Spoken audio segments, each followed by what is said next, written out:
आपण वाचलं असेल अध्यक्ष महाराज उत्तर. अध्यक्ष महाराज, महाराष्ट्रामध्ये या पद्धतीची गुन्हेगारी सातत्यानं वाढत आहे. दर अधिवेशनामध्ये हा प्रश्न या पद्धतीचा अनेक विविध कंपन्यांच्या नावाने येतोय. या कंपन्या स्थापित करून अनेक जिल्ह्यामध्ये, अनेक तालुक्यामध्ये गावातल्या लोकांना लुटण्याचं काम अशा कंपन्यांच्या माध्यमातून, या फ्रॉड कंपन्यांच्या माध्यमातून होते आहे.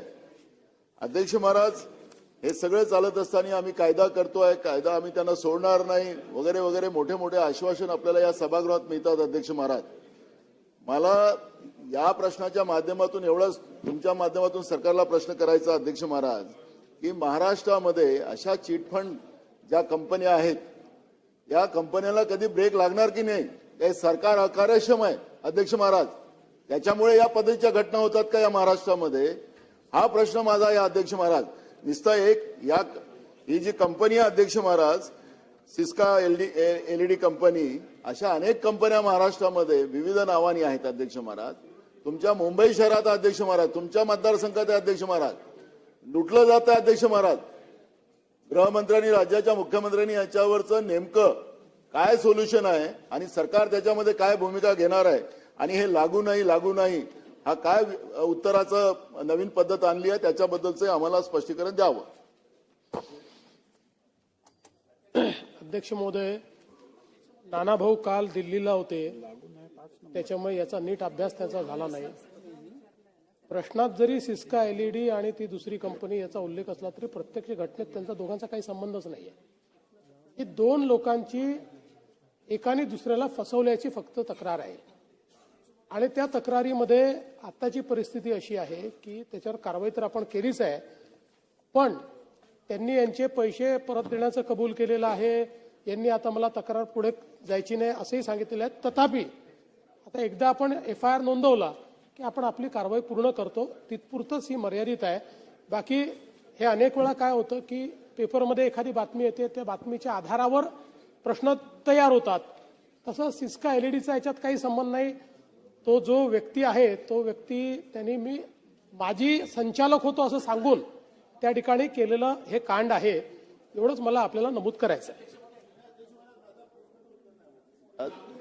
मी अध्यक्ष महाराज, माझा माननीय मुख्यमंत्री उत्तर देण्यामध्ये एक्सपर्ट आहेत, आमचे मित्र आहेत अध्यक्ष महाराज, त्याला काही म्हणजे कुठली शंकाच नाही अध्यक्ष महाराज. एक्सपर्ट आहेत म्हणून सदैव त्यांनी उत्तर द्यायच्या भूमिकेतच राहावं का? नाही, माझा प्रश्न याच्यामध्ये आहे अध्यक्ष महाराज, की महाराष्ट्रामध्ये अशा पद्धतीच्या चिटफंड कंपन्या, त्याला ब्रेक नाही लागलाय. तुम्ही या सभागृहात सांगितलं होतं की आम्ही यांच्यावर सगळ्यावर बॅन आणू. पोलिसांना लुटलं. आमच्या इथं एक बोरा कंपनी आली होती, त्या बोरा कंपनीमध्ये पैसे पोलिसांनी गुंतवले. अध्यक्ष महाराज, या पद्धतीच्या चिटफंड कंपन्या ज्या महाराष्ट्रामध्ये चालतात आहेत, हे ठीक आहे, आपसातला यांचा वाद होता, आपसातला त्यांच्या देवाणघेवाणमध्ये झालेला विषय आहे, पण मूळ प्रश्न आहे की चिटफंडच आहे अध्यक्ष महाराज, आणि हे लागू नाहीचं उत्तर ते देत नाही. ठीक आहे अध्यक्ष महोदय, जे लागू नाही त्याला लागू करता येत नाही, ते लागूच नाही. त्याच्यामुळे लागू कसं करायचं हे मला त्यांनी समजावून सांगावं. पण चिटफंड कंपनीचं जे नानाभाऊंनी सांगितलेलं आहे तो अतिशय स्वतंत्र प्रश्न आहे. तो त्यांनी स्पेसिफिक कुठल्या कंपन्यांच्या संदर्भात विचारला तर त्याची पूर्ण माहिती नानाभाऊंना त्या ठिकाणी देण्यात येईल. चला पुढे.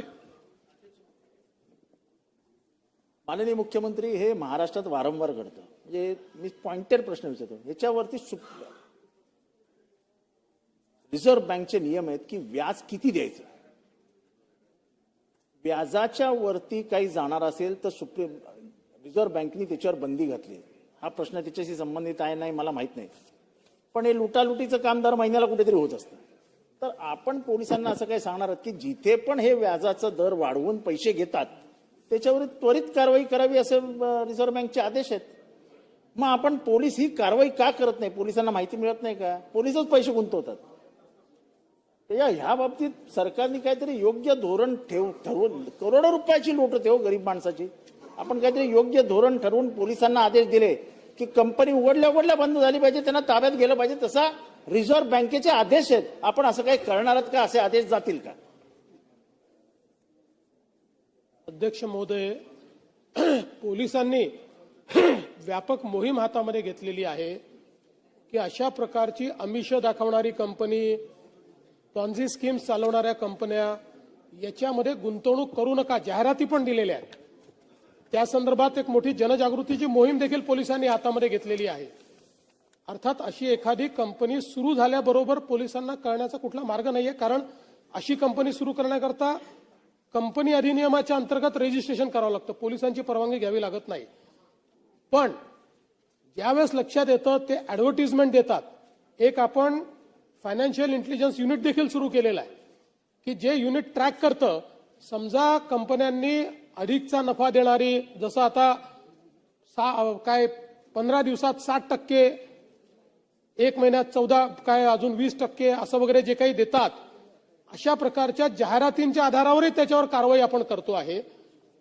पण याच्यामध्ये व्यापक जनजागृती हाच एक महत्वाचा विषय आहे, कारण अनेक वेळा अशा देखील घटना घडलेल्या आहेत. या कंपन्या रजिस्टर्डही नसतात, कोणाची परवानगी नसते, थेट बोर्ड लावतात, लोकांकडनं पहिल्यांदा पैसे घेतात, त्यांना पहिले 2-3 महिने व्याज सांगितलं तसं परत करतात आणि त्यानंतर मग सगळा गाशा गुंडाळून गायब होतात. अशा प्रकारच्या अनेक घटना आपल्या लक्षात येतात. म्हणून ही व्यापक जागृती जनजागृती करतो आणि मी पुन्हा एकदा या सभागृहाच्या माध्यमातूनही जनतेला विनंती करतो, सगळ्या महाराष्ट्रातल्या, की इथे कोणीही तुम्हाला अधिकचं व्याजदर देण्याची हमी देत असेल किंवा एखादी स्कीम आणत असेल तर विश्वास ठेवू नका. त्यांच्याकडे सगळ्या परवानग्या आहे की नाही बघा, ते कशाच्या आधारावर देणार आहे. कोणी स्वतःच्या खिशातनं पैसे देत नसतं. त्यामुळे अशा प्रकारच्या फसवणुकीच्या संदर्भात लोकांनी जागरूक राहिलं पाहिजे. पोलीसही जास्तीत जास्त जाणीव जागृतीचा कार्यक्रम हातामध्ये घेतील. प्रश्न क्रमांक 6. अध्यक्ष महाराज, प्रश्न क्रमांक 6. अध्यक्ष महोदय, छापल्याप्रमाणे. अध्यक्ष महाराज,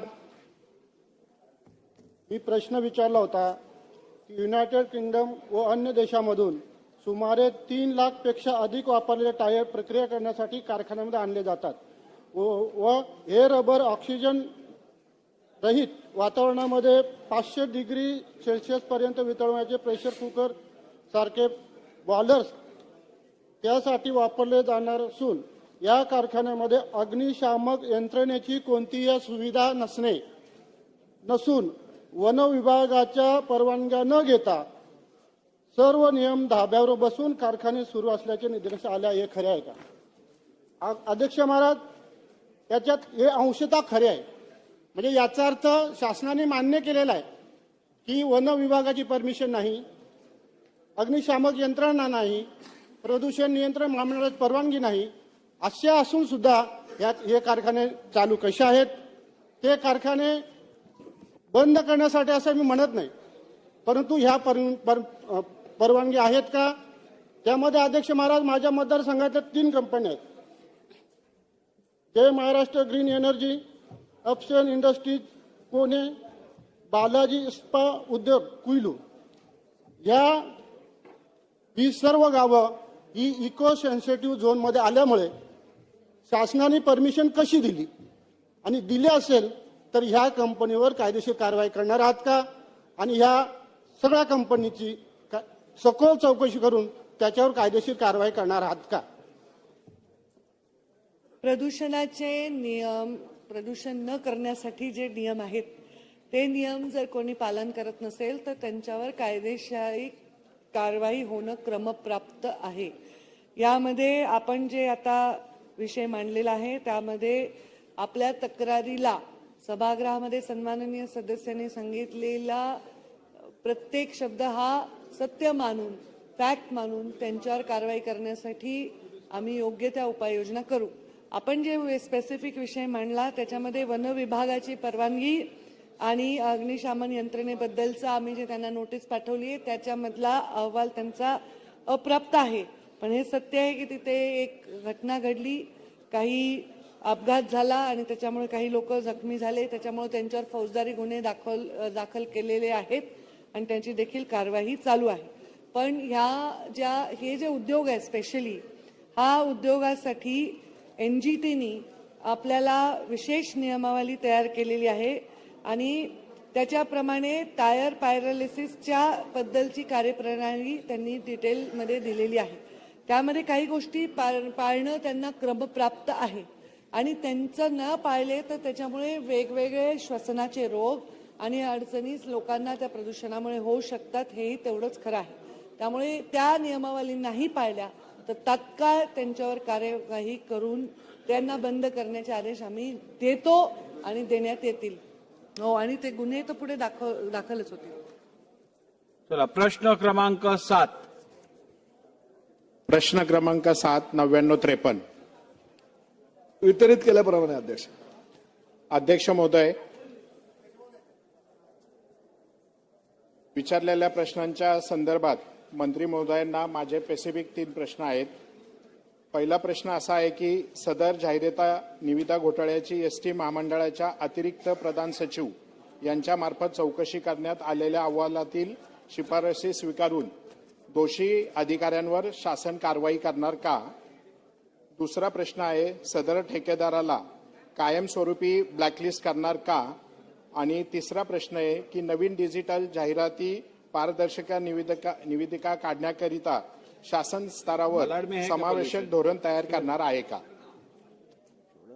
अध्यक्ष महोदय, नाम में क्या है? सन्माननीय सदस्य श्री शंकर जगताप यांनी जो प्रश्न विचारलाय त्या संदर्भात माहिती अशी आहे की महाराष्ट्र राज्य परिवहन महामंडळाअंतर्गत बसस्थानकावरील जाहिरात, बस स्टँडवरील जाहिरात फलक, डिजिटल जाहिराती आणि एसटी बसच्या मागे हँडलवर जाहिराती ह्या प्रकारच्या निविदा काढल्या होत्या. त्या निविदा काढल्यानंतर सुमारे 61 कोटी 11 लाख इतक्या देकारावर नियुक्ती ठेकेदाराची करण्यात आली होती. परंतु त्याच दरम्यान घाटकोपर येथील होर्डिंग दुर्घटना घडली आणि त्याचबरोबर राज्य शासनानं परिपत्रक काढलं आणि प्रामुख्याने एसटी महामंडळानं सुद्धा परिपत्रक काढलं की प्रत्येक होर्डिंगचं स्ट्रक्चरल ऑडिट करण्यात यावं आणि त्यानुसार त्या जाहिरातीच्या ठेकेदाराला त्या ठिकाणी जाहिरात करायला वाव मिळाला नाही. आणि मध्यंतरीच्या काळामध्ये कोविड असू द्या किंवा हे घाटकोपरची दुर्घटना असू द्या, या जाहिरातदारानं जशा पद्धतीची त्याला जाहिरात करायची अपेक्षा होती ती केली नसल्या कारणानं त्याचं 9,61,46,00,000 एवढं जे आपल्याला भाडं द्यायचं होतं ते भाडं थकलं. त्यामुळे त्या ठेकेदाराला ताबडतोब कारवाई करण्यासंदर्भात एसटी महामंडळानं नोटीस काढली. त्यावर त्यांनी काही उत्तर दिलेलं नाही. आताची परिस्थिती अशी आहे अध्यक्ष महोदय, 9,61,00,000 त्याच्याकडनं आपल्याला वसूल करायचे आहेत, परंतु ते न दिल्यामुळे त्याची जर अनामत रक्कम जी 9 कोटी आहे ती फोरफिट करण्यात येईल आणि त्या ठेकेदाराला सध्या त्याची चौकशी चालू आहे. परंतु चौकशी अंती जर त्यांनी त्याच्यावर दोषारोप सिद्ध झाला तर त्याला काळ्या यादीत टाकायला सुद्धा एसटी महामंडळ मागे पुढे बघणार नाही. सुनील प्रभू. अध्यक्ष महोदय, त्या ठिकाणी मंत्री महोदयाने सांगितलं की बाबा 9,61,46,400 रुपयाची थकीत बाकी होती आणि त्यांनी ती भरू शकला नाही म्हणून त्याची ती रक्कम जी आहे अनामत ती आपण फोरफिट करणार आहोत. मला एवढंच म्हणायचं की या सगळ्या प्रकरणामध्ये एसटी महामंडळाच्या जाहिरात प्रकरणी अतिरिक्त प्रधान सचिव परिवहन यांनी मंत्री महोदयांची चौकशी करण्याचे आदेश 16/3/2025 रोजी दिले होते व दोषी अधिकारी आढळल्यास त्यावर काठावर कारवाई करू असं म्हटलं होतं. या एसटीतील कुठच्या दोषी अधिकाऱ्यावर कारवाई या अहवालानुसार झाली ते आपण नेमकं मला सांगा. आणि दुसरं, या कंपनीची थकतबाकी फोरफिट आपण करणार आहोत, पण भविष्यामध्ये अशा घटना घडू नये म्हणून महामंडळाच्या या सगळ्या प्रक्रियेमध्ये कोणती सुसूत्रता आपण आणणार आहात हा विषय प्रश्न क्रमांक 2. आणि प्रश्न क्रमांक 3 जो अतिशय महत्वाचा आहे की नियोजन आणि पणन विभागाने सादर केलेल्या कंपनीच्या करारपत्र करण्याच्या मंजुरी पत्रावर महामंडळाचे उपाध्यक्ष व व्यवस्थापकीय संचालक डॉक्टर माधव कुरेस्कर यांची अंतिम स्वाक्षरी आहे. तांत्रिकदृष्ट्या तत्कालीन अध्यक्ष या सदनाचे मंत्री भरत गोगावले यांचे हे त्यावेळी अध्यक्ष होते. या संबंधिताविरुद्ध शासन कोणती कारवाई करणार आहे याची माहिती या सभागृहामध्ये सन्माननीय मंत्री महोदयांनी द्यावी. सन्माननीय अध्यक्ष महोदय, सन्माननीय ज्येष्ठ सदस्य श्री सुनील प्रभू,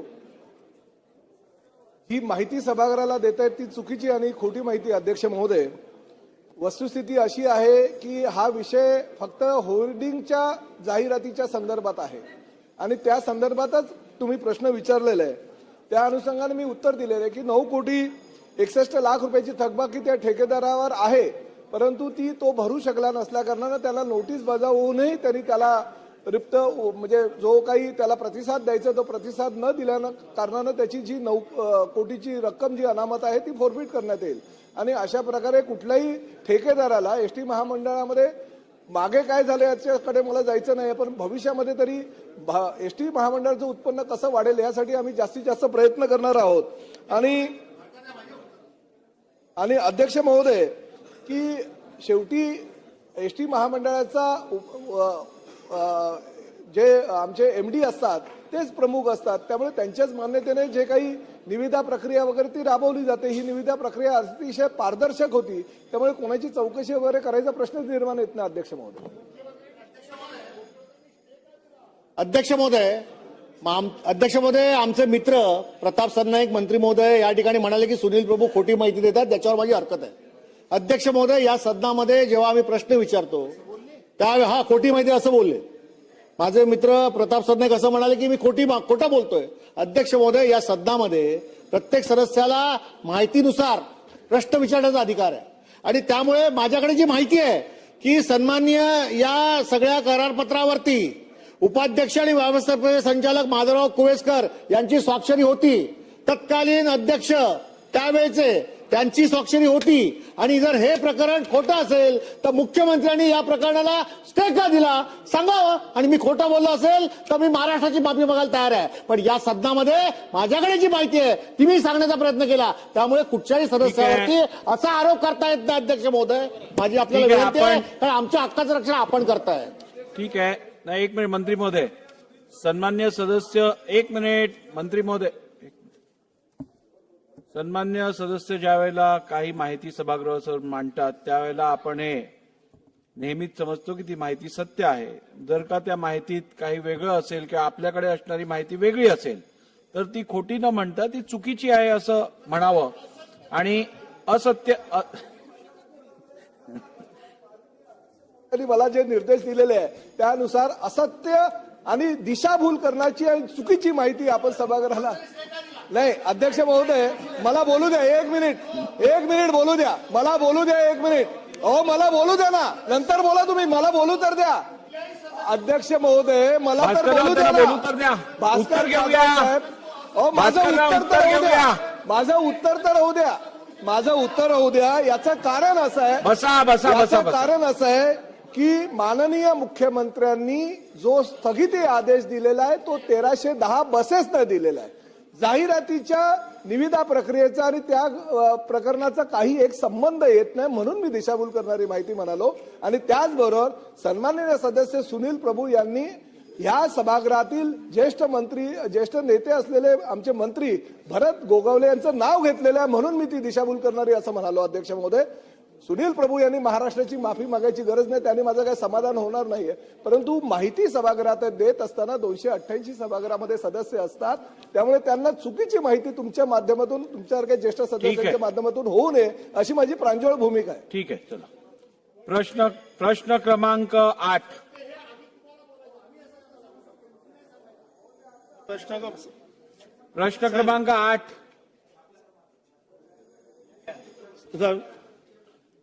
40 सेकंद राहिले, लवकर. पॉइंटेड. जे सेनगाव येथे जी घटना घडलेली, एका महिलेला ज्या पद्धतीने तिला लाऊडस्पीकरचा, मंदिरावरचा लाऊडस्पीकरचा त्रास होत होता आणि पिठाच्या गिरणीचा जो काही तिला आवाजाचा त्रास होत होता, त्या संदर्भातून तिने तक्रार दिल्यामुळे ज्या पद्धतीने मारहाण तिला गावच्या सरपंच आणि इतर 9 जणांनी केली आणि त्यानंतर जे मंत्री महोदयांच्या माध्यमातून जे उत्तर आलेलं आहे की गुन्हा दाखल करण्यात आलेला आहे. आणि दुसरं एक गोष्ट आहे की शिवराज दिवटे या युवकाला 10 जणांनी मारहाण केली. अध्यक्ष महोदय, या दोन्ही घटना ज्या आहेत त्याच्यातून एक दृष्टिकोनातून दिसून येतं की कुठेही कायदा सुव्यवस्था राहिलेला नाही. स्थगन प्रस्तावाच्या सूचना.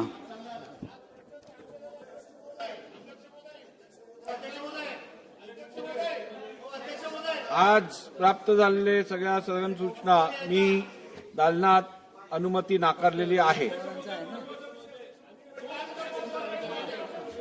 बघा, आपलं ठरलेलं बीएससी मध्ये कामकाज चालवताना आपण कुठची अनियमितता करून द्यायची नाही. त्यामुळे आता मी नाकारल्यानंतर ही प्रथा प्रत्येक वेळेला 2 मिनिटं बोला 2 मिनिटं बोला हे चालणार नाही.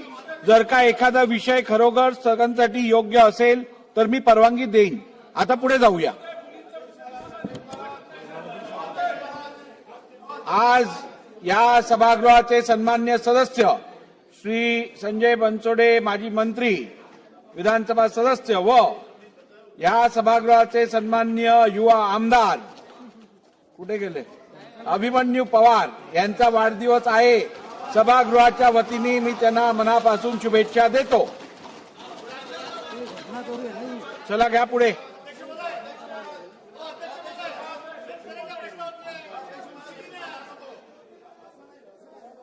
कामकाज असंच चालतं नियमाप्रमाणे. तुम्ही सांगाल तसं कामकाज चालणार नाही. बोला बोला.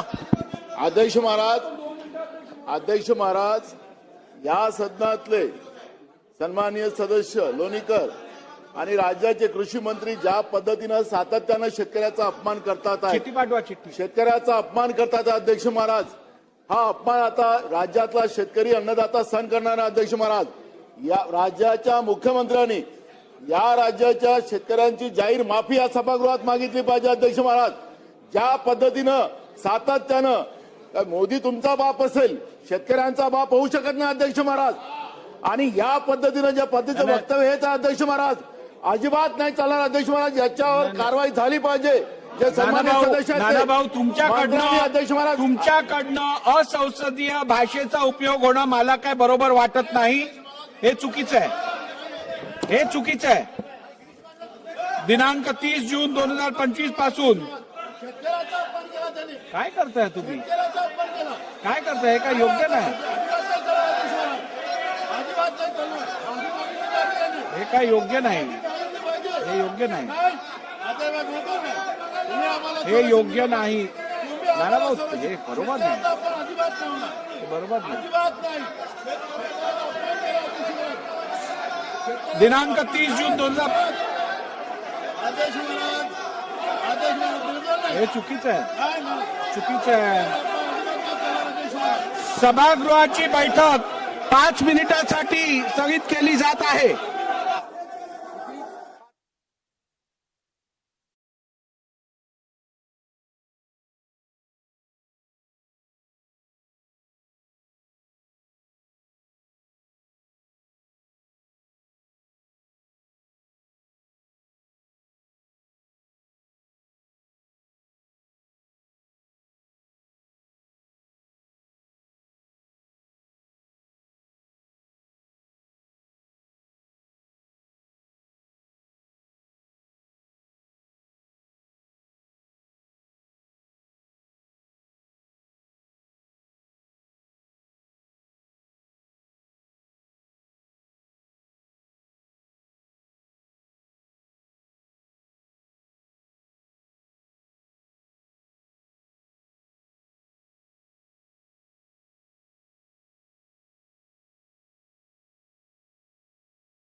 नाना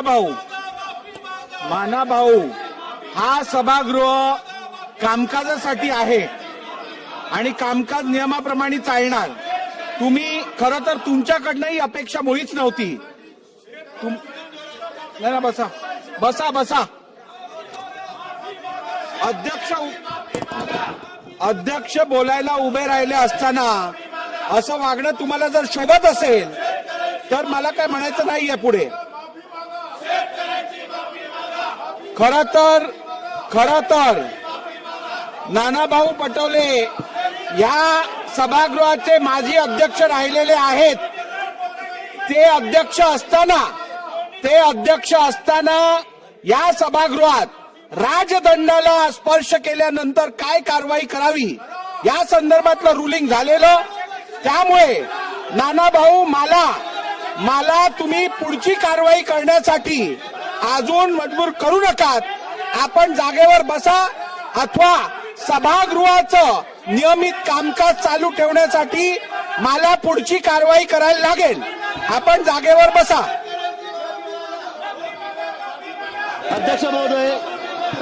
अध्यक्ष महोदय, एखाद्या विषयावर भावना व्यक्त करणं वेगळी गोष्ट आहे आणि थेट अध्यक्षांवर धावून जाणं हे अशोभनीय आहे. अशा प्रकारे अध्यक्षांवर जणू काही अध्यक्षच दोषी आहेत अशा पद्धतीनं अध्यक्षांवर धावून जाणं हे या सभागृहात आम्ही पहिल्यांदा पाहतोय. लोक वर गेले नाही तसं नाही आहे, पण ही पद्धत कुठली आहे की अध्यक्षांच्या अंगावर धावून जायचं? ही पद्धत योग्य नाही, अतिशय अयोग्य पद्धत आहे. अध्यक्ष महोदय, नानाभाऊ हे स्वतः अध्यक्ष राहिले आहेत. अध्यक्ष राहिलेल्या व्यक्तीने अशा प्रकारे अध्यक्षाच्या अंगावर धावून जाणं हे योग्य नाहीये. नानाभाऊंनी माफी मागितली पाहिजे असं माझं मत आहे. नानाभाऊंनी माफी मागितली पाहिजे, त्यांनी माफी मागितली पाहिजे. अध्यक्ष महोदय, खालती उतरा. काय चाललंय? तुम्ही खाली उतरा.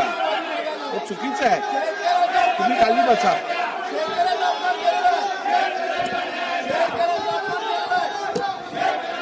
सभागृहाचं कामकाज नियमित चालण्यासाठी मी विधानसभेचा अध्यक्ष म्हणून माझ्या अखत्यारीत नानाभाऊ पटोले यांना दिवसभरासाठी सस्पेंड करत आहे.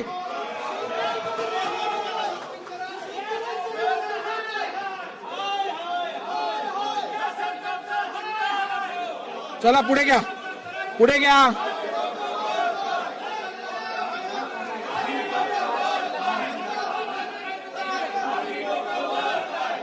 चला पुढे घ्या. तुपे साहेब बोला.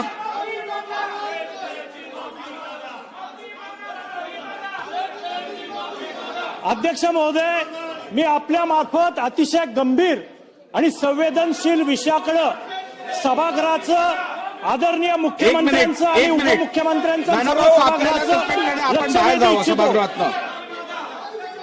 चला बसा. नानाभाऊ हे योग्य नाही. चला तुपे साहेब अध्यक्ष बोला.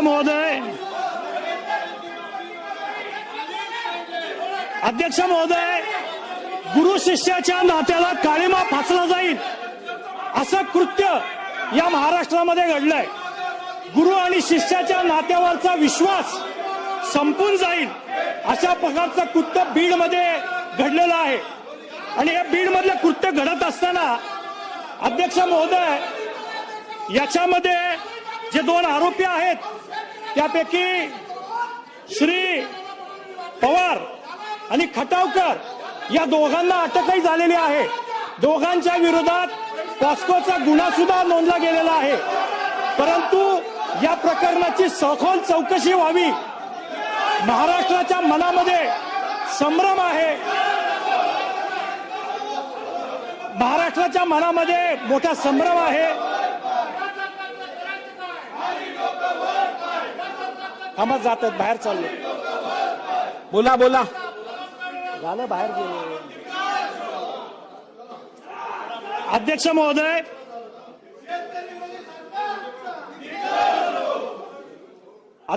अतिशय गंभीर आणि संवेदनशील विषयाकडे मी आपल्या मार्फत सभागृहाचं लक्ष वेधू इच्छितो. गुरु शिष्याच्या नात्याला काळिमा फासला जाईल अशा प्रकारची घटना महाराष्ट्रामध्ये बीड जिल्ह्यामध्ये घडलेली आहे. गुरु आणि शिष्यावरचा एकमेकाचा विश्वास संपून जाईल अशा प्रकारची या नात्याला अतिशय बाधा आणणारं कृत्य काही लोकांकडून घडलेलं आहे. पवार आणि खटावकर या दोघा नराधामांकडून एका अल्पवयीन मुलीच्या लैंगिक शोषणाचा प्रकार बीड जिल्ह्यामध्ये घडलेला आहे. त्यांच्यावरती कारवाई पण झालेली आहे. त्यांच्यावर पॉस्को अंतर्गत गुन्हाही दाखल केलेला आहे. पोलिसांनी त्यांना अटकही केलेली आहे. तरी सुद्धा महाराष्ट्राच्या जनतेच्या मनामध्ये काही प्रश्न निर्माण झालेले आहेत या घटनेमुळं. त्यामुळे अध्यक्ष महोदय, महाराष्ट्रातल्या जनतेला काही प्रश्नांची उत्तरं पाहिजे आहेत. हे प्रश्न महाराष्ट्राच्या जनतेला पडलेले आहेत. त्याच्यामध्ये सगळ्यात पहिल्यांदा की एवढा गंभीर गुन्हा घडलाय पण आमच्या पोलीस अधिकाऱ्यांनी तत्परतेने कारवाई केली, पण पॉस्को सारखा कायदा केवळ 3 दिवसाचीच पीसी का मागितली? हे पोलिसांनी का असं केलं हे महाराष्ट्रातल्या जनतेला कळत नाहीये.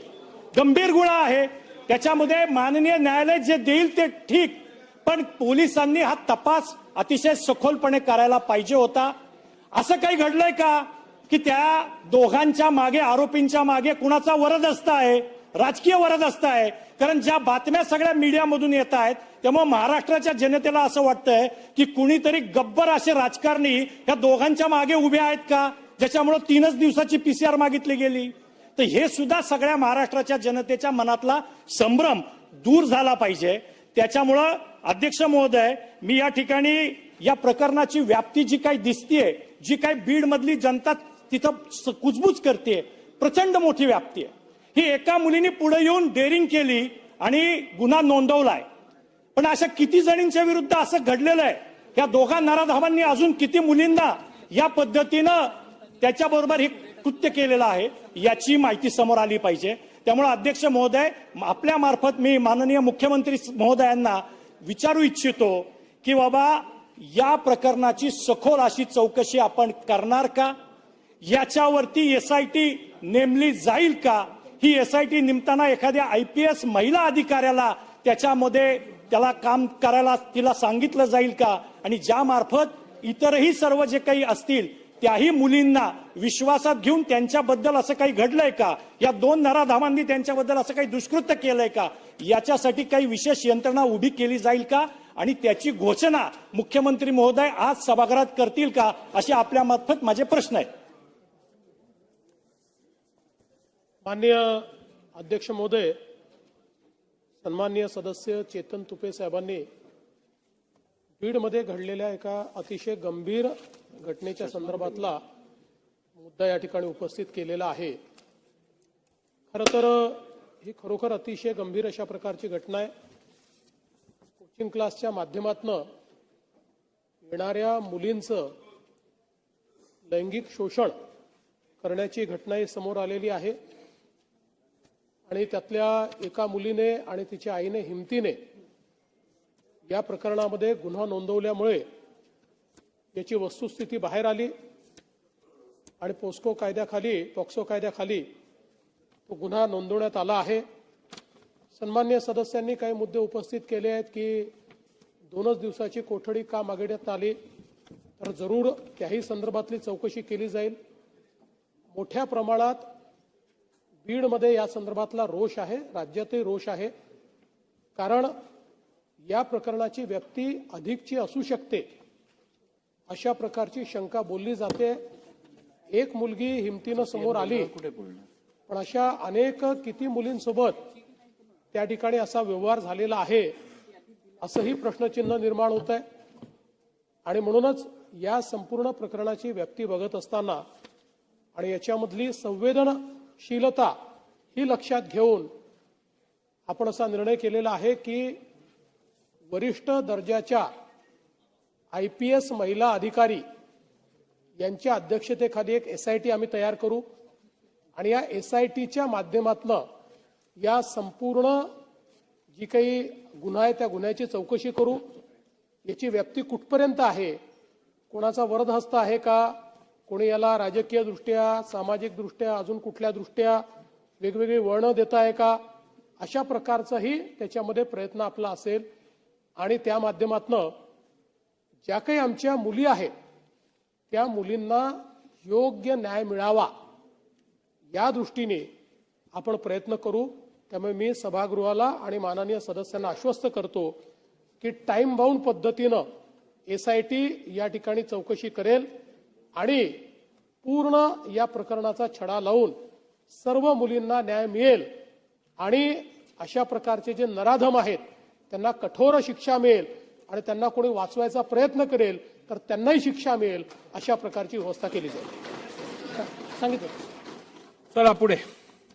दिनांक 30 जून 2025 पासून सुरू झालेल्या महाराष्ट्र विधानमंडळाच्या सन 2025च्या द्वितीय पावसाळी अधिवेशनात माननीय उपमुख्यमंत्री, नगरविकास, गृहनिर्माण, सार्वजनिक बांधकाम, सार्वजनिक उपक्रम यांनी त्यांच्याकडे कारभार असलेल्या विभागांचे विधिमंडळातील कामकाज आपल्या मूळ विभागाचे कामकाज सांभाळून त्यापुढे नेमून दिलेले मंत्री संबंधित विभागाच्या राज्यमंत्री यांच्यासोबत समन्वय ठेवून एकत्रितरित्या हाताळतील असे प्रस्तावित करून त्याबाबतची परवानगी मागितलेली होती.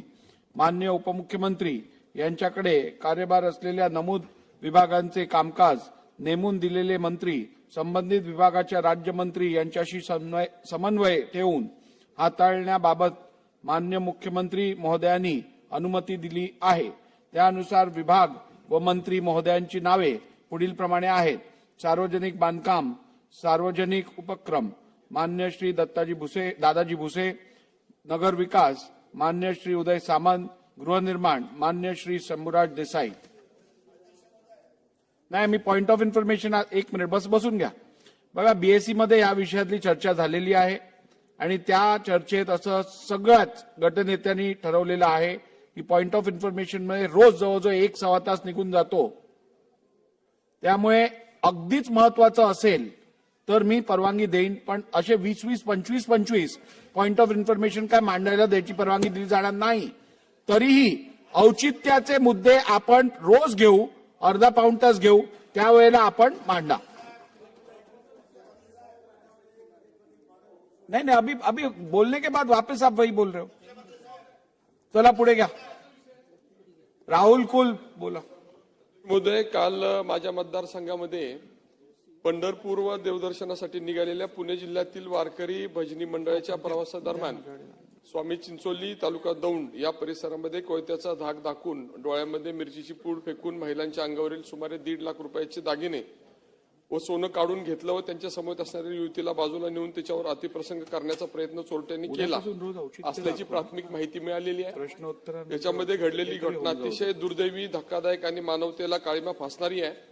या अमानवी कृत्याचा मी प्रथमतः जाहीर निषेध करतो आणि संबंधित आरोपींना लवकरात लवकर अटक करावी आणि त्यांच्या विरोधात कठोर कारवाई करावी व सदर सुद्धा फास्ट ट्रॅक कोर्टामध्ये चालवावा अशा प्रकारची विनंती आपल्या माध्यमातून करत असताना याच्यामध्ये खरं तर तक्रारदार मी परवानगी देणार नाही, आपण खाली बसा. पोलिसांनी त्याच्यामध्ये पुढाकार घेऊन तक्रार नोंदवून घेतली सुद्धा अतिशय उल्लेखनीय बाब आहे. आणि तुमचा तालुका महाराष्ट्रात आहे, त्यामुळे बसा. गुन्हेगारीला आळा घालण्यासाठी जादाच्या पोलीस स्टेशनची जी मागणी आहे ती पण पूर्ण करावी अशी आपल्या माध्यमातून विनंती करतो. चला, लक्षवेधी क्रमांक 1 कोण आहे? चला, लक्षवेधी क्रमांक 2. त्यामध्ये 2चं उत्तर नाही. दोन पुढे ढकलली आहे.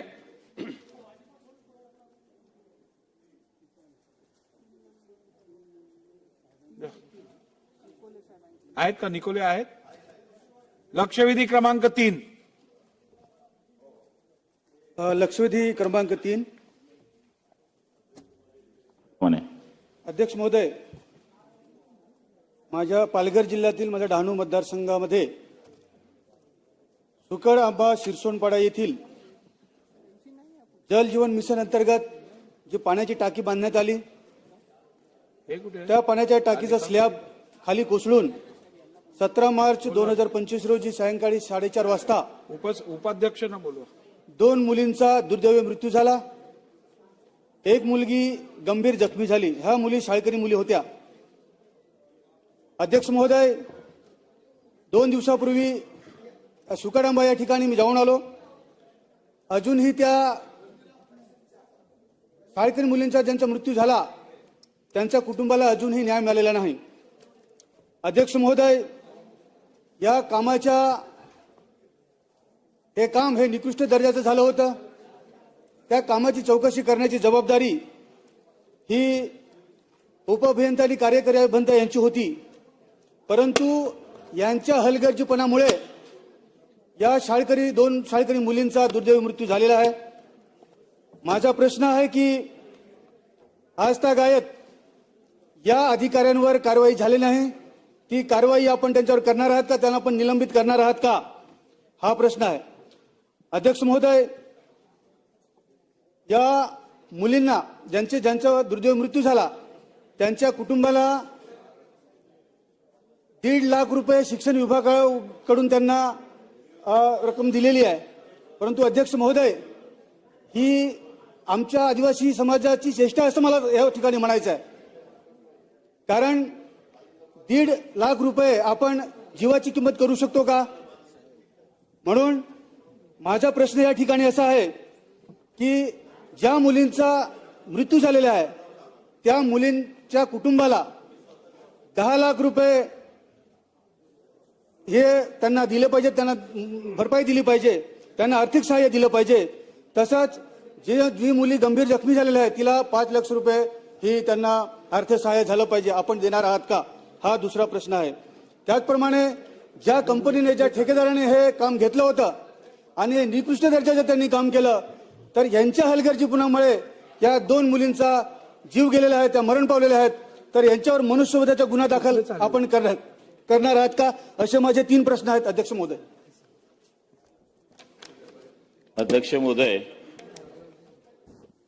आदरणीय निकोली साहेबांनी विचारलेल्या लक्षवेधीमध्ये जल जीवन मिशन अंतर्गत सुकडआंबा, तालुका डहाणू, जिल्हा पालघर इथे 4/8/2022 रोजी या योजनेला प्रशासकीय मान्यता देण्यात आली.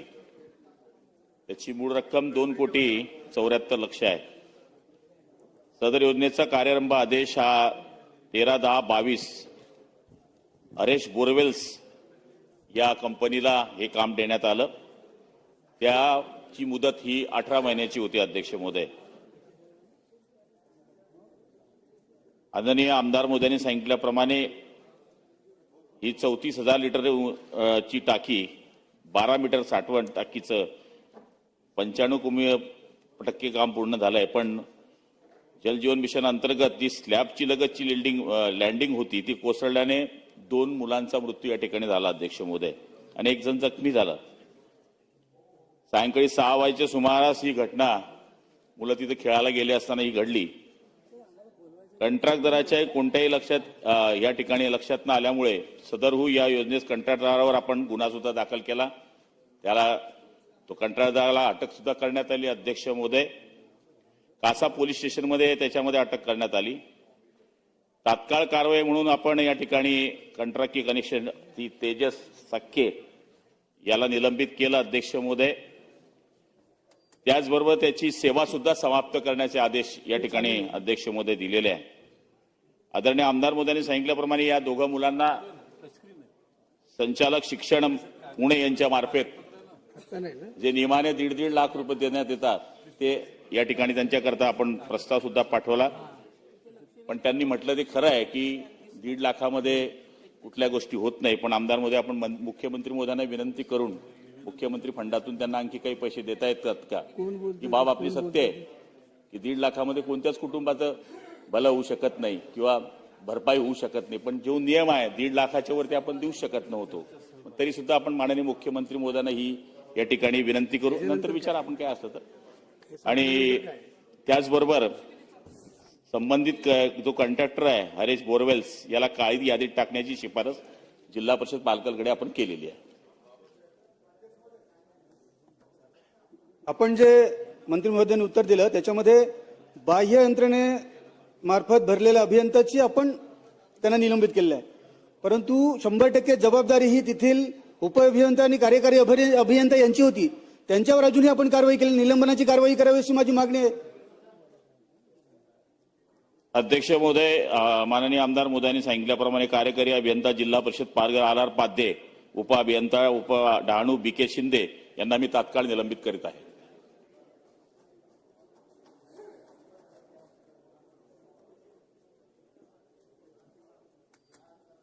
घेऊ का चार?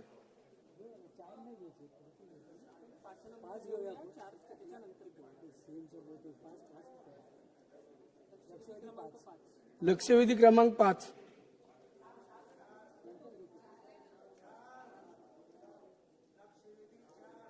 लक्षवेधी क्रमांक 5.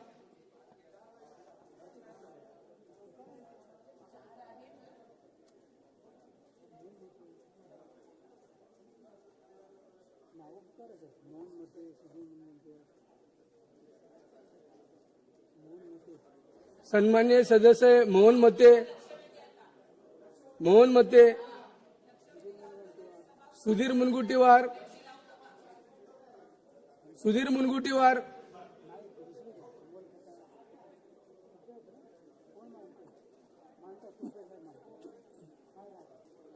चेतन तुपे, अमोल खताळ साहेब.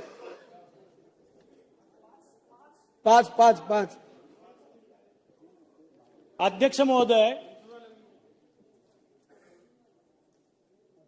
पुणे जिल्ह्यातील मावळ तालुक्यातील इंद्रायणी नदीवरचा पूल पर्यटक तिथं फिरायला गेलेले असताना कोसळला आणि त्याच्यामुळं तिथे एक मोठा अपघात घडला. खरं तर पावसाळ्याचे दिवस म्हटलं की पर्यटक सगळीकडेच गर्दी करतात आणि पर्यटक गर्दी करत असल्यामुळं काही वेळा अतिरिक्त गर्दीमुळं चेंगराचेंगरी, घसरून पडणे, पाण्यात वाहून जाणे असे अनेक अपघात पर्यटकांच्या बाबतीत होत असतात. हा अपघात तर थोडासा वेगळ्याच पद्धतीचा आहे की सगळे पुलावरती एकत्रितरित्या उभं राहिले आणि तो पूल ढासळला आणि त्याच्यामुळं काही जणांना आपल्या प्राणाला मुकावं लागलं, हानी झाली. माझी आपल्या मार्फत प्रश्न असे आहेत याच्यामध्ये की ज्या ज्या ठिकाणी पर्यटक जातात तिथं असे पूल पूर्वीचे बांधलेले आहेत, त्यांचं सरकार ऑडिट करणार का स्ट्रक्चरल? कारण स्ट्रक्चरल पुणे 30, 35, 40 वर्षापूर्वी बांधलेले पूल आहेत, वाहतुकीसाठी बांधलेले आहेत आणि अशा वेळी अचानक तिथं गर्दी झाल्यावर हे पूल ढासळण्याचं प्रमाण आहे. त्यामुळे जे जे असे पिकनिक स्पॉट आहेत, पर्यटकांचे आकर्षणाचे केंद्रबिंदू आहेत, त्या ठिकाणी अशा पुलांचं स्ट्रक्चरल ऑडिट करणार का? हा माझा पहिला प्रश्न. दुसरा प्रश्न, जर स्ट्रक्चरल ऑडिटमध्ये असे काही ठिकाणाचे पूल किंवा तिथं असलेली स्ट्रक्चर ही कमकुवत आढळली तर त्याच्या बाबतीतली काय उपाययोजना करणार? हा दुसरा प्रश्न. तिसरा, जिथं जिथं पर्यटक मोठ्या संख्येने जमा होतात त्या ठिकाणी अपघात घडू नये याच्यासाठी काय उपाययोजना करणार? हे माझे 3 स्पेसिफिक प्रश्न आहेत. अध्यक्ष महोदय,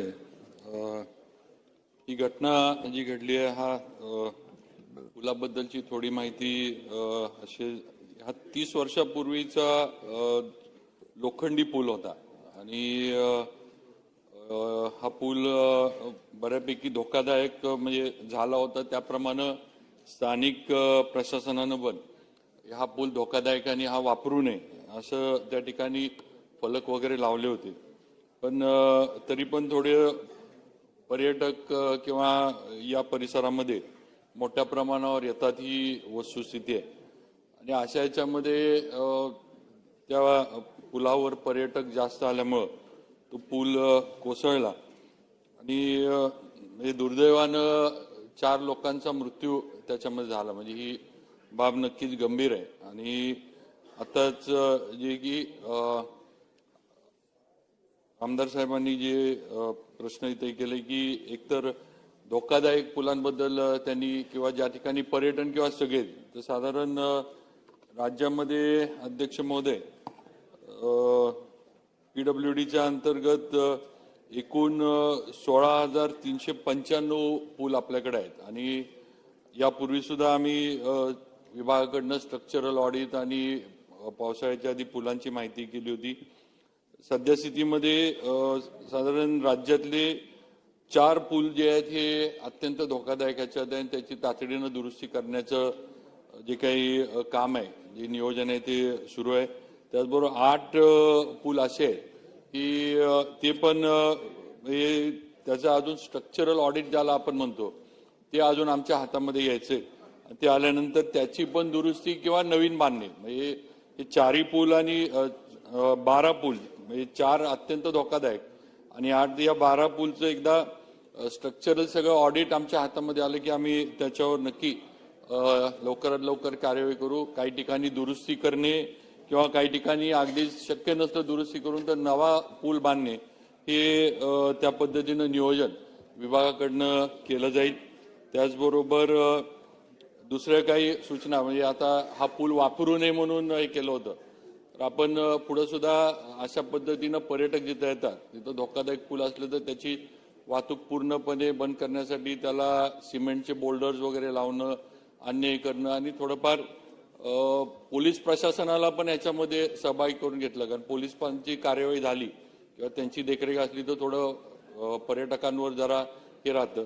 अशा पद्धतीचं नियोजन आपण विभागाकडनं हे केलं आहे.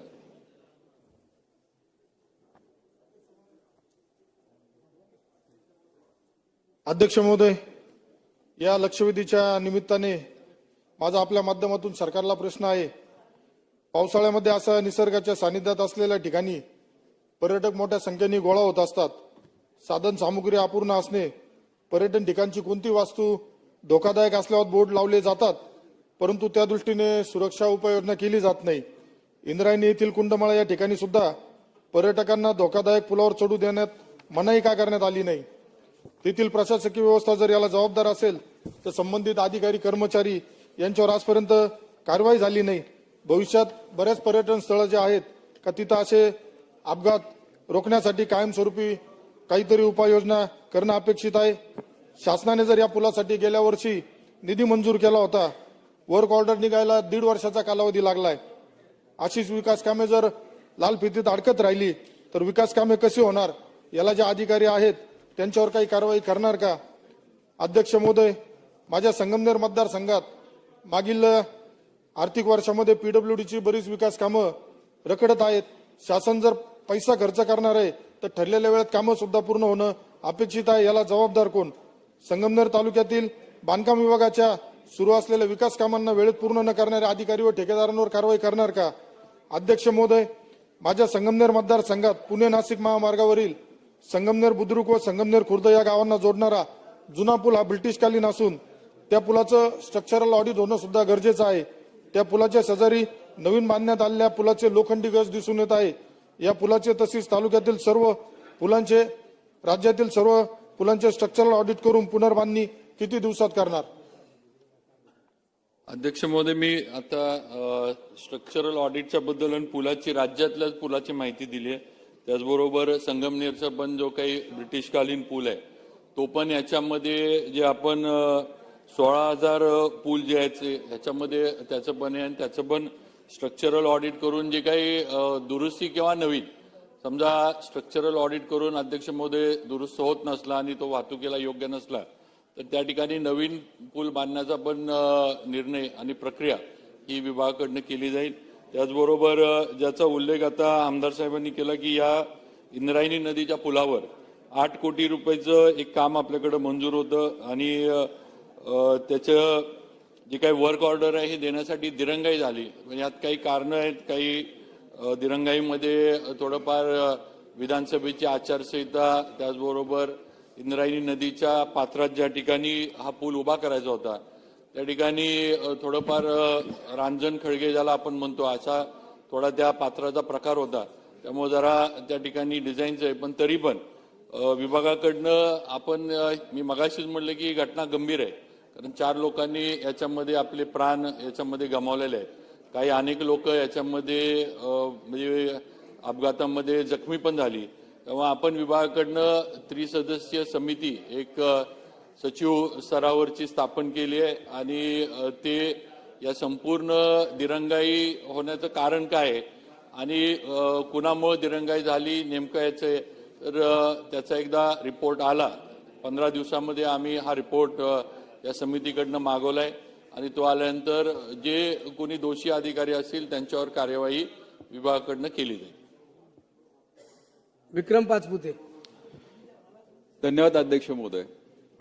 खरं तर घडलेली ही घटना दुर्दैवी आहे, पण हे होण्यामागचं कारण जेवढं आपण स्ट्रक्चरल ऑडिट म्हणतोय तर तोच या वर्षीचा जो पावसाळा आहे आणि ज्या पद्धतीने पाऊस होतोय हा बऱ्याच ठिकाणी मोठ्या प्रमाणावर पाऊस होतोय आणि त्यामुळे फ्लॅश फ्लड असा एक प्रकार होतोय. आणि अचानक आल्यामुळे पाण्यामुळे किंवा अचानक आलेल्या पावसामुळे हे मोठ्या प्रमाणावर नुकसान झालेलं आहे. अशाच प्रकारचं नुकसान महाराष्ट्रात अनेक ठिकाणी झालंय. माझ्याही मतदारसंघात हा फ्लॅशफ्लडमुळे नुकसान झालेलं आहे. 2 जण वाहूनही गेलेली आहेत. माझा अध्यक्ष महोदय, मंत्री महोदयांना प्रश्न आहे की हा जो फ्लॅशफ्लड झालाय, कारण अनेकदा काय होतं की पर्जन्य जे मोजायचं यंत्र आहे किंवा पाऊस मोजण्याचं जे यंत्र आहे ते ठराविक एका ठिकाणी असतं आणि संपूर्ण मंडलाचा पाऊस एका जागेवर मोजला जातो, पण पाऊस एखाद्या गावामध्ये खूप मोठ्या प्रमाणावर होतो आणि त्याचं नुकसान मोठ्या प्रमाणावर झालेलं आहे. तेव्हा अनेक ठिकाणी रस्त्याची दुरावस्था झालेली आहे, पुलांची दुरावस्था झालेली आहे. तर आपण जसं पूर्वी एसआरच्या माध्यमातून काही निधी उपलब्ध करून देत होतो, यावेळेसच्या तरतुदीमध्ये तशी काही निधी दिसत नाहीये. तर ज्या ठिकाणी असं मोठ्या प्रमाणावर नुकसान झालंय यासाठी सरकार काही उपाययोजना करणार आहे का? आपलं खातं त्यासाठी काही उपाययोजना करणार आहे का? त्यामध्ये मोठ्या प्रमाणावर स्टेट हायवेजचंही त्यामध्ये प्रमाण आहे आणि त्याचबरोबर अनेकशे पूल हे स्टेट हायवे आणि MDR वरती असणारे पूल आहेत, याचंही मोठ्या प्रमाणावर नुकसान झालंय. आमच्याकडे काही बंधारेही झालेले आहेत, पण हा प्रश्न फक्त रस्त्या निगडीत असल्यामुळे माझा मंत्री महोदयांना एक स्पेसिफिक प्रश्न आहे की आपण जे रस्ते खराब झालेले आहेत, कारण आताच्या तरतुदीमुळे तशी काही दुरुस्तीसाठी तरतूद दिसत नाहीये, तर आपण शासन यासाठी काही तरतूद करणार आहात का? अध्यक्ष महोदय, पावसाळ्यामध्ये जे रस्ते खराब होतात, काही ठिकाणी खड्डे पडतात, आपण त्याला त्या डिव्हिजनला प्रोग्राम दिलाच असतो मंजूर करून, पण तरी यावेळेला अनेक भागांमध्ये मोठा पाऊस झाला, अचानक पाऊस झाला, पावसाची ज्याला आपण तीव्रता म्हणतो फार मोठी होती, कमी वेळेत जास्त पाऊस झाला. अशा अनेक जिल्ह्यांमध्ये रस्ते पूल या अचानक झालेल्या पावसामुळे अध्यक्ष महोदय नक्की खराब झालेत आणि त्याची दुरुस्ती ही सार्वजनिक बांधकाम विभागाकडून केली जाईल.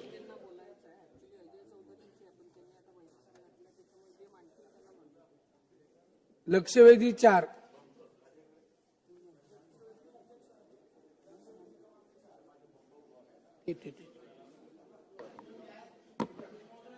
माननीय अध्यक्ष महोदय, बम साहेब, एक माननीय अध्यक्ष महोदय, गेल्या महिनाभरापासून एक प्रकरण फार गाजत आहे पेपरमध्ये, नागपूर विभागातील शिक्षण भरती घोटाळा.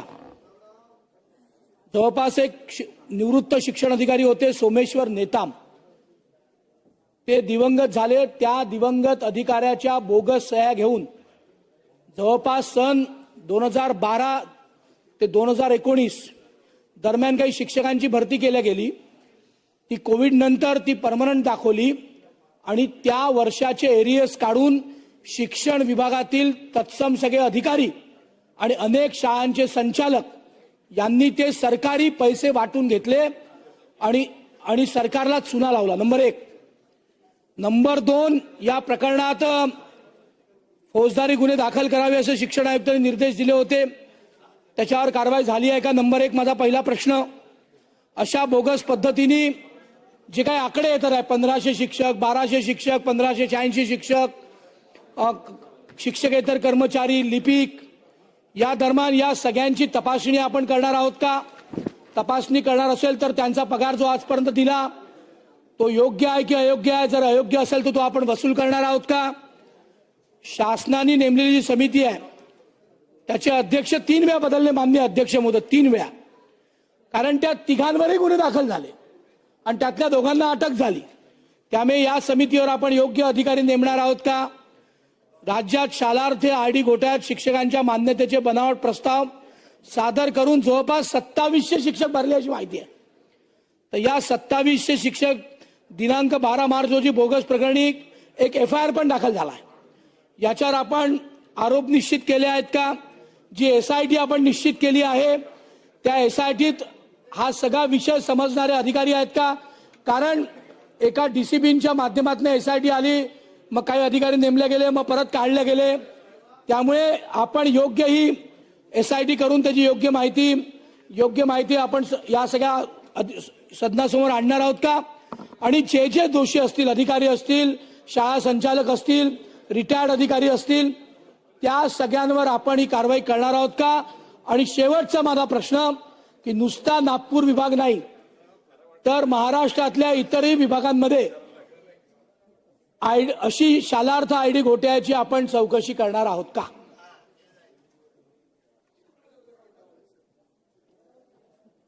अध्यक्ष महोदय, नागपूर विभागामध्ये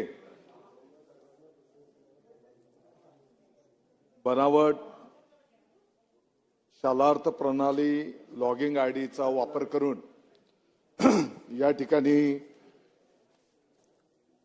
काही चुकीचे प्रकार झालेले आहेत, ही वस्तुस्थिती आहे. आणि म्हणून या संदर्भामध्ये पोलीस विभागाच्या विशेष तपासणी पथकाच्या माध्यमातून SIT पथक स्थापन करून आणि समांतर शालेय शिक्षण विभागाच्या वरिष्ठ अधिकाऱ्याच्या माध्यमातून तपास त्या ठिकाणी केला जातो आहे. साधारणतः आतापर्यंत 19 लोकांवर फौजदारी कारवाई झालेली आहे. शालेय शिक्षण विभागाच्याही माध्यमातून संचालक योजना यांच्या अध्यक्षतेखाली समिती स्थापन करण्यात आलेली आहे आणि या चौकशीमध्ये जे कोण समोर येतील त्या सर्वांवर कायद्याप्रमाणे कारवाई त्या ठिकाणी निश्चितपणे केली जाईल.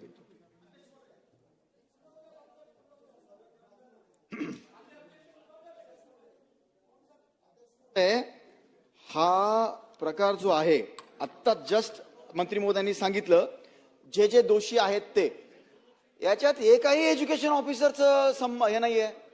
एज्युकेशन ऑफिसर शिवाय या परवानग्या दिल्याच जात नाही. म्हणून त्या शिक्षणाधिकाऱ्यांवर ताबडतोब फौजदारीचे खटले दाखल करून आपण कार्यवाही करणार का? नंबर 1. नंबर 2, अध्यक्ष महोदय, हा साधा मुद्दा नाहीये. आपल्या राज्यांच्या पिढ्या बर्बाद करण्याचा हा प्रकार चालू आहे आणि म्हणून माझी मंत्री महोदयांना विनंती आहे की यांच्यावर खरं म्हणजे आज जे कायदे आहेत आपले त्या फ्रेम मध्ये जर बसत असेल तर देशद्रोह्यांचा गुन्हा यांच्यावर दाखल झाला पाहिजे आणि जर नसेल तर आपण कायद्यात अमेंडमेंट करून यांच्यावर तुम्ही देशद्रोहीचा गुन्हा दाखल करणार आहात का? प्रकरण एक नाहीये. आता सन्मान्य सदस्य म्हटले तसं एका विभागामध्ये जस्ट लक्षात आलंय, म्हणजे 10 वर्षापासून शिक्षक नाही पगार घेऊ लागले, संस्था चालक बिंदास त्यांच्या नोकऱ्या दाखवू लागले. ह्याच्यावर चाललंय काय? हे डायरेक्ट तुम्ही काय सांगता इथे मंत्री महोदय? सहसंचालकांमार्फत चौकशी करतोय किंवा त्या संचालकांना, अरे हेच दोषी आहेत ना, हे सामील झाल्याशिवाय हे होऊच कसं काय शकतं? म्हणून तुमच्या डिपार्टमेंटच्या एकाही व्यक्तीला तुम्ही ही चौकशी देऊ नका. दुसऱ्या खात्यामध्ये निपुण तुम्ही IAS अधिकारी, सचिव नाही, मी तर म्हणतो चीफ सेक्रेटरी साहेबांच्या अध्यक्षतेखाली या सगळ्यांची चौकशी 3 ते 6 महिन्याच्या आत आपण पूर्ण करणार का? नाही. अध्यक्ष महोदय, नागपूरच्या बाबतीमध्ये मी आपल्याला माहिती दिली. यामध्ये काही वरिष्ठ अधिकाऱ्यांच्या पासून तर संस्था चालकांच्या पर्यंत त्या ठिकाणी गुन्हे दाखल झालेले आहेत आणि या उपरही आणखी चौकशीमध्ये जे काही समोर येईल, आताच्या घडीला अस्तित्वात असलेल्या नियमांच्या आधारे, कायद्याच्या आधारे त्या ठिकाणी कठोर कारवाई केली जाईल.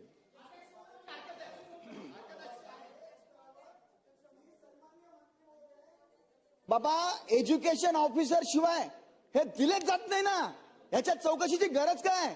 आपण सन्माननीय मंत्री महोदय, आपण त्या खात्याचे मंत्री असल्यापासून चांगलं काम करतायत. आमचा अजून तुमच्यावर दृढ विश्वास होऊ द्या.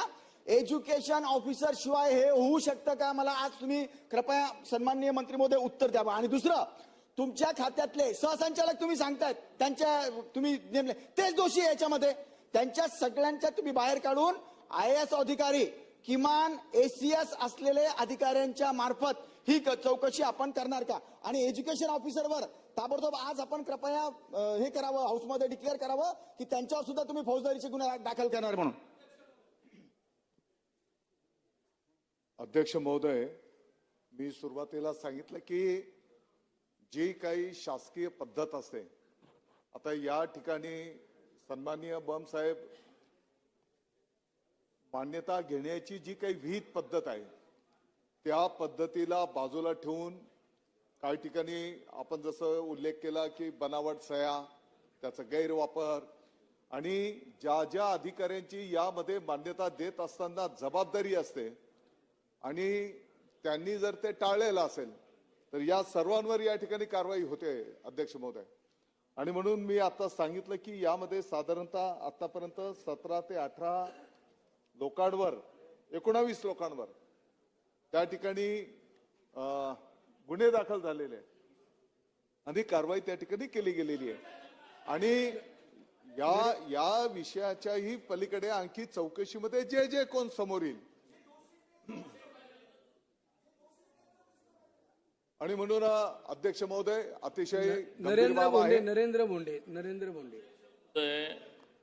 मंत्री महोदयांनी आपल्या उत्तरमध्ये प्रामाणिकपणे सगळं त्यांनी केलंय, गुन्हा दाखल झाला, SIT नेमलाय, सगळं मान्य केलंय.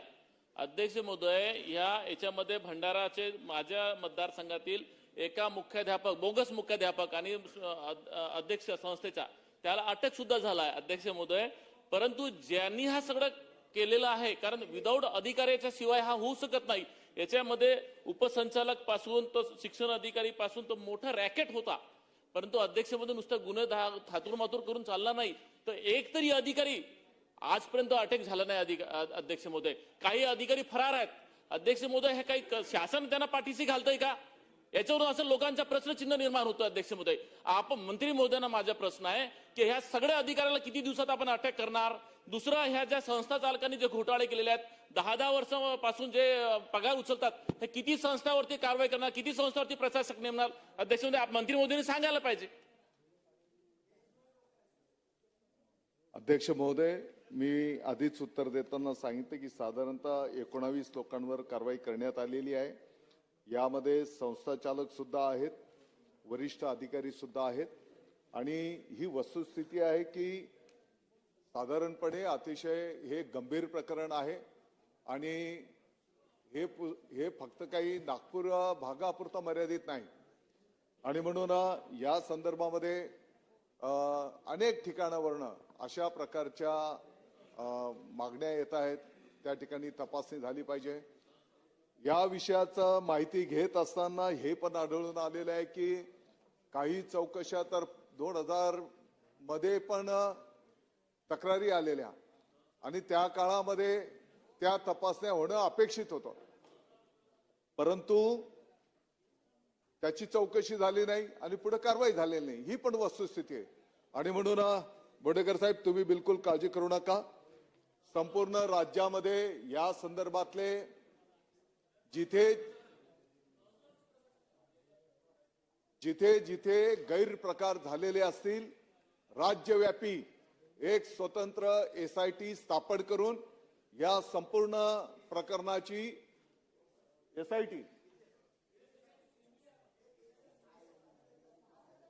त्याच्यावर वरिष्ठ IAS अधिकारी असतील, IPS अधिकारी असेल, आवश्यकता पडली कायद्याचं ज्ञान असलेला पण वरिष्ठ अधिकारी या ठिकाणी देण्यात येईल आणि संपूर्ण राज्यव्यापी जिथे जिथे असं घोटाळा झालेला असेल त्याची चौकशी केली जाईल आणि त्याच्यावर कठोर कारवाई केली जाईल. कारण शिक्षण हे पवित्र क्षेत्र आहे आणि या क्षेत्राला बदनाम करण्याचं काम कोण करत असेल तर त्याच्यावर कठोर कारवाई त्या ठिकाणी केली जाईल. सन्माननीय काशीनाथ दाते. मंत्री महोदयांनी या लक्षवेधीचं उत्तर दिलेलं आहे. 19 अधिकाऱ्यांच्यावर कारवाई केली अशा पद्धतीने त्यांनी सांगितलंय. परंतु याचं रॅकेट हे फार तळागाळापासून आहे. याच्यामध्ये अजूनही लोक त्याच्यामध्ये काही सापडण्याची शक्यता आहे. आणि दुसरी महत्वाची गोष्ट अशी आहे की अधिकाऱ्यांच्यावर कारवाई झाली, संस्था चालकांच्यावर कारवाई झाली, परंतु ह्या शालार्थ प्रणालीमध्ये बनावट शालार्थ ID देऊन जे 580 अपात्र शिक्षक आहेत त्यांनी जे पगार घेतले, त्याच्यामुळे या सरकारचं नागपूर विभागाचं 100 कोटी रुपयाचं नुकसान झालंय. त्याचप्रमाणे 259 कोटी महाराष्ट्रामध्ये त्या ठिकाणी त्याचा भ्रष्टाचार झालेला आहे. आणि मग या लोकांना जर हे अपात्र असताना यांना जर पगार दिले असतील तर ही पगाराची रक्कम त्यांच्याकडनं वसूल केली जाणार ना का, हा खऱ्या अर्थानं मुद्दा आहे. ते पैसे त्यांच्याकडनं खऱ्या अर्थानं वसूल झाले पाहिजेत. जर हे खोटे आहेत, त्यांच्या खोट्या आयडीवर जर त्यांना पगार दिले असतील तर त्या पगाराची सुद्धा वसुली त्यांची केली पाहिजे, असं माझं म्हणणं आहे. प्रवीण दटके. माननीय सदस्य महोदयांनी ज्या काही भावना ठेवलेल्या आहेत, जसं मी आताच उत्तर देताना सांगितलं की अतिशय उच्च पदस्थ अधिकाऱ्यांच्या उपस्थितीमध्ये त्या ठिकाणी SIT गठीत केली जाईल आणि त्या SIT चौकशीमध्ये जे जे काही समोर येईल त्यांच्यावर त्या ठिकाणी कठोर कारवाई केली जाईल. अध्यक्ष महोदय, घ्यायची 6 नंबर. मंत्री महोदयांचं मी धन्यवाद देतो की त्यांनी IAS IPS किंवा तत्सम कायद्याचं ज्ञान असलेल्या लोकांची SIT निर्माण होईल असं सांगितलं. मी त्यांचा धन्यवाद देतो. पण सध्या या पदावर जे अधिकारी आहेत ते या सगळ्या भीतींमुळे कुठलंच काम करत नाही, कुठले योग्य शिक्षकांचे पगार काढत नाहीत. त्यामुळे एखादा प्रामाणिक, एखादा योग्य अधिकारी समजा त्या उपसंचालकाच्या ठिकाणी आता चार्जवर आहेत आणि या भीतीपोटी कोणीच काम करायला तयार नाही. कारण सगळ्या अधिकाऱ्यांनी अँटिसिपेटरी बेल घेतले आहेत, सगळे उपसंचालक त्यात आहेत, अनेक माजी प्राथमिकचे अधिकारी त्यात आहेत, अनेक शाळा संचालक त्यात आहेत. सगळ्यांनी अँटिसिपेटरी बेल करता प्रयत्न केले आहेत. कोणाला मिळाल्यात, कोणी फरार आहेत. माझी आपल्या माध्यमातून एवढीच विनंती आहे की जोपर्यंत याचा सगळा छडा लागत नाही तोपर्यंत तिथला कुठलाही अधिकारी तुम्ही बाहेरच्या विभागातला पाठवा, तुम्ही इतर विभागातनं पाठवा, पण त्या नागपूर विभागातल्या कुठल्याच अधिकाऱ्याला उपसंचालक किंवा तत्सम जिथनं या परवानग्या मिळतात IDच्या किंवा ते जे फिरते पथक असतात तिथले त्याची समूह ते नवीन केले पाहिजेत. मला दुर्दैवाने असं बोलावं लागतं की हे जे पुण्याचं काम आहे, शिक्षण हे पुण्याचं काम आहे, पण या विभागात सगळ्यात जास्त भ्रष्टाचार होतो. हे दुर्दैवाने या सभागृहात सांगावं लागतं. त्यामुळे माझी माननीय अध्यक्षांच्या माध्यमातून आपल्याला विनंती आहे की नागपूर विभागातील जो काही प्राथमिकचा स्टाफ असेल, माध्यमिकचा स्टाफ असेल, उपसंचालक असतील, शिक्षण अधिकारी असतील, ते मूळ सरसकट बदलले नाही तर हा घोटाळा थांबू शकणार नाही. त्यामुळे दादा, आपण उत्तम काम करता आहात. माझी आपल्याला माननीय अध्यक्षांच्या माध्यमातून विनंती आहे की तो माध्यमिक विभागाचा स्टाफ असेल, प्राथमिक विभागाचा स्टाफ असेल, उपसंचालक असतील, हे सगळे बाहेरनं पाठवावे. आपण हे पाठवणार आहात का? बस एवढी एक आपल्याला विनंती आहे. अध्यक्ष महोदय, मी अतिशय स्पष्टपणे सांगितलं की या संदर्भामध्ये वरिष्ठ अगदी IAS IPS आणि वरिष्ठ दर्जाचे अधिकारी देऊन SIT स्थापन करून त्याची चौकशी केली जाईल आणि नियमाप्रमाणे जे काही काम असेल तर तो आज पण कोण करू शकतो. नियमाच्या बाहेर कोणी जायचं नाही आणि बेकायदेशीर काम केलं या चौकशीत तर पुढे येईल, त्याच्यावर कारवाई होईल. आणि म्हणून माननीय मुख्यमंत्री महोदय, माननीय उपमुख्यमंत्री महोदयांनी या संदर्भामध्ये स्पष्ट निर्देश दिलेले आहेत आणि असला या पवित्र क्षेत्रामध्ये गैरकारभार बिलकुल खपून घेतला जाणार नाही. सन्मान्य सुरेश भोळे. अध्यक्ष महोदय, हा नागपूर विभागाचा प्रश्न जरी असला तरी जळगावमध्ये सुद्धा एक शिक्षण अधिकारी वंदना चव्हाण म्हणून होता. त्यांना भ्रष्टाचाराच्या आरोपावरती बदली केली गेली, पण काही दिवसांनी परत तिथे आले. माझी मंत्री महोदयांना विनंती आहे की असे भ्रष्टाचार झालेले अधिकारी त्यांची बदली होते, परत ते येऊन जातात, त्यांची हिंमत वाढते. माझी मंत्री महोदयांना विनंती आहे की अशा अधिकाऱ्यांना परत आपण कारवाई करणार का? अध्यक्ष महोदय, पर्टिक्युलर नाव आणि त्याचं कागदपत्र जर दिले तर तात्काळ कारवाई केली जाईल.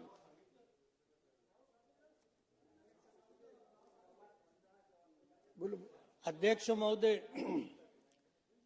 एजुकेशन डिपार्टमेंट में जो भ्रष्टाचारी चल रही है ये सिर्फ नागपुर तक सीमित नहीं है, पूरे राज्य के अंदर जो है इस तरह का भ्रष्टाचार हो रहा है. आने वाली हमारी नस्लों को तबाह और बर्बाद करने की ये एक ऐसी कोशिश है जिससे पूरा राज्य बदनाम हो रहा है. आज इस वक्त मैं नासिक जिले के ताल्लुक से बात करना चाहता हूं. मैं हमारे माननीय एजुकेशन मिनिस्टर दादा भूसे साहब की तवज्जो चाहूंगा कि आपकी नाक के नीचे आपके जिले में, आपके शहर मालेगांव में जो एजुकेशन डिपार्टमेंट में भ्रष्टाचारी हो रही है उस ताल्लुक से आपको तवज्जो देने की जरूरत है. नासिक जिले के अंदर 15-15, 20-20 साल से ऑफिसरान हैं, जाते हैं वापस उसी जगह पर आ जाते हैं. अगर उनका ट्रांसफर होता है मेट में जाते हैं और स्टे ले करके वो लोग जो है वहीं पर रहते हैं. ये ऑफिसरान, इनके ऊपर पहले भी इंक्वायरी लगाई गई लेकिन इंक्वायरी का कोई नतीजा और भ्रष्टाचारी के ताल्लुक से उनके खिलाफ कोई कार्रवाई होती नहीं है. अध्यक्ष महोदय, इनके पास करोड़ों अरबों की जायदाद है, 3 स्टार होटलों के मालिक हैं, फार्म हाउस इनके पास है, खेती की बड़ी बड़ी जमीनें इनके पास है। ये सब भ्रष्टाचारी के जरिए उन्होंने बनाए हैं। मेरा ऐसा मानना है अध्यक्ष महोदय, मंत्रालय से लेकर के नासिक जिले तक और नीचे तक इन तमाम ऑफिसरों की मिली भगत के बगैर ये काम नहीं हो सकता। एजुकेशन लाइन से जो भ्रष्टाचारी हो रही है, इस सिलसिले के अंदर पूरी कार्रवाई होनी चाहिए। बोगस सालार आईडी बना करके, बोगस सिग्नेचर करके, बोगस टीचरों की भर्ती की जाती है और पुरानी तारीखों के अंदर उनकी नौकरी बता करके करोड़ों रुपये का सरकार को चूना लगाया जाता है, फर्क की रकम निकाली जाती है।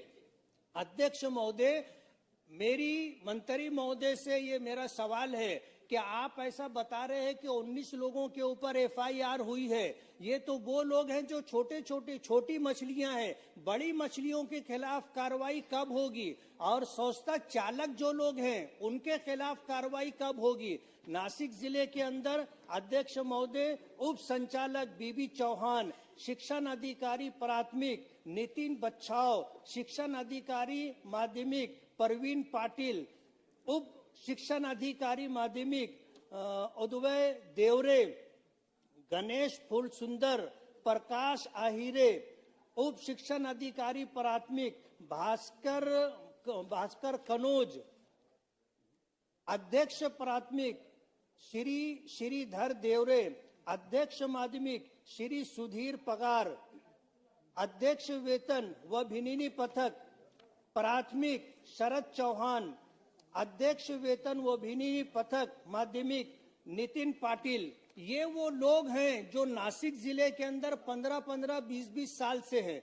अध्यक्ष महोदय, मालेगांव महानगर पालिका ने हाई कोर्ट और सुप्रीम कोर्ट का उल्लंघन करते हुए 2009 से आज तक 10 टीचरों की बोगस भर्ती की और इस इलीगल भर्ती में मंत्रालय के अफसरान भी शामिल हैं। 10 करोड़ रुपए से जायद फर्क की रकम निकाली गई है। गवर्नमेंट के अधिकारियों ने गवर्नमेंट को चूना लगाया है। मेरी मंत्री महोदय के पास कंप्लेन करने पर मंत्री महोदय ने तत्काल प्रधान सचिव को इंक्वायरी करने का आदेश दिया था। उस पर जब भी फॉलो अप के लिए बात की जाती है तो जवाब मिलता है कि सन्मान्य सदस्य प्रश्न विचारा। प्रश्न मेरा आपके माध्यम मंत्री महोदय से सवाल है कि ये पूरे राज्य के अंदर जो भ्रष्टाचारी चल रही है, इसमें छोटी मछलियों को छोड़कर बड़ी मछलियों के खिलाफ कार्रवाई करेंगे क्या? एक। दूसरा, जो संस्था चालक हैं उनके खिलाफ कार्रवाई होगी क्या? 3, जो फर्क की रकम करोड़ों रुपये निकाली गई है, वो करोड़ों रुपये की वसूली की जाएगी क्या?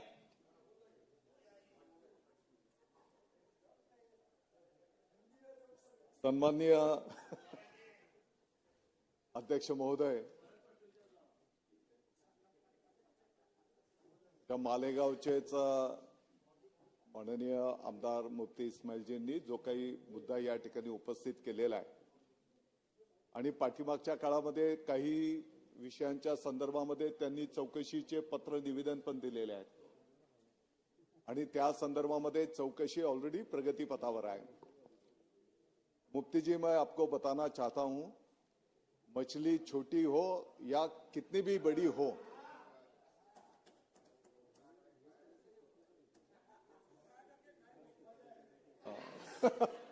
मी शाकाहारी आहे,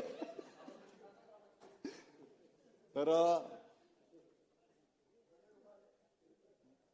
मछली किती पण मोठी असली तरी त्या जो कोण दोषी असेल त्याच्यावर कठोर कारवाई केली जाईल।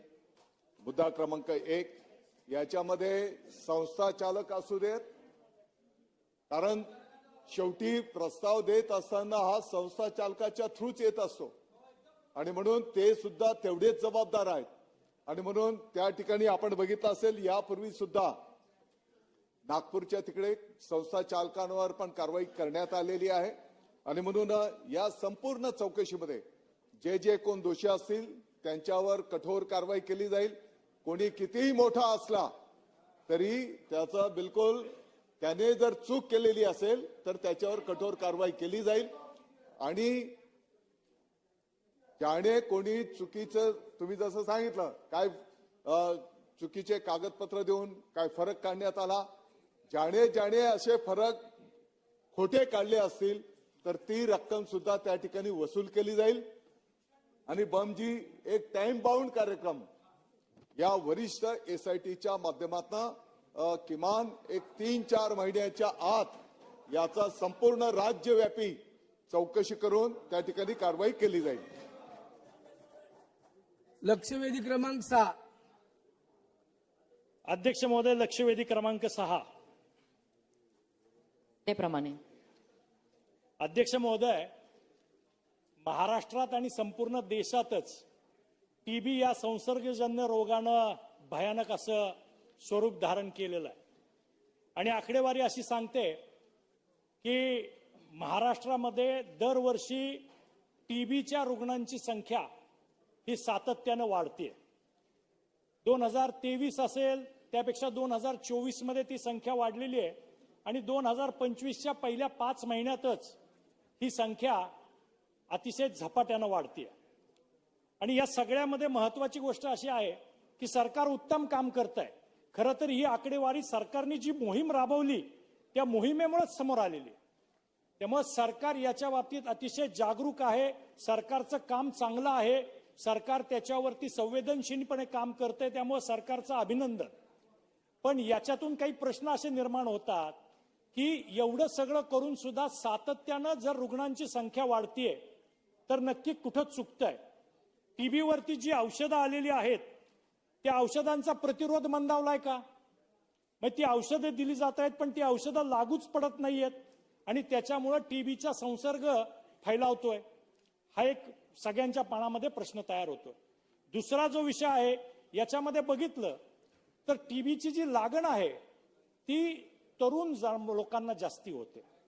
त्याच्यामध्ये तुम्ही जर बघितलं तर 15 ते 30 वयोगटातील जी काही वयोगट आहे याच्यामध्ये टीबीच्या रुग्णांची संख्या मोठ्या प्रमाणावरती आहे.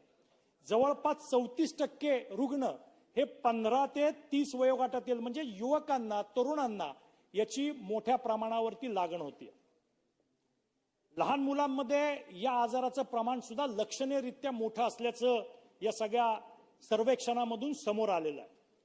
आणि 31 ते 25 वयोगटामध्ये सुद्धा याच्यात संख्या आहे आणि 46 ते 60 वयोगटामध्ये त्या मानानं कमी त्याच्यात लागण होते, पण त्यांच्यात सुद्धा संसर्ग होतो हे नक्की आहे.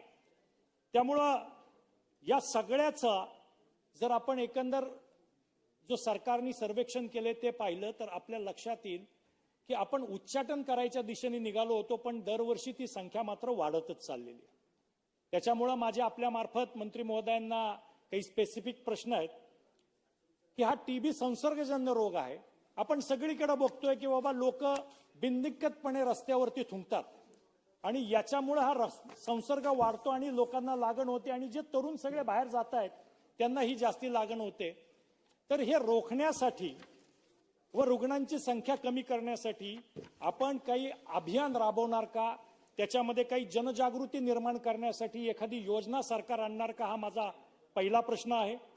दुसरा जो प्रश्न आहे की अगदी ग्रामपंचायत लेवल पासून तालुका पातळीवरती, जिल्हा स्तरावरती शासकीय आरोग्य विभागाने या अनुषंगाने विशेष मोहीम कायमस्वरूपी राबवणं गरजेचं आहे आणि औषध उपचार वेळेवर देणं गरजेचं आहे. त्यामुळे हे कायमस्वरूपी त्या ठिकाणी ग्रामपंचायतीपासून तर जिल्हा पातळीपर्यंत कायमस्वरूपी अभियान राबवलं जाईल का, जेणेकरून या रोगाचं कंट्रोल करणं किंवा त्याचं उच्चाटन करणं शक्य होईल.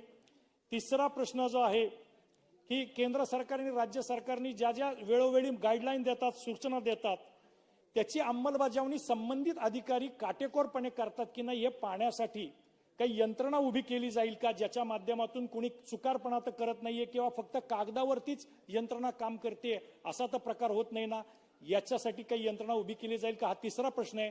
आणि चौथा प्रश्न आहे की जर जे सर्वेक्षणातून पुढे येत आहे की औषधांची जी काही परिणामकारकता आहे ती संपलेली आहे, तर आपल्या मार्फत याच्यामध्ये केंद्र सरकारला सांगून काही प्रतिजैविक किंवा इतर काही औषधं ही केली जातील का, किंवा त्या औषधाचं संशोधन करण्यासाठी केंद्र सरकार आणि राज्य सरकारच्या मार्फत प्रयत्न केले जातील का, असे माझे 4 स्पेसिफिक प्रश्न आहेत.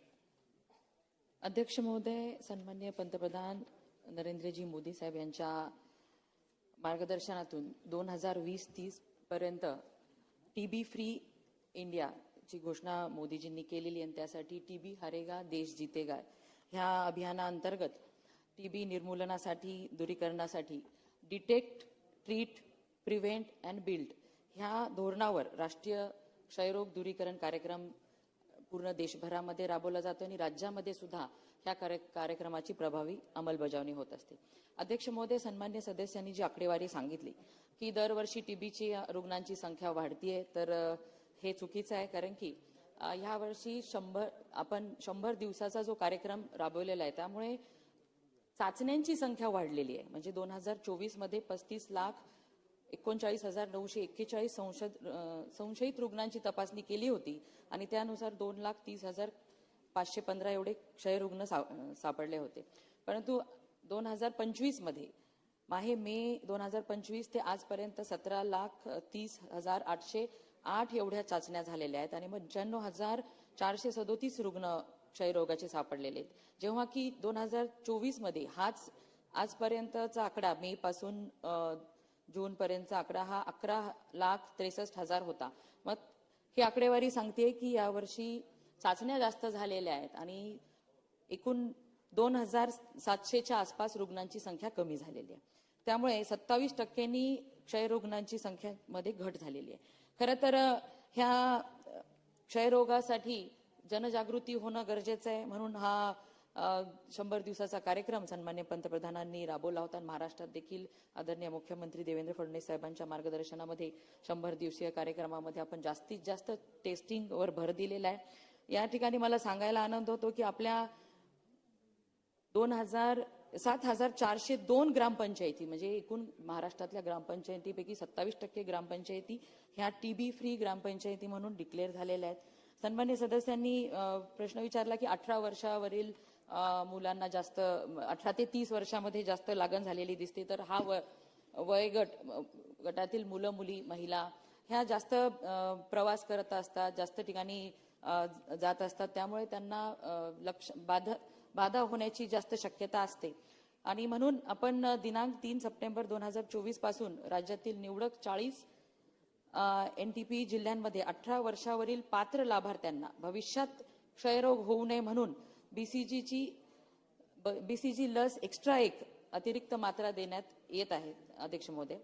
आणि ज्या क्षयरोग रुग्ण आहे त्याच्या कुटुंबियांना सुद्धा ह्या रोगाची लागण होऊ नये म्हणून CYTB चाचणी करून त्यांना सुद्धा त्याच्यावरती उपचार देण्यात येत आहेत. आणि अध्यक्ष महोदय, जे आता सन्मान्य सदस्यांनी सांगितलं की ह्या क्षयरोगाचे जे मेडिसिन्स आहेत त्याचा अनेक रोगी किंवा अनेक क्षयरुग्णांना त्या औषधांचा प्रतिसाद तेवढा मिळत नाही. म्हणून यासाठी आपण नवीन BPAM ही उपचार पद्धती सुद्धा अवलंबलेली आहे आणि त्यामुळे या ठिकाणी जास्तीत जास्त प्रचार प्रसार होणं, टीबी संदर्भात जास्तीत जास्त लोकांमध्ये चर्चा होणं हे गरजेचं आहे.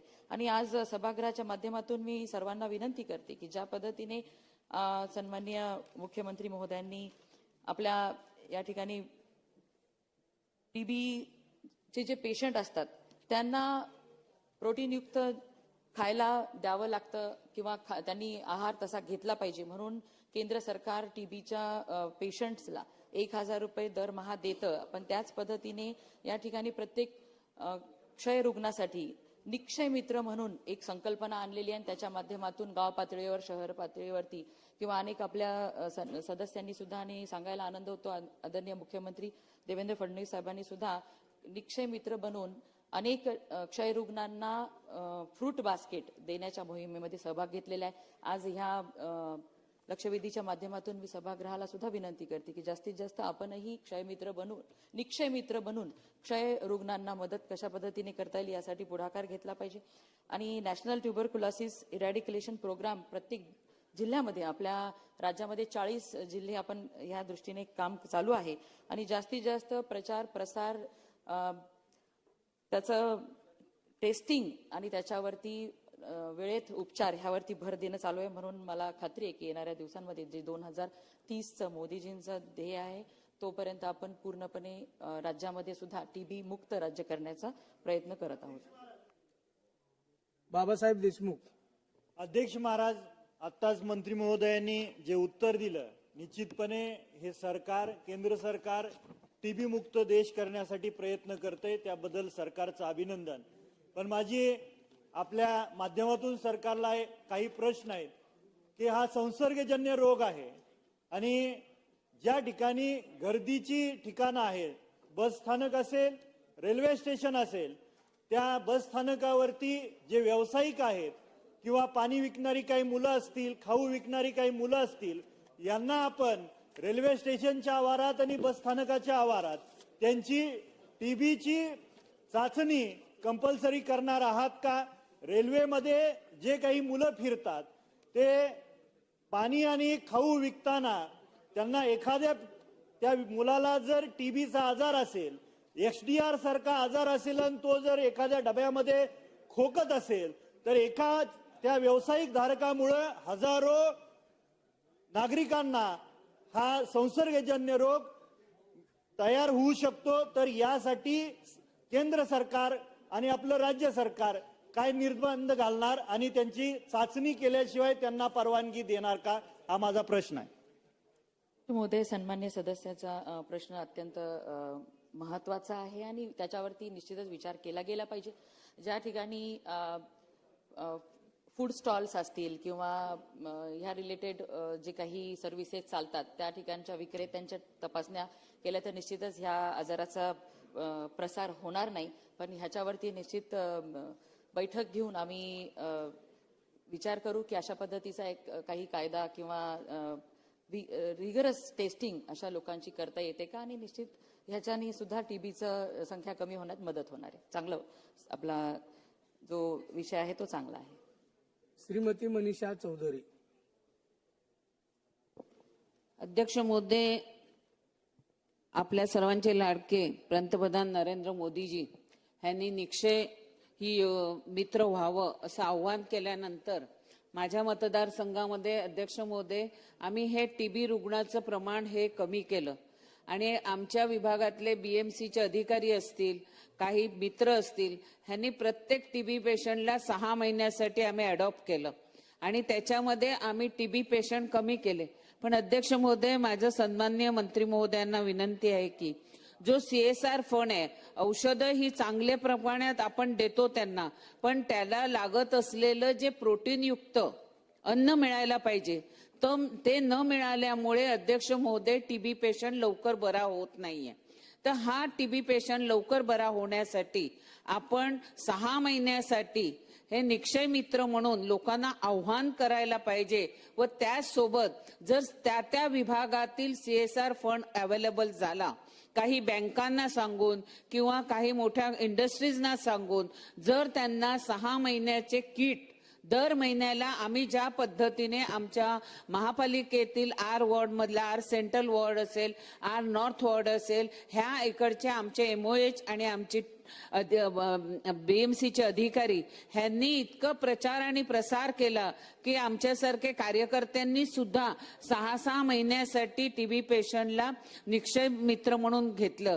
त्यांना केंद्र शासनाकडनं सर्टिफिकेट सुद्धा येते निक्षय मित्राचं.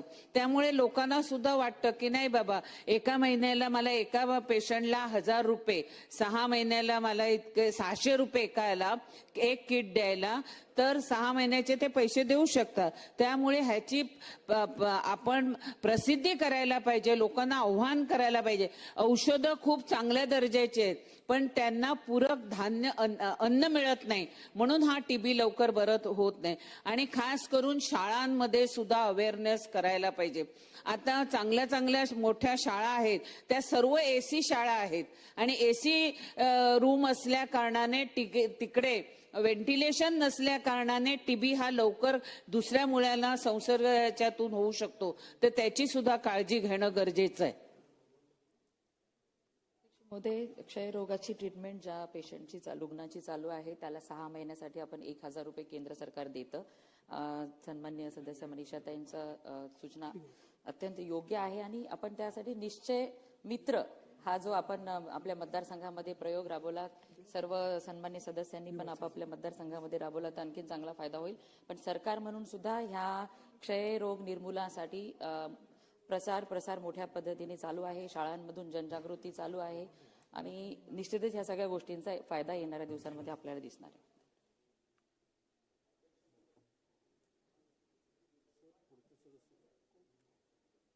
श्री समीर पुनावार. धन्यवाद अध्यक्ष महोदय. अध्यक्ष महोदय, हा अतिशय महत्वाचा विषय आहे. ग्रामीण भागातील तरुण पिढी याच्यामध्ये जास्त प्रमाणामध्ये अफेक्ट होते असं दिसते. शहरामध्ये सुद्धा होतो आहे. याच्यामध्ये माझा प्रश्न आहे मंत्री महोदयाला की ज्याप्रमाणे आपण हत्ती रोग निर्मूलन केलं किंवा असे अनेक रोग आपण निर्मूलन केले त्या पद्धतीने हा कार्यक्रम घेण्याची गरज आहे. कारण की ज्या प्रमाणामध्ये ही आकडेवारी बघितली आणि याच्यामध्ये तरुण मुलं मुली जास्त इफेक्ट होत आहेत, तरुण आणि मध्यम वयातील. त्यामुळे हे अतिशय चिंताजनक आहे. या बाबतीमध्ये प्रत्येक PSC ने आहे म्हणजे प्रत्येक PSC ही क्षयरोग मुक्त झाली पाहिजे आणि क्षयरोग मुक्त होण्यासाठी एक कार्यक्रम हा PSCच्या मार्फत तिथल्या आजूबाजूच्या गावामध्ये राबवण्याची गरज आहे. घरोघरी तपासणी करण्याची गरज आहे, घरोघरी औषधी देण्याची गरज आहे. आणि हा माझा पहिला प्रश्न आहे, हे सरकार करणार का? दुसरा विषय, हा जे आकडेवारी दिलेली आहे याच्यामध्ये दुरुस्तीचं प्रमाण किती आहे? ज्याला क्षयरोग झाल्यानंतर हे जे आकडे दिलेले आहे याच्यामध्ये दर 6 महिन्यांनी दुरुस्तीचं प्रमाण किती होत आहे हा सुद्धा आकडा आपण आम्हाला सांगावा, सभागृहावर अशी विनंती आहे. धन्यवाद. अध्यक्ष महोदय, योग्य ट्रीटमेंट घेतल्यानंतर 100% तो रुग्ण TB पासून दुरुस्त होतो आणि प्रत्येक पंचायत समिती लेवललाच नाही तर आशा सेविकांच्या माध्यमातून गाव पातळीवर सुद्धा जे लक्षणं ज्यांच्यामध्ये आढळतात तशा सगळ्या लोकांची तपासणी आपण या ठिकाणी करत आहोत.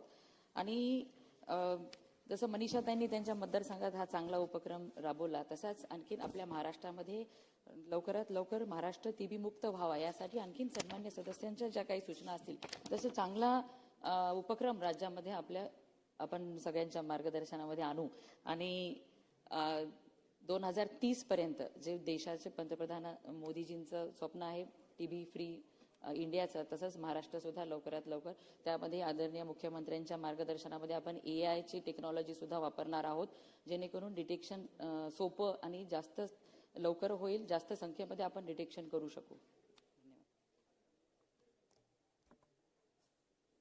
विक्रम पाचपुते. धन्यवाद अध्यक्ष महोदय.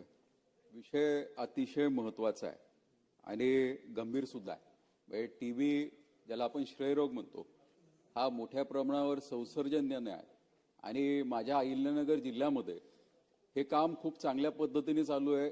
केंद्राची समिती सुद्धा काही दिवसापूर्वी आली होती आणि त्यांनी स्तुती सुद्धा केली. म्हणजे आमचा जिल्हा हा TB रोग प्रसारामध्ये कंट्रोलिंगमध्ये खूप मोठ्या प्रमाणावर पुढे आहे.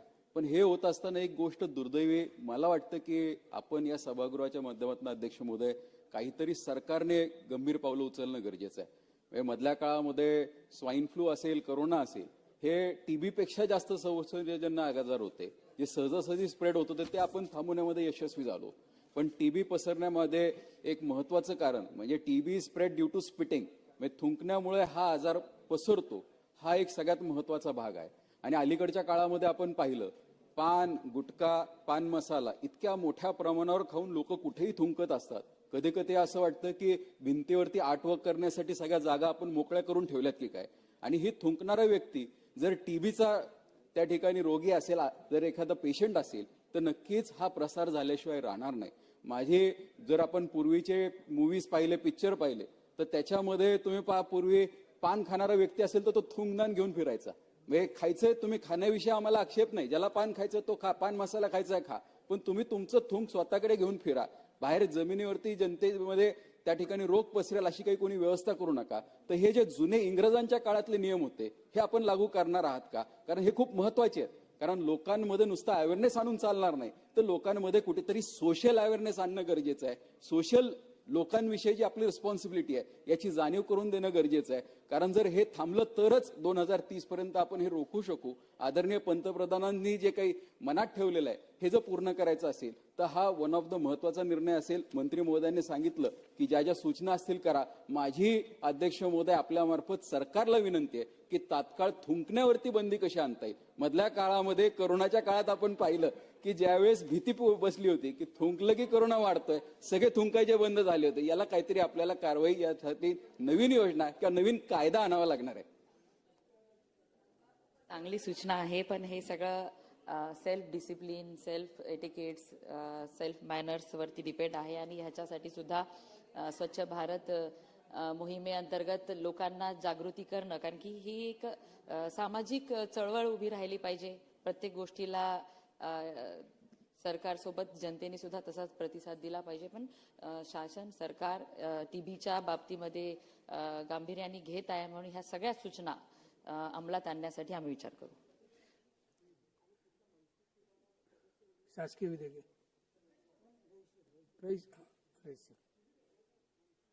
अध्यक्ष महोदय, एक बहुत ही इम्पोर्टेंट विषय है ट्यूबरक्लोसिस, और जो अनुभव मेरा 10 साल का है महानगर पालिका में काम करने के लिए, उसके आधार पे मैं कोई सूचना कर रहा हूँ. Government of India, government of Maharashtra, ULC, zila parishad, सब लोग टीबी कंट्रोल में लगे हुए हैं.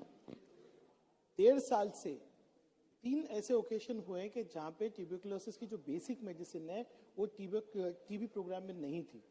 आप जानते हो कि टीबी का बेसिक क्या होता है कि अगर आपको ट्यूबरक्लोसिस हुआ, आपने प्रोटोकॉल नहीं फॉलो किया, तो आप एमडीआर और एक्सडीआर तक पहुंचते. तो क्या सरकार इसके लिए जवाबदार नहीं है कि लाखों लोग जो टीबी प्रोग्राम के अंतर्गत ट्रीटमेंट ले रहे थे, उनका प्रोटोकॉल ब्रेक हुआ? तो सरकार ने पहले ऐसी योजना बनाना चाहिए कि ट्यूबरक्लोसिस की जितनी भी मेडिसिन है वो पेशेंट के सामने 3 से 4 महीने का उसका स्टॉक होना चाहिए. ये मेरा पहला प्रश्न है. दूसरा प्रश्न मेरा ये है कि आज स्पूटम टेस्ट अगर करना है आपको, तो जीन एक्सपर्ट मशीन्स जो है, आपने जैसे अभी भिवंडी का उदाहरण आप ले लीजिए, 2 जगह पे सिर्फ स्पूटम टेस्ट हो पा रहा है. तो क्या आप ये इंश्योर करें, क्योंकि आपको अगर ट्यूबरक्लोसिस कंट्रोल करना है तो डिटेक्शन पहला स्टेप है, तो आप उस पर क्या योजना कर रहे हैं? तीसरा है कि आज सर एक्सडीआर और एमडीआर की प्रमाण बढ़ गई है. क्यों बढ़ी है?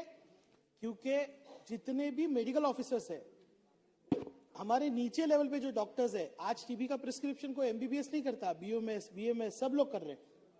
मैं आपको जवाबदारी से बोल रहा हूं कि कितने हजारों केस टीबी के सीधा एक्सडीआर और एमडीआर के प्रिस्क्रिप्शन हो रहे हैं. तो आप कैसा इंश्योर करोगे कि टीबी का प्रोटोकॉल जो वर्ल्ड हेल्थ ऑर्गेनाइजेशन बोल रहा है वो 100% इंप्लीमेंट हो? हम खुद अपने प्रोग्राम में लोगों को टीबी से एक्सडीआर, एमडीआर की तरफ लेके जा रहे हैं. आपको पता होना चाहिए मेडिसिन रेजिस्टेंट हो जाता है आदमी अगर उसको हायर डोज देंगे तो. तीसरा मेरा जो प्रश्न है वो ये है कि आज आप नंबर्स बता रहे हो, आप खुद देख रहे हो डिटेक्शन नीचे गया है, टीबी बढ़ा है, क्योंकि ये क्लस्टर्स है. जहां पे स्लम है, जैसे भिवंडी में आप आएंगे, मेरे यहाँ पे 50% क्लस्टर है स्लम का. आप यूएलसीज को, लोकल बॉडीज को सख्ती कीजिए कि वो डिटेक्शन बढ़ाए, वरना ये बढ़ रहा है, कम नहीं हो रहा है. मंत्री महोदय जी, आप थोड़ा सा हमारे जैसे एरियाज में आइए, मैं आपको लेके चलता हूँ. या आप मुंबई में भी आप जाएंगे तो बहुत सारे क्लस्टर्स है, मलाड है, धारावी है, गोवंडी है, जहाँ पे टीबी बढ़ रहा है बिकॉज ऑफ डेंसिटी. तो इन प्रश्नों को आप देखिए और इसको स्ट्रेंथन कीजिए. मंत्री महोदय, 2024 पासून 24 मार्च एप्रिलमध्ये कुठल्याही औषधाचा तुटवडा नव्हता.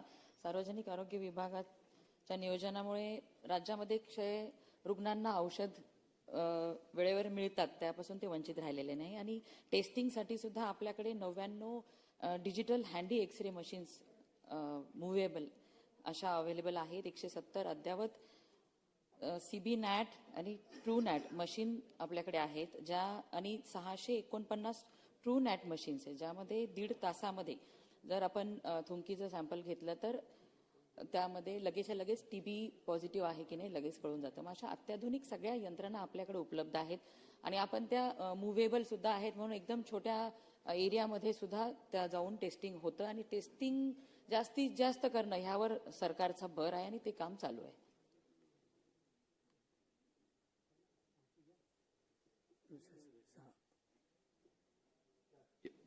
शासकीय विधेयके विचार, खंडशः विचार व संमत करणे, सन 2025 शासकीय 2025 चे विधानसभा विधेयक क्रमांक 54.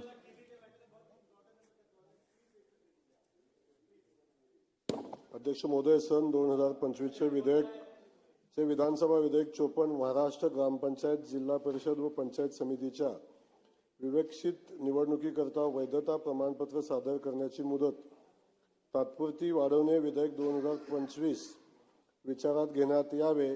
मी आपल्या अनुमतीने प्रस्ताव मांडतो.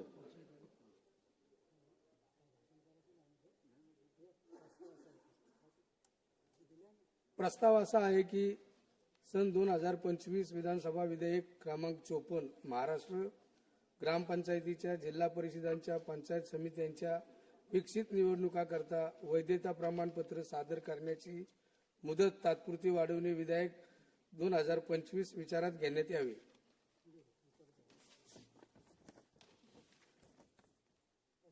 प्रश्न असा आहे की सन 2025 विधानसभा विधेयक क्रमांक 54 महाराष्ट्र ग्रामपंचायतीच्या, जिल्हा परिषदेच्या, पंचायत समितीच्या विकसित निवडणुकाकरता वैधता प्रमाणपत्र सादर करण्याची मुदत तात्पुरती वाढवणे विधेयक 2025 विचारात घ्यावे काय? अनुकूल असतील तर होय म्हणावे, प्रतिकूल असतील तर त्यांनी नाही म्हणावे. होयचे बहुमत आहे, होयचे बहुमत आहे. विधेयक विचारात घेण्यात येत आहे.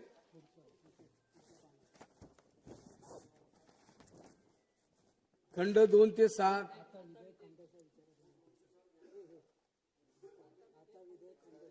आता विधेयक खंडशः विचारात घेण्यात येईल. खंड 2 ते 6 खंड 1 संपूर्ण शिक्षक हेतुवाक्य हे विधेयकाचे भाग समजण्यात यावे. अनुकूल असतील तर होय म्हणावे, प्रतिकूल असतील तर नाही म्हणावे. होयचे बहुमत, होयचे बहुमत. खंड 2 ते 6 खंड 1 संपूर्ण शिक्षक आणि हेतुवाक्य विधेयकाचे भाग झाले. प्रस्ताव असा आहे. अध्यक्ष महोदय, सन 2025 चे विधानसभा विधेयक क्रमांक 54 महाराष्ट्र ग्रामपंचायतीच्या, जिल्हा परिषदांच्या व पंचायत समितींच्या विवेकशीत निवडणुकीकरता वैधता प्रमाणपत्र सादर करण्याची मुदत तात्पुरती वाढवणे विधेयक 2025 संमत करावे, असे मी आपल्या अनुमतीने प्रस्ताव मांडतो. प्रस्ताव असा आहे की 2025 चे विधानसभा विधेयक क्रमांक 54 महाराष्ट्र ग्रामपंचायतीच्या, जिल्हा परिषदांच्या, पंचायत समित्यांच्या विकसित निवडणुकाकरता वैधता प्रमाणपत्र सादर करण्याची मुदत तात्पुरती वाढवणे विधेयक 225 संमत करावे.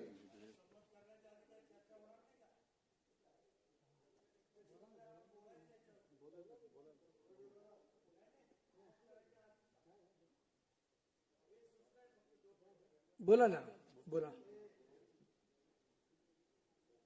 अध्यक्ष महोदय, या काही बिलाला मी काही विरोध करत नाही, परंतु या ठिकाणी जो काही उद्देश आहे आपला, त्याच्यामध्ये आपण कारण देताना असं सांगितलेलं आहे की पडताळणी समितीवर जात प्रमाणपत्राच्या पडताळणीचा कामाचा अधिभार असल्याने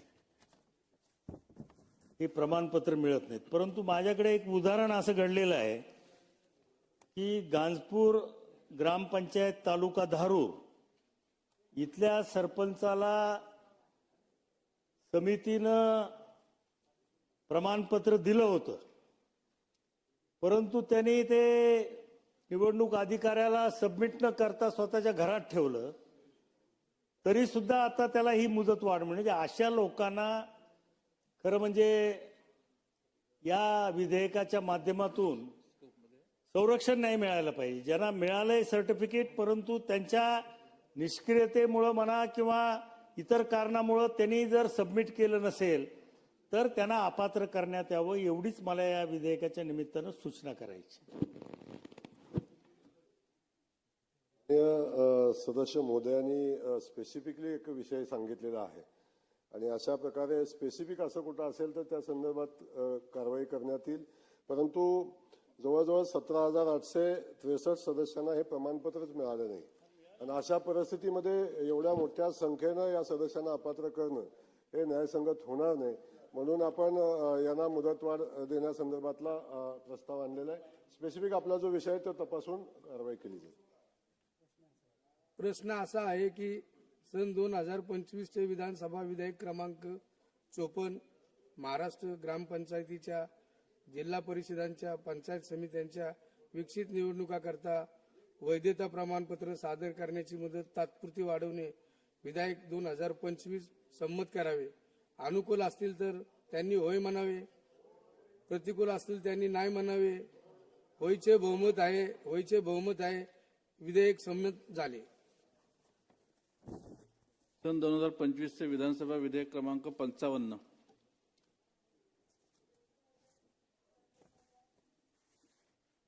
दोन 2025चे विधानसभा विधेयक क्रमांक 55 महाराष्ट्र नगर परिषदा नगरपंचायती व औद्योगिक नगरी 5वी सुधारणा विधेयक 2025 विचारात घेण्यात यावे असा मी आपल्या अनुमतीने प्रस्ताव असा आहे की सन 2025चे विधेयक क्रमांक 55 महाराष्ट्र नगर परिषदा नगरपंचायती व औद्योगिक नगरी 5वी सुधारणा विधेयक 2025 विचारात घेण्यात यावे.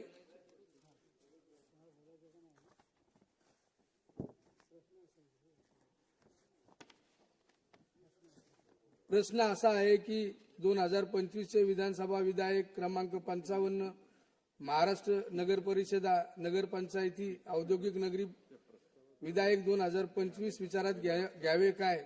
अनुकूल असतील त्यांनी होय म्हणावे, प्रतिकूल असतील त्यांनी नाही म्हणावे. होयचे बहुमत विधेयक विचारात घेण्यात येत आहे.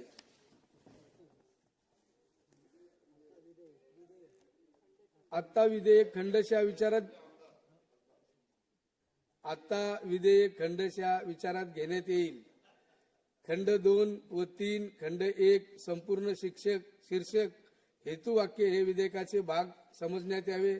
अनुकूल असतील त्यांनी होय म्हणावे, प्रतिकूल असतील त्यांनी नाही म्हणावे. होयचे बहुमत खंड 2, 3 खंड 1 संपूर्ण शीर्षक हेतुवाक्य विधेयकाचे भाग झाले. अध्यक्ष महोदय, सन 2025चे विधानसभा विधेयक क्रमांक 55 महाराष्ट्र नगर परिषदा नगरपंचायती व औद्योगिक नगरी 5वी सुधारणा विधेयक 2025 संमत करावे असं मी आपल्या अनुमतीने प्रस्ताव मांडते. प्रस्ताव असा आहे की 2025चे विधानसभा विधेयक क्रमांक 55 महाराष्ट्र नगर परिषदा नगरपंचायती औद्योगिक नगरी विधेयक 2025 संमत करावे.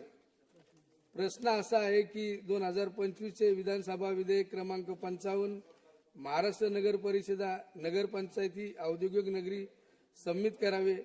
अनुकूल असतील त्यांनी होय म्हणावे, प्रतिकूल असतील त्यांनी नाही म्हणावे. होयचे बहुमत विधेयक संमत झाले. सन 2025चे विधानसभा विधेयक क्रमांक 62. अध्यक्ष महोदय, मी आपल्या अनुमतीने ही विधानसभा 2025चा अध्यादेश क्रमांक 2 महाराष्ट्र नगर परिषदा नगरपंचायती व औद्योगिक नगरी अध्यक्ष महोदय, सन 2025चे विधानसभा विधेयक क्रमांक 62 महाराष्ट्र नगर परिषदा नगरपंचायती व औद्योगिक नगरी 6वी सुधारणा विधेयक 2025 विचारात घेण्यात यावे असं मी आपल्या अनुमतीने प्रस्ताव मांडते. प्रस्ताव असा आहे की सन 2025चे विधानसभा विधेयक क्रमांक 62 महाराष्ट्र नगर परिषदा नगरपंचायती व औद्योगिक नगरी विधेयक 2025चे विचारात घेण्यात यावे. प्रश्न असा आहे की सन 2025चे विधानसभा विधेयक क्रमांक 62 महाराष्ट्र नगर परिषदा नगरपंचायती औद्योगिक नगरी विधेयक 2025 विचारात घ्यावे काय? अनुकूल असतील त्यांनी होय म्हणावे, प्रतिकूल असतील त्यांनी नाही म्हणावे. होयचे बहुमत आहे. विधेयक विचारात घेण्यात येत आहे. आता विधेयक खंडशः विचारात घेण्यात येईल. खंड 2, 3 खंड 1 संपूर्ण शीर्षक हेतुवाक्य हे विधेयकाचे भाग समजण्यात यावे. अनुकूल असतील त्यांनी होय म्हणावे, प्रतिकूल असतील त्यांनी नाही म्हणावे. होयचे बहुमत खंड 2 व खंड 3 खंड 1 संपूर्ण शीर्षक हेतुवाक्य विधेयकाचे भाग झाले. प्रश्न असा आहे की अध्यक्ष महोदय, सन 2025चे विधानसभा विधेयक क्रमांक 62 महाराष्ट्र नगर परिषदा नगरपंचायती व औद्योगिक नगरी 6वी सुधारणा विधेयक 2025 संमत करावे असं मी आपल्या अनुमतीने प्रस्ताव मांडते. प्रस्ताव असा आहे की सन 2025चे विधानसभा विधेयक क्रमांक 62 महाराष्ट्र नगर परिषदा नगरपंचायती औद्योगिक नगरी विधेयक 2025 संमत करावे. प्रश्न असा आहे की सन 2025चे विधानसभा विधेयक क्रमांक 62 महाराष्ट्र नगर परिषदा नगरपंचायती औद्योगिक नगरी विधेयक 2025 संमत करावे. अनुकूल असतील त्यांनी होय म्हणावे, प्रतिकूल असतील त्यांनी नाही म्हणावे. होयचे बहुमत विधेयक संमत झाले. 22 नियम 293 अन्वय प्रस्ताव श्री योगेश सागर. अध्यक्ष महोदय, मी या ठिकाणी 293च्या या प्रस्तावावरती माझे विचार मांडण्यासाठी उभा. अध्यक्ष महोदय, मी अध्यक्ष महोदय हा प्रस्ताव वाचून दाखवत नाही कारण त्याला मोठी वेळ जाईल. प्रस्तावाचे जे काही मुद्दे आहेत त्यावरती या सभागृहाचा आणि शासनाचा अध्यक्ष महोदय लक्ष वेधण्यासाठी मी अध्यक्ष महोदय काही विषय सूचनाच्या रूपाने मांडणार आहे. या प्रगतिशील महाराष्ट्र राज्यात प्रगतीची सोपान आपण प्रत्येक दिवशी वेगवेगळ्या स्वरूपाने वेगवेगळे इन्फ्रास्ट्रक्चर डेव्हलपमेंट असतील, पायाभूत सुविधा असतील, मूलभूत सुविधा असतील, मानवीय जीवन अध्यक्ष महोदय उंचावण्यासाठी ज्या ज्या वस्तू कराव्या लागतात, मग ते आरोग्याचं क्षेत्र असेल, शिक्षणाचं क्षेत्र असेल, अध्यक्ष महोदय आर्थिक विकासाचे मापदंड असतील, महाराष्ट्र हा नेहमीच पुरोगामी राज्य म्हणून देशाच्या सर्व 36 राज्यामध्ये नेहमीच अध्यक्ष महोदय पहिल्या क्रमांकावर राहिलेला आहे. त्या राज्याचा अध्यक्ष महोदय एक मोठा वारसा, सांस्कृतिक वारसा, सामाजिक वारसा, या राज्यामध्ये अध्यक्ष महोदय एक राजकीय वारसा सुद्धा, वेगवेगळे मतांतर असले तरी सुद्धा या राज्याला अध्यक्ष महोदय एक राजकीय असो, एक सांस्कृतिक असो, सामाजिक असो, असा एक अध्यक्ष महोदय परंपरेचा वारसा आहे. आपण अध्यक्ष महोदय या महाराष्ट्राच्या सर्वोच्च स्थानी आपण बसलेला आहात. अध्यक्ष महोदय सभागृहामध्ये हजारो लाखो करोडो महाराष्ट्राचे जी लोक आहेत, जी महाराष्ट्राची लोकसंख्या आहे, विधानसभेच्या या अधिवेशनाकडे अध्यक्ष महोदय सगळ्यांचे लक्ष असतात. लोकांचे लोककल्याणकारी कार्य असो, लोककल्याणकारी योजना असो, लोककल्याणकारी धोरण असो, अध्यक्ष महोदय त्याची सुनिश्चिती आपण ह्या सभागृहामध्ये बसून अध्यक्ष महोदय करतोय. आतापर्यंत देशाच्या इतर राज्याच्या तुलनेत महाराष्ट्राने अध्यक्ष महोदय नियमित आणि कायमची अशी आतापर्यंतची आघाडी या क्षेत्रामध्ये महाराष्ट्राने अध्यक्ष महोदय घेतली आहे. आपण मुंबई शहरामध्ये अधिवेशन करतोय. मुंबईचा कोस्टल रोड अध्यक्ष महोदय आम्ही राहायला मालाड, कांदिवली, बोरिवली, दहिसरची लोक एकेकाळी महापालिकेमध्ये अध्यक्ष महोदय नगरसेवक असताना आम्ही त्या सभागृहात भाषण करायचो की महापालिकेमध्ये पश्चिम उपनगराचे जे अतिरिक्त आयुक्त आहेत, पूर्व उपनगराचे अतिरिक्त आयुक्त आहेत, पूर्व उपनगराचे अतिरिक्त आयुक्तांना मानखुर्दमध्ये किंवा त्या तिकडे गोवंडीमध्ये त्या तिकडे त्यांना एक बंगला बांधून घर राहायला द्या, आणि पश्चिम उपनगरातले अध्यक्ष महोदय अतिरिक्त आयुक्तांना दहिसरमध्ये बंगला बांधून त्यांना राहण्याची सोय करून द्या, जेणेकरून महापालिकेच्या सभेला यायला त्यांना किती वेळ लागतो, ट्रेनने आले तरी 1.5-2 तास, आणि जर बाय रोड आले तर 3-3 तास पावसाळ्यात, आणि सामान्य दिवसामध्ये अध्यक्ष महोदय 2 ते 2.5 तासाची वेळ या मुंबई शहरामध्ये लागायची. अध्यक्ष महोदय आज परिस्थिती या कोस्टल रोडमुळे, या मेट्रोमुळे अध्यक्ष महोदय connectivity of the internal road म्हणजे एक रोडच्या दुसऱ्या रोडच्या जोडणीच्या संदर्भामध्ये महापालिकेने केलेले कार्य आणि सरकारने दिलेला प्रोत्साहन, त्यामुळे अध्यक्ष महोदय आज ही वेळ कमी होऊन प्रकाशदादा ही जवळजवळ 1.25 तासावर आली. म्हणजे आम्ही मालाडहून सकाळी निघालो की 1 तास 20 मिनिटं, 1 तास 25 मिनिटं अधिकाधिक विधान भवनपर्यंत पोहोचू शकतो. ही अध्यक्ष महोदय ही केवळ मुंबईची आपण रचना सांगतोय. मेट्रोचा प्रवास अध्यक्ष महोदय मुंबई असो, पुणे असो, नागपूर असो, आणि आता सुरू असलेले मेट्रोचे ऑनगोईंग प्रोजेक्ट असो, अध्यक्ष महोदय प्रकल्प असो, पुढच्या 3 वर्षामध्ये सरकारच्या या प्रयत्नांनी अध्यक्ष महोदय जवळजवळ मुंबई शहरासह नागपूर आणि पुणे मिळून आपण जवळजवळ 250-300 किलोमीटरचे मेट्रो मार्ग अध्यक्ष महोदय तयार करीत आहोत. ही कनेक्टिव्हिटी मध्ये अध्यक्ष महोदय मी सरकारचा मनापासून अभिनंदन करतोय. माननीय देवेंद्र फडणवीसजी यांच्या नेतृत्वात आणि अध्यक्ष महोदय याच्या पूर्वकाळामध्ये माननीय एकनाथराव शिंदे साहेबांच्या नेतृत्वात ज्या पद्धतीने मुंबईचा विकासाचा नियोजनाला चालना देण्याचं काम केलं आहे, निधी देण्याचं काम केलं आहे, पायाभूत सुविधासाठी अध्यक्ष महोदय प्रोजेक्टसाठीच्या ज्या व्यवस्था दिल्या आहेत, त्यामुळे मी अध्यक्ष महोदय माननीय देवेंद्र फडणवीसजी, माननीय एकनाथ शिंदे, माननीय अजितदादा पवार या तिघांचा आणि या मंत्रिमंडळाचा मनापासून अध्यक्ष महोदय धन्यवाद करतोय. आपण एवढे करून थांबलो नाही अध्यक्ष महाराज. आपण जे अटल सेतूचा प्रकल्प अध्यक्ष महोदय जवळजवळ 30-35 वर्ष अगोदर म्हणजे ज्याची कल्पना करून अध्यक्ष महोदय 40 वर्ष झाले, प्रकल्प त्याला काम सुरू करून अध्यक्ष महोदय जवळजवळ 19 वर्ष झाले, पण तो प्रकल्प कधीच पूर्णत्वाला येईल याची खात्री अध्यक्ष महोदय तिकडचे आज बसलेले लोक जेव्हा इकडे बसले होते तेव्हाही त्यांना नव्हती अध्यक्ष महोदय की कशा प्रकारे हा प्रकल्प पुरा होईल. अध्यक्ष महोदय माननीय देवेंद्रजी फडणवीस यांच्या आपण हा अटल सेतूचा प्रकल्प सुद्धा लोकार्पण केला महोदय. इकडून नवी मुंबईला जायचं असेल तर पूर्ण फिरून मुलुंडवरनं ऐरोलीवरनं असे नवी मुंबईला, ठाण्यावरनं नवी मुंबईला, अध्यक्ष महोदय वाशीवरनं नवी मुंबईला एंट्री करायला जवळजवळ 2.5-3-3.5 तासाची वेळ लागायची.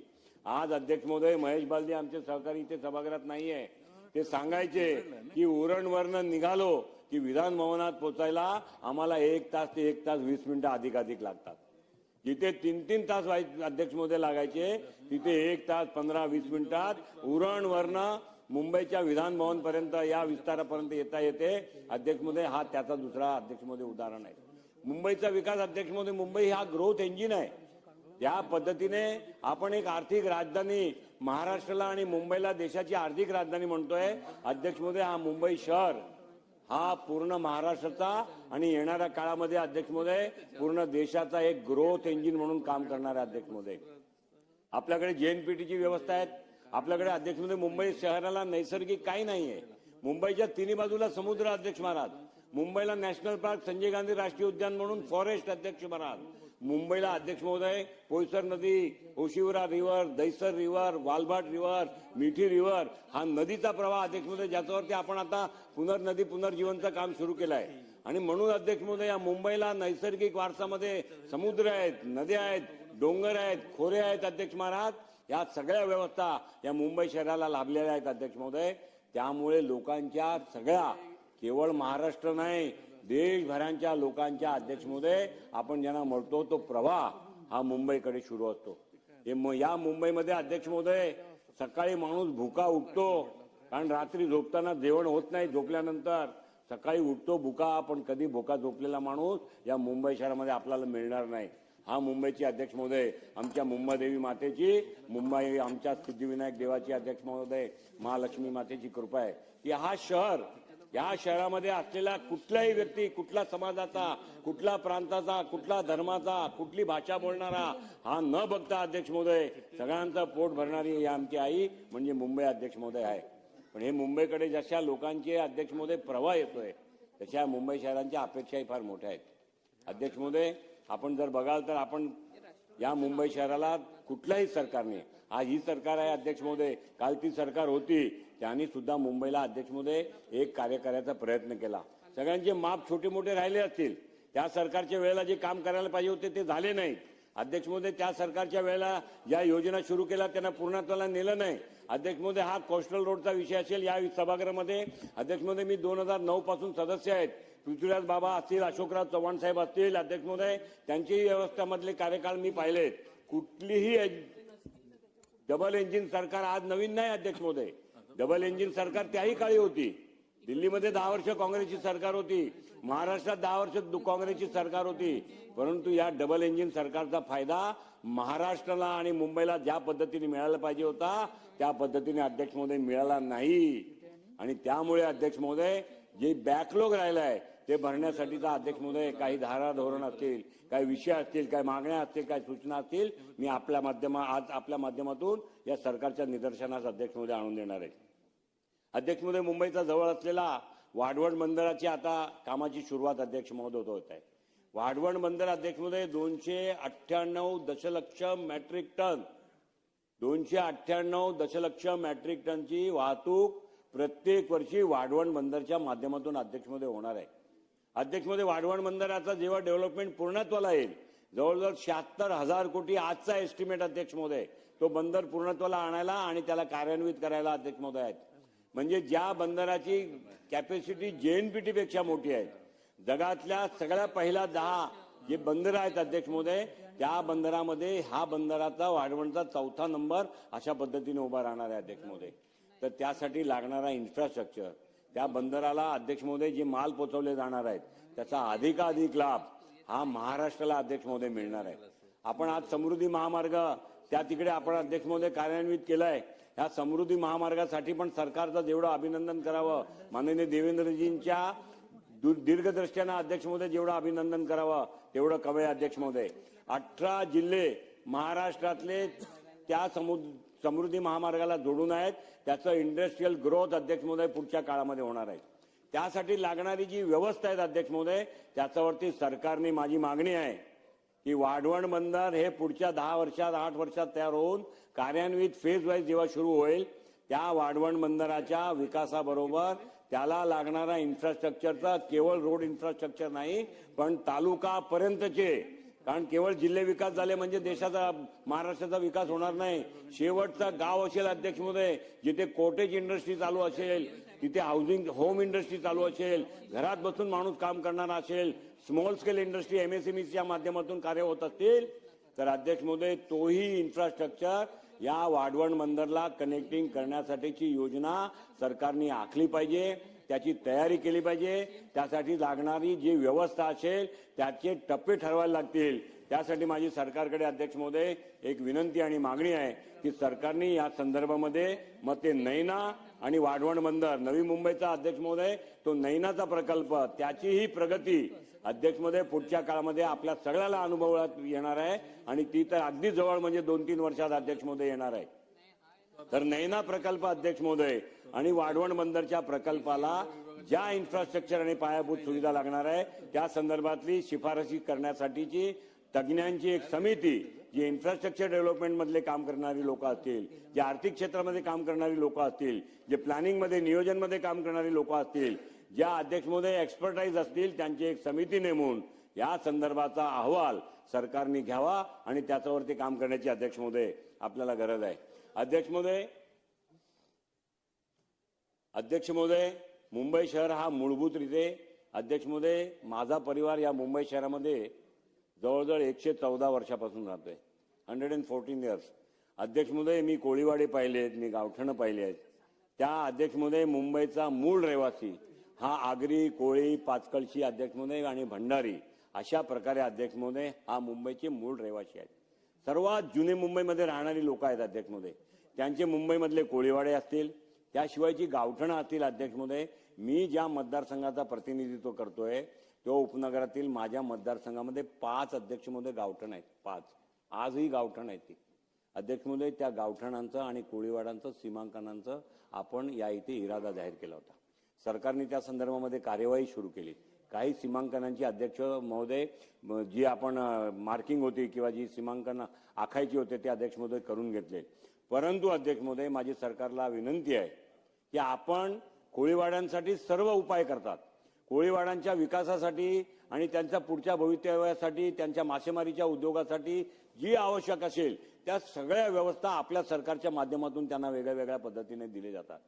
अध्यक्ष महोदय सरकारने कोळीवाड्यांचे सीमांकन, गावठणांचे सीमांकन लवकरात लवकर करून देणं गरजेचं आहे. कारण कोळीवाड्याला लागून अध्यक्ष महोदय हे कोळीवाडे समुद्राला लागून आहेत आणि त्या तिकडचे विभाग आयदर ग्रीन झोनमध्ये किंवा NDZ मध्ये अध्यक्ष महोदय असतात. कोळी लोकांची आणि गावकऱ्यांची जी जागा जुनी जागा आहे अध्यक्ष महोदय, त्या जागेवरती NDZ आणि त्या जागेवरती ग्रीन झोन असल्या कारणाने त्यांना कुठलाही विकास करता येत नाही. अध्यक्ष महोदय आता विभक्त कुटुंब म्हणून लोक राहतात. पहिले एका घरामध्ये अध्यक्ष महोदय 2 भावाचे परिवार, 3 भावाचे परिवार, 4 भावाचे परिवार अशा पद्धतीने राहत होती. आता अध्यक्ष महोदय त्यांचे परिवार मोठे झाले. 4 भावांचे वेगवेगळे घर करण्याची आवश्यकता असते, त्यांचे मुलांचे वेगवेगळे संसार असतात, त्यांना वेगळं घर करण्याची आवश्यकता असते. गावठणांचा सीमांकन न केल्यामुळे अध्यक्ष महोदय त्या NDZ मध्ये आपल्याला आश्चर्य वाटेल अध्यक्ष महाराज, 4-4 माळ्याच्या आणि 7-7 माळ्याच्या इमारती बिना परवानग्या आरसीसी लिफ्ट टाकून अशा पद्धतीने अध्यक्ष महोदय मुंबई शहरामध्ये उभा राहण्याची सुरुवात झाली आहे. सुरुवात नाही झाली अध्यक्ष महोदय, पुढे गेलेत ते. माझ्या मतदारसंघामध्ये अध्यक्ष महोदय 4 माळ्याची आरसीसी इमारत, 4 माळ्याची आरसीसी इमारत आणि 5 आणि 6 माळ्याच्या लिफ्टवाल्या आरसीसी इमारत, कुठलीही आयोडी नाही, कुठली सीसी नाही, कुठलं मार्जिन नाही अध्यक्ष महोदय, कुठली ओपन स्पेसची जागा नाही, कुठला रस्ता नाही, सिवर कनेक्शन नाही. अशा पद्धतीने अध्यक्ष महोदय त्या NDZ मध्ये उभा राहायची सुरुवात झाली आहे. माझी सरकारला विनंती आहे अध्यक्ष महोदय, कोळीवाड्याचं सीमांकन करून त्यांना त्यांची विकास नियंत्रण नियमावली लगेचच तयार करून दिली पाहिजे, जेणेकरून त्या कोळीवाडे जे आता पूर्ण वस्त्यामध्ये आले आहेत, आजूबाजूला सगळं विकास झालाय, अशा पद्धतीने जर त्यांना आपण DCPR मध्ये त्यांना इन्व्हॉल्व करून त्यांची वेगळी विकास नियंत्रण नियमावली त्यांना आवश्यकता असतील तशा पद्धतीने जर तयार केली अध्यक्ष महाराज, तर हा मोठा प्रश्न सुटू शकतो आणि कोळीवाड्यांचे लोकांचे अध्यक्ष महोदय जागा सुरक्षित राहू शकतात. आज अध्यक्ष महोदय आपण काय करतोय, अध्यक्ष महोदय त्यांना मासे सुकवण्याची जागा पाहिजे, त्यांना पाग विण्यासाठीची जागा पाहिजे, जाळी बनवायची जागा पाहिजे. त्याही जागेवरती अध्यक्ष महोदय आज मोठ्या प्रमाणावर एन्क्रोचमेंट सुरू झालं आहे. आणि म्हणून अध्यक्ष महोदय माझी सरकारला विनंती आहे की कोळीवाडे आणि गावठाणांचं सीमांकन लवकरात लवकर व्हावं. कोळीवाड्यांच्या आणि गावठाणांच्या सीमांकन करताना त्यांना जशा पद्धतीने आवश्यक असतील त्या पद्धतीने अध्यक्ष महोदय आपण त्यांचे DCR तयार करावे, विकास नियंत्रण नियमावली तयार करावी आणि त्यांचा परिवार त्याच तिकडे राहू शकेल, समाविष्ट होऊ शकेल अशा पद्धतीने अध्यक्ष महोदय करण्याची सूचना मी या सरकारच्या अध्यक्ष महोदय करत आहे. अध्यक्ष महोदय मुंबई शहरामध्ये ज्या विकासाची सगळी आपण गाथा लिहायला कोणी इतिहास लिहेल तेव्हा अध्यक्ष महोदय या युती सरकारचा काळाचा अध्यक्ष महोदय उल्लेख केल्याशिवाय ती कधीच पूर्ण होणार नाही. अध्यक्ष महोदय ती पूर्ण होऊ शकणार नाही. अध्यक्ष महोदय मग तो कोस्टल रोड असेल, तो मेट्रो असेल, अध्यक्ष महोदय तो मोनोरेलचा कनेक्टिव्हिटीचा प्रश्न असेल की बाकीच्या जागेवरनं मोनोपर्यंत ते जाण्याचा अध्यक्ष महोदय रेल्वेचं अपग्रेडेशन माननीय पंतप्रधान श्री नरेंद्र मोदीजी यांच्या नेतृत्वात अध्यक्ष महोदय रेल्वे डिपार्टमेंटनी सुद्धा मुंबईचा रेल्वेचा कायापालट करण्याचं काम या देशामध्ये केलं असेल अध्यक्ष महोदय, तो माननीय पंतप्रधान मोदीजींच्या नेतृत्वात झालाय. पण मुंबईची अध्यक्ष महोदय लाईफलाईन काय आहे, मुंबईची लाईफलाईन जर रेल्वे आहे तर अध्यक्ष महोदय मुंबईचा या सगळा सार्वजनिक जे आपला ट्रान्सपोर्टिंग आहे अध्यक्ष महोदय त्याची दुसरी लाईफलाईन BST अध्यक्ष महोदय. आज BSTची परिस्थिती अध्यक्ष महोदय वर्षाला 400, 500 कोटी रुपया लॉस मध्ये अध्यक्ष महोदय BST चालते. अध्यक्ष महोदय या यंत्रणाला आपण चालू ठेवण्याची आवश्यकता आहे. माननीय भुजबळ साहेब बसले आहेत. भुजबळ साहेब आपण महापौर असताना आपण या विषयावरती वारंवार या महापालिकेच्या सभागृहात सुद्धा अध्यक्ष महोदय याचा उल्लेख करण्यात आला होता. एकेकाळची अध्यक्ष महोदय मुंबईची शान BST या डबगायला गेली आहे. आज BSTच्या माध्यमातून अध्यक्ष महोदय जवळजवळ 56 लाख प्रवासी मुंबईमध्ये BSTच्या माध्यमातून अध्यक्ष महोदय प्रवास करतात. या BSTला वाचवण्यासाठीची उपाययोजना करण्याची आवश्यकता आहे. सरकारने राज्य सरकारने BSTला पूर्ण पद्धतीने अनुदान दिलं पाहिजे, मदत केली पाहिजे आणि महापालिकेच्या माध्यमातून BST चालते. महापालिकेने सुद्धा त्याचा हिस्सा उचलला पाहिजे. पण या BSTचा कुठल्याही प्रवाशाला संख्या कमतरता अध्यक्ष महोदय होणार नाही आणि मुंबईकर हा BST पासून वंचित होणार नाही अशी अध्यक्ष महोदय व्यवस्था करण्यासाठी मी या अध्यक्ष महोदय या सरकारला विनंती करतोय. अध्यक्ष महोदय मुंबई महापालिकेमध्ये जवळजवळ 1.25 लाख कर्मचारी काम करतात. मुंबईच्या या 1.25 लाख कर्मचारी अध्यक्ष महोदय असतील. एकेकाळी मुंबई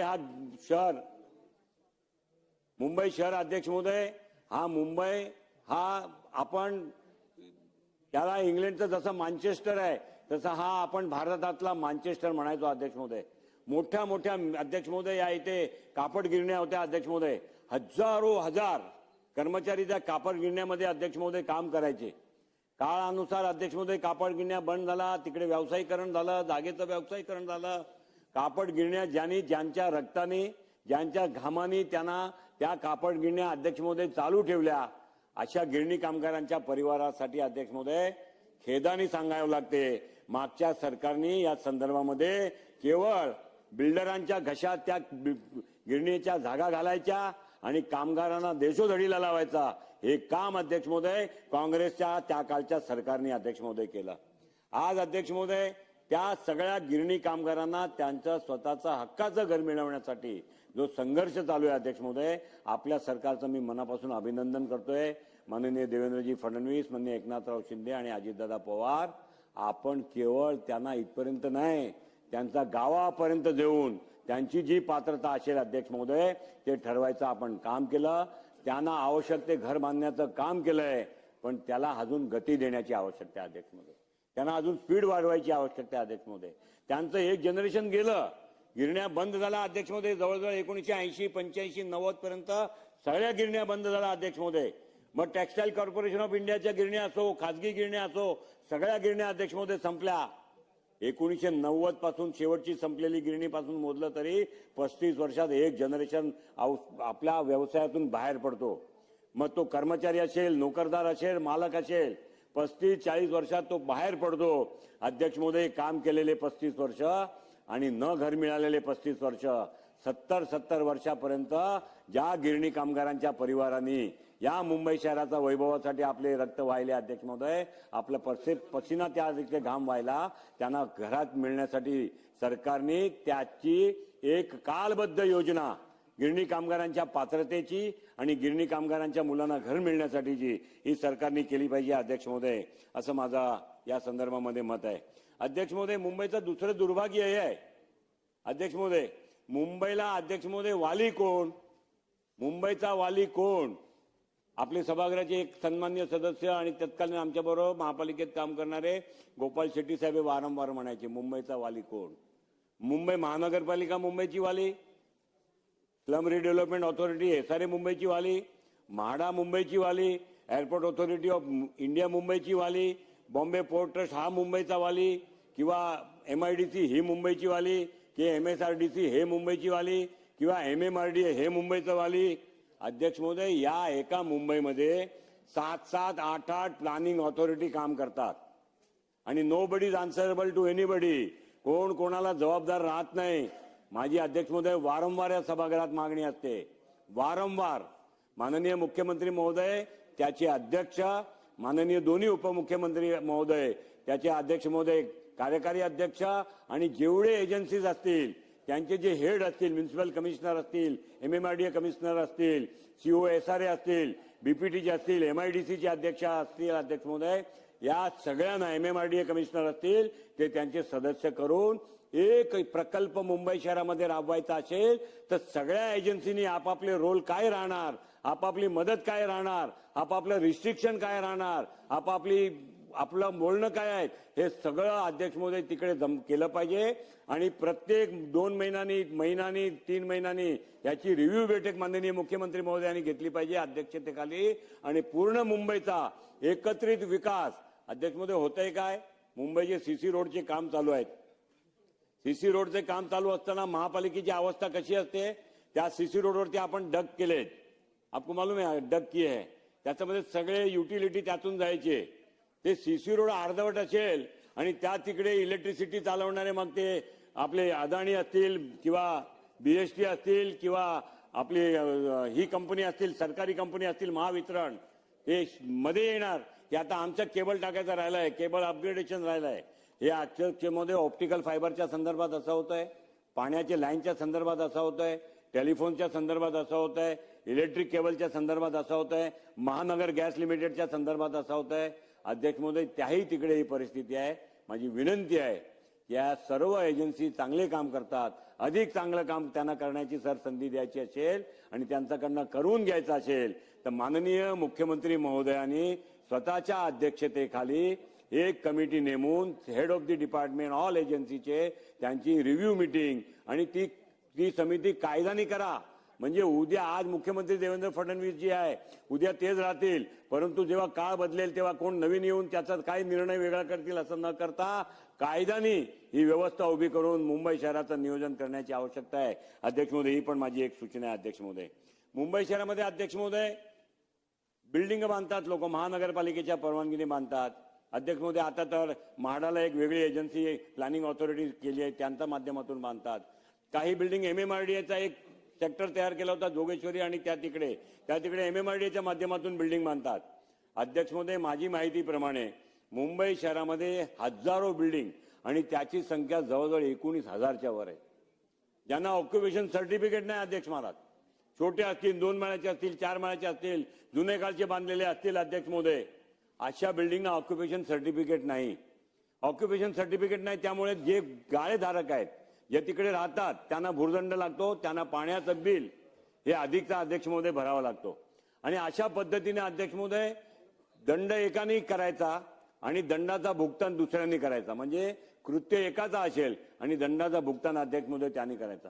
माझी सरकारला विनंती आहे, माझी माननीय मुख्यमंत्री महोदयांना विनंती आहे की आपण या संदर्भामध्ये एक समिती नेमा. मग त्याच्यामध्ये अध्यक्ष महोदय नगरविकास खात्याचे वरिष्ठ सनदी अधिकारी असतील, महापालिकेचे आयुक्त लेवलचे एखादा अतिरिक्त आयुक्त लेवलचे व्यक्ती असतील, चीफ इंजिनियर DP असतील. अध्यक्ष महोदय, त्याच्यामध्ये UD मधले नगरविकास मधले अध्यक्ष महोदय ज्या त्या काळी त्यांचे जे जुने अधिकारी असतील त्यांना त्याच्यामध्ये ठेवा, काही तज्ज्ञ लोकांना ठेवा आणि त्या समितीच्या शिफारसी घेऊन एक अध्यक्ष महोदय याच्यामध्ये आपण एक एमनेस्टी स्कीम या इकडे सुरू करण्याची अध्यक्ष महोदय आवश्यकता आहे.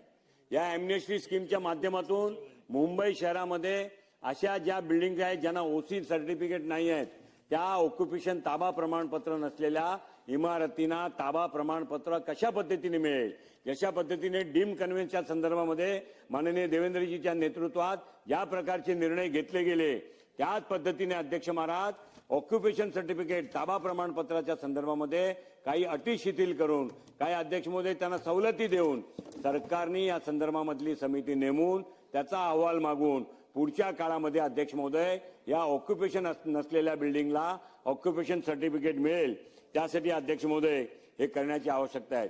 आता तर अध्यक्ष महोदय SRA मध्ये ज्या रिहेबचे बिल्डिंग आहेत, जिथे पुनर्वसनची इमारती आहेत, त्याही इमारती नॉन ऑक्युपेशन सर्टिफिकेट म्हणजे ऑक्युपेशन सर्टिफिकेट घेतल्याशिवाय अध्यक्ष महोदय लोकांच्या ताब्यात दिले जातात. कारण काय अध्यक्ष महाराज, बिल्डरना भाडा लागतो दर महिन्याला द्यायला आणि तो ऑक्युपेशन सर्टिफिकेटसाठी जर थांबला तो आणखीन 6 महिने अध्यक्ष महोदय त्याला जाण्याची शक्यता असते, कारण त्यांचे कॉम्प्लायन्सेस पुरे झालेले नसतात.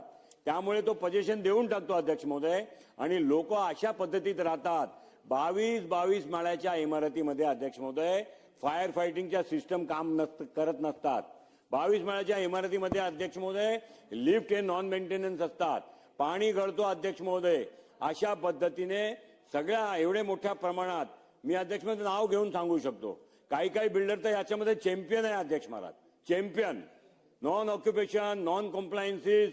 अध्यक्ष महोदय कोणाहीवर आक्षेप करून त्याला चौऱ्याटवर आणायचा माझा इरादा नाही अध्यक्ष महाराज, पण ह्याच्या संदर्भामध्ये SRAना वारंवार पत्रव्यवहार करून, SRAच्या COना, SRAच्या सहकार खात्याला वारंवार पत्रव्यवहार करून सुद्धा नॉन ऑक्युपेशन सर्टिफिकेट शिवायच्या इमारतींना जो ताबा दिला गेलाय त्या अध्यक्ष महोदय बिल्डरावर कडक कारवाई करावी, त्याच्यावरती फौजदारी गुन्हे दाखल करावे आणि अध्यक्ष महोदय ज्यांच्या कारणे हजारो लोकांचा जीव धोक्यात पडलेला आहे, जर कुठे आग लागली अध्यक्ष महोदय तर त्या तिकडे लोक खाली उतरू शकत नाही, फायर फायटिंगची व्यवस्था चालू नाही, त्यामुळे आग विझू शकत नाही. अशा पद्धतीने ज्यांनी काम केलंय त्याच्या विरुद्ध कारवाई करण्याची अध्यक्ष महोदय गरज आहे. अध्यक्ष महोदय, एक मुंबई शहराचा फार मोठा प्रश्न आहे. मुंबई शहरमध्ये कधी नेहमी आमच्या उपनगरवासियांना अमितजी, संजय उपाध्यायजी, 2 बसले तिकडे उपनगरवासी आमचे आमदार, विद्या ठाकूरजी बघा आहे तिथे. अध्यक्ष महोदय, आम्हाला वाटते की आम्ही हिंदीमध्ये त्याला म्हणतो सौतेली माँ के बेटे हैं, सौतेली माँ के बेटे. का अध्यक्ष महोदय आम्हाला वाटतंय की आम्ही सावत्रआईंची मुलं आहोत, उपनगरातील लोक. अध्यक्ष महोदय, टॅक्स भरण्यामध्ये आम्ही नंबर 1 आहोत उपनगर. अध्यक्ष महोदय, आम्हाला सगळ्या गोष्टीमध्ये म्हणजे पाण्याची वितरणची या सभागृहामध्ये माझा घसा अध्यक्ष महोदय सुकून जायचा. पाण्याचं समान वितरण करा, डेन्सिटी ऑफ पॉप्युलेशन, वस्तीच्या घनतेनुसार पाणी द्या. अध्यक्ष महोदय, आज पण वस्तीच्या घनतेनुसार पाणी दिलं जात नाही. 60% झोपडपट्टीपैकी अध्यक्ष महोदय मुंबई शहरातली जवळजवळ 55% झोपडपट्टी हे उपनगरात, पश्चिम उपनगरात आणि पूर्व उपनगरात.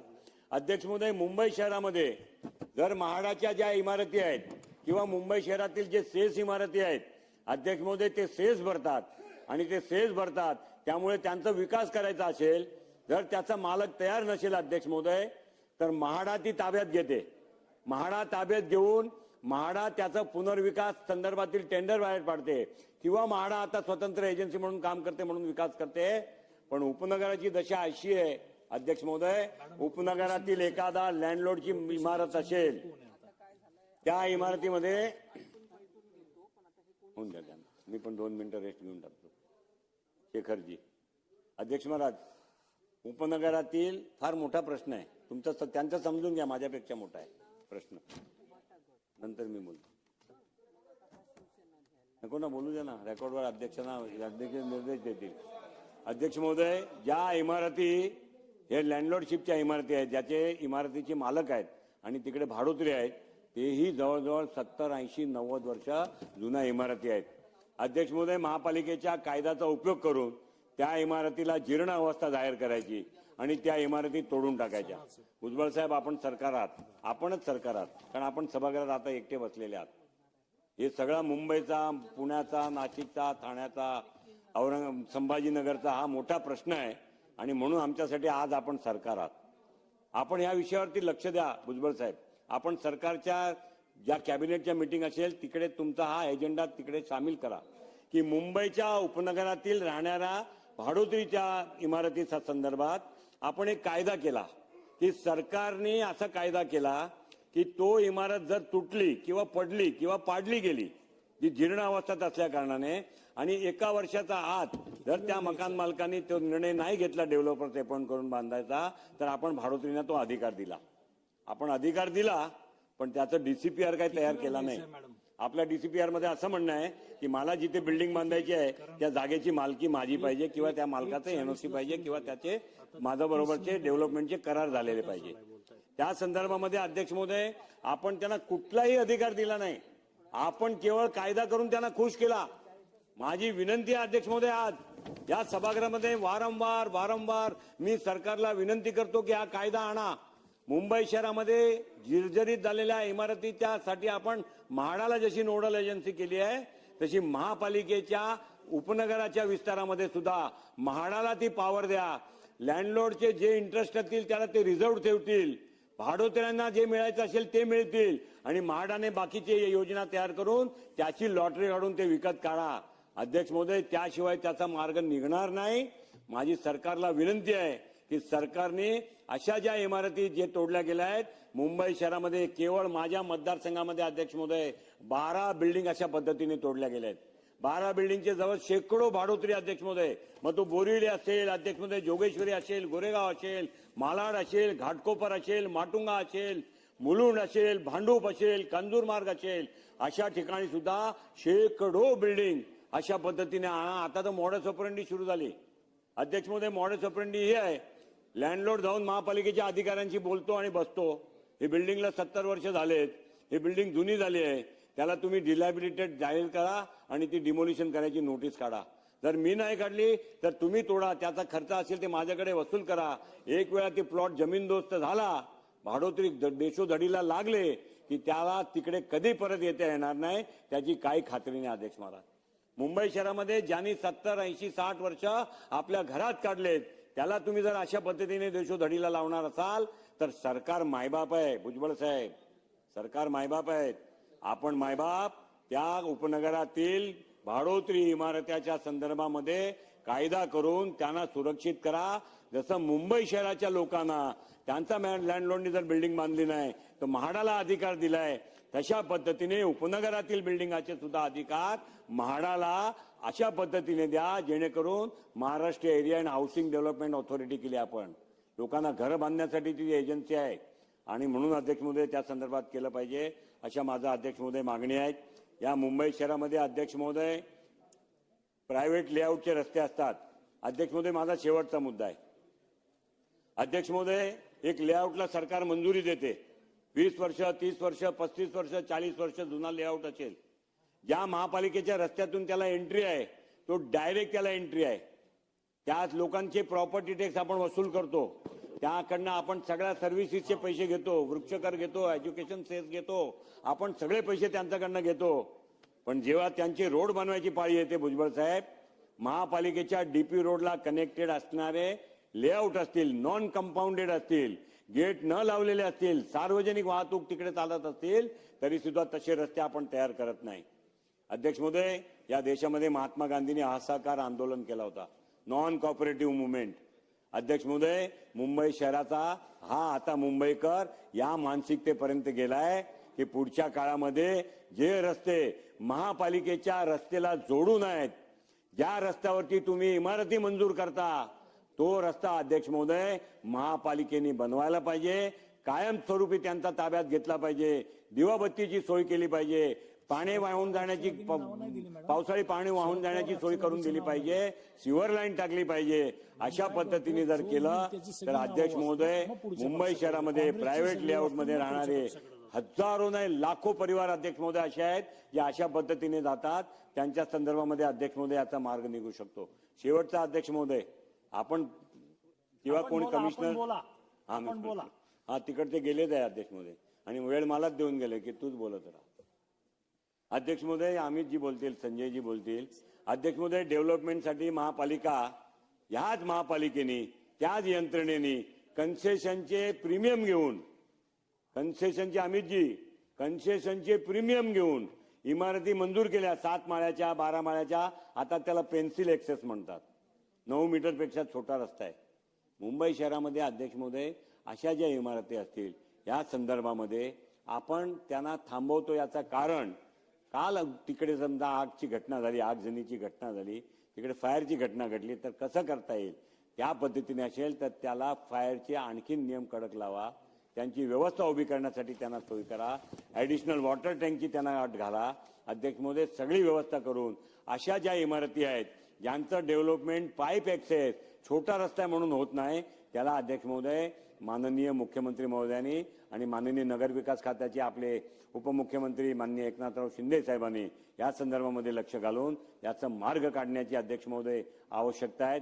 मुंबई शहरामध्ये अध्यक्ष महोदय कित्येक प्रोजेक्ट हे संजय गांधी राष्ट्रीय उद्यानाच्या त्या ग्रीन झोन, कुठला झोन त्या अमित साटमजी कुठला झोन, तो ग्रीन झोन संजय गांधी राष्ट्रीय उद्यानाचा, इको सेन्सिटिव्ह झोन नाही, इको सेन्सिटिव्ह झोन अध्यक्ष महोदय हे बंद करून ठेवलंय.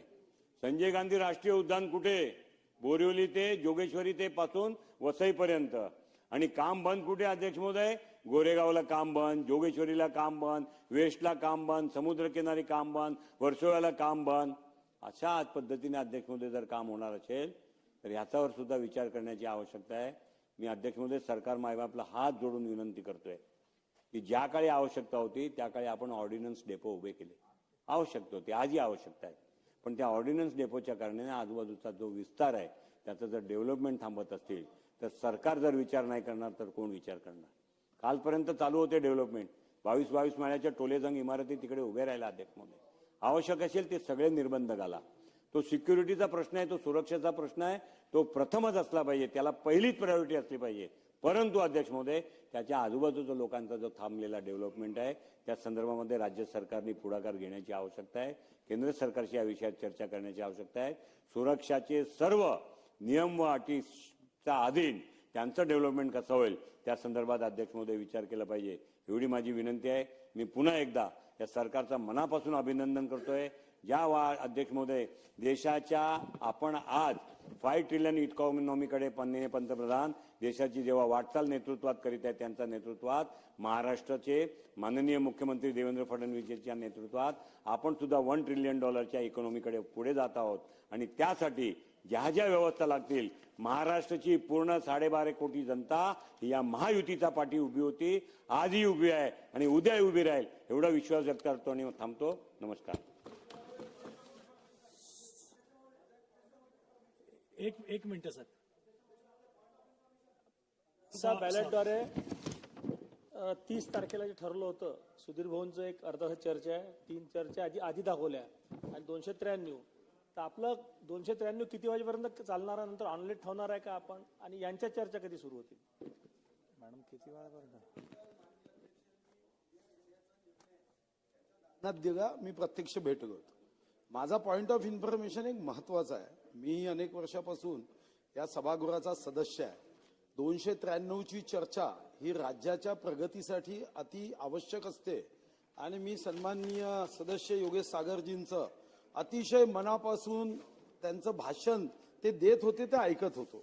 माझा पॉइंट ऑफ इन्फॉर्मेशन काय आहे की एकीकडे आपण सुखी, संपन्न, समृद्ध, प्रगत, पुरोगामी, सुधारणावादी महाराष्ट्र घडवण्यासाठी 293 मांडले. अध्यक्ष महाराज, मंत्री महोदय व्यस्त असू शकतात, त्या विभागाचे मंत्री कामाच्या व्यस्ततेत असणार नाही, मी हे समजूही शकतो. पण अध्यक्ष महाराज, विभागाचा एक सचिव तिथं बसत नाही. अध्यक्ष महाराज, या अगोदर मी 95 पासून जेव्हा आमदार होतो विभागाचे सचिव अशा महत्वपूर्ण चर्चेत बसायचे. तुम्हाला विनंती आहे की तुम्ही तालिका अध्यक्ष म्हणून तुम्हाला एक चांगली संधी प्राप्त झाली आहे.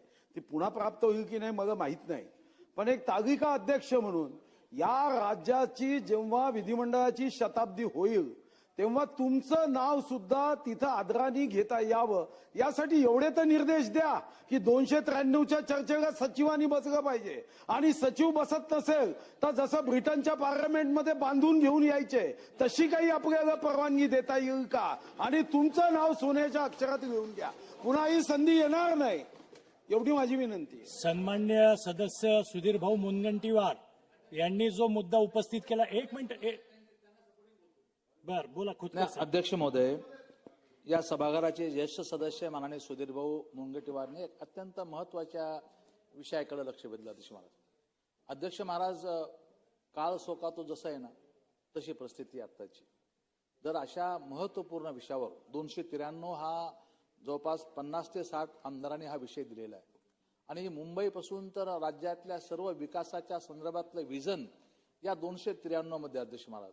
आणि असं असताना सुद्धा जर सुधीरभाऊ म्हणतात आणि मी गेली 40 वर्ष होतील अध्यक्ष महाराज मला या सभागृहात आता पुढच्या ही टर्म पूर्ण झाल्यावर, परंतु अध्यक्ष महाराज जर अशा पद्धतीनं आम्ही 89ला सभागृहात होतो, 90ला आमची कारकिर्दी सुरू झाली, आम्ही बसायचो अध्यक्ष महाराज, बसायला जागा पुरायची नाही सुधीरभाऊ, सर्व अधिकाऱ्यांना घुसायची ही अडचण असायची. आणि जर अशा प्रकारची उदासीनता असेल अध्यक्ष महाराज तर राज्यातले हे प्रश्न कसे मागे लागतील.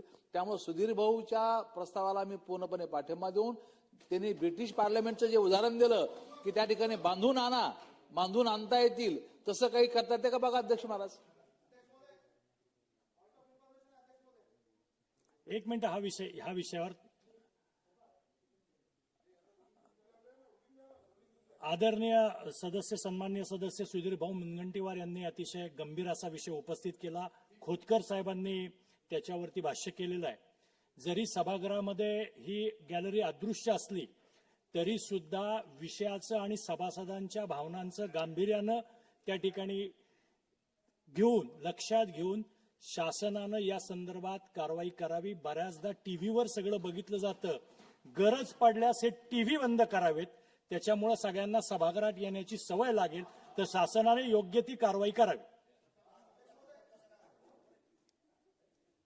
बोला अध्यक्ष महोदय, पॉइंट ऑफ इन्फॉर्मेशनच्या माध्यमातून एक महत्वाचा विषय मी आपल्या समोर मांडत आहे.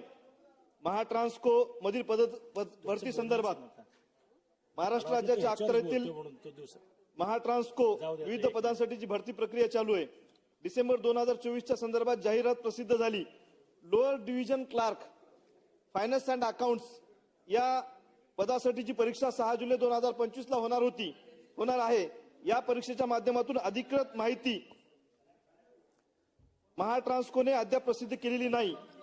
परीक्षा केवळ इंग्रजी भाषेतून होणार आहे.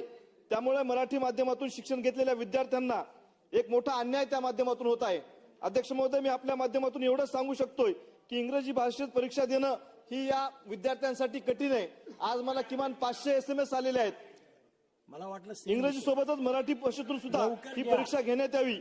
या परिषदेची पारदर्शकता राखण्यासाठी TCS, ION या अधिकृत केंद्रावरच घेण्यात यावी. याबाबतचे सविस्तर प्रसिद्धी पत्रक लवकरात लवकर महाट्रान्सकोच्या अधिकृत वेबसाईटवर प्रकाशित करण्यात यावे. सन्माननीय सदस्य सुनील प्रभू, सन्माननीय सदस्य भास्कर जाधव, सन्माननीय सदस्य कैलास पाटील, सन्माननीय सदस्य सिद्धार्थ खरात, सन्माननीय सदस्य अनंत नर, सन्माननीय सदस्य वरुण सरदेसाई, लांडे साहेब तुमच्या भावना माझ्यापर्यंत पोहोचतायत, पण आपण संसदीय पद्धतीने काम करू. ते जरी असंसदीय वागत असतील तरी आपल्याला संसदीय वागावं लागणार आहे. आपल्याला त्या पक्षाची सर्व नावं घ्यावी लागणार आहेत. जो उपस्थित असेल तो बोलेल. आता शिवसेना पक्ष उद्धव बाळासाहेब ठाकरे यांच्या गटाचा एकही सदस्य सभागृहात उपस्थित नाही. पुढील सदस्य दिलीप लांडे, सन्मान्य सदस्य. धन्यवाद. अध्यक्ष महोदय, नियम 293 या प्रस्तावावरती बोलत असताना महाराष्ट्र शासनाच्या माध्यमातून महाराष्ट्राच्या विकासाच्या दृष्टिकोनातून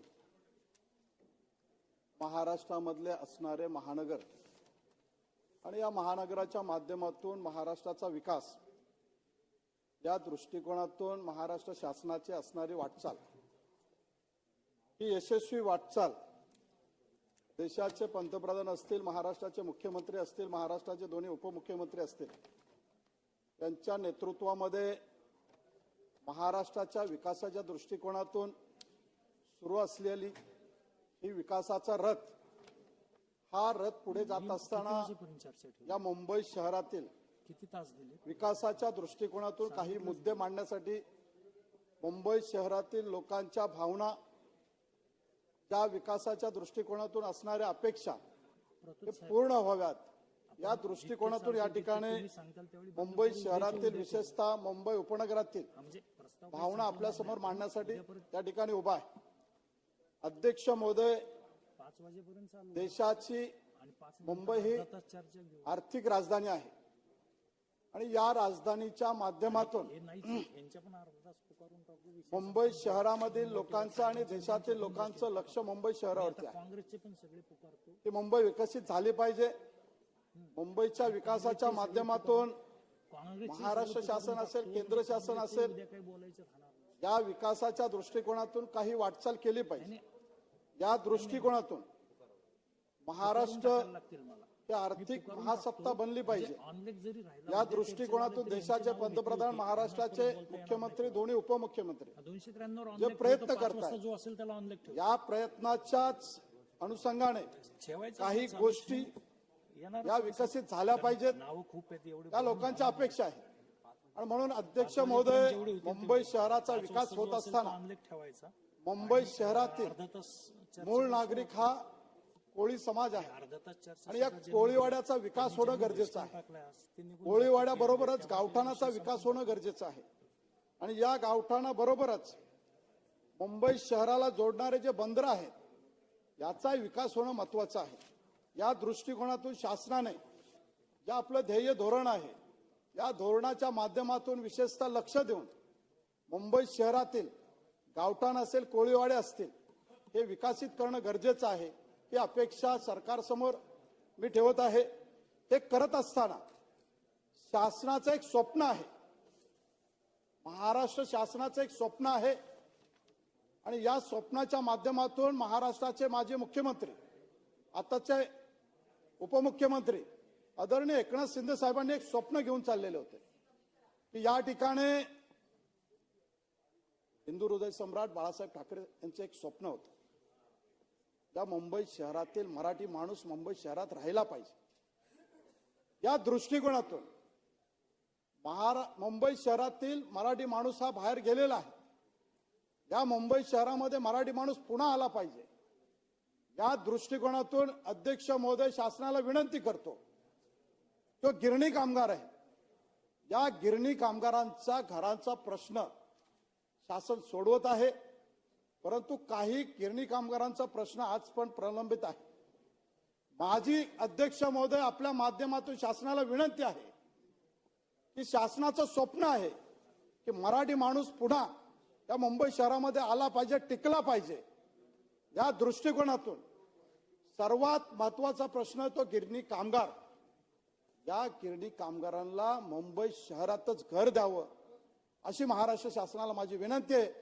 याच्यातून मराठी माणूस वाढेल, मराठी माणूस टिकेल. या दृष्टिकोनातून उर्वरित जे गिरणी कामगार आहेत त्यांना परळ विभागामध्ये जे विकसित होत आहेत या ठिकाणी त्यांना घरं मिळावेत, मुंबई शहरात घरं मिळावेत, अशी या माध्यमातून माझी मागणी आहे. अध्यक्ष महोदय, मुंबई शहरामध्ये अनेक जुन्या इमारती आहेत. पावसाळा आला की जसे आपण सत्यनारायणाची महापूजा घालतो, तीर्थप्रसाद देतो आणि लोकांना आमंत्रित करतो, अशाच पद्धतीने मुंबई शहरामध्ये मुंबई महानगरपालिका त्या इमारतीला धोकादायक नोटीस लावते आणि त्यांची जिम्मेदारी संपली. माझी शासनाला विनंती आहे, ज्या अशा मोडकळीस आलेल्या इमारती आहेत, उदाहरणार्थ सांगेल आपल्याला की चांदिवली म्हाडा कॉलनी या ठिकाणी ज्यांच्या संरक्षणामध्ये मुंबई शहर सुखात आनंदात संरक्षणात आहे त्या पोलिसांच्या इमारती आहेत. अध्यक्ष महोदय, पोलिसांचं कुटुंबच त्या ठिकाणी धोकादायक आहे, तर आपल्यासारख्यांचं काय संरक्षण करणार आहे? आणि म्हणून अध्यक्ष महोदय, शासनाची जिम्मेदारी आहे त्या पोलीस वसाहतीमध्ये पोलिसांच्या कुटुंबाचं संरक्षण करणं.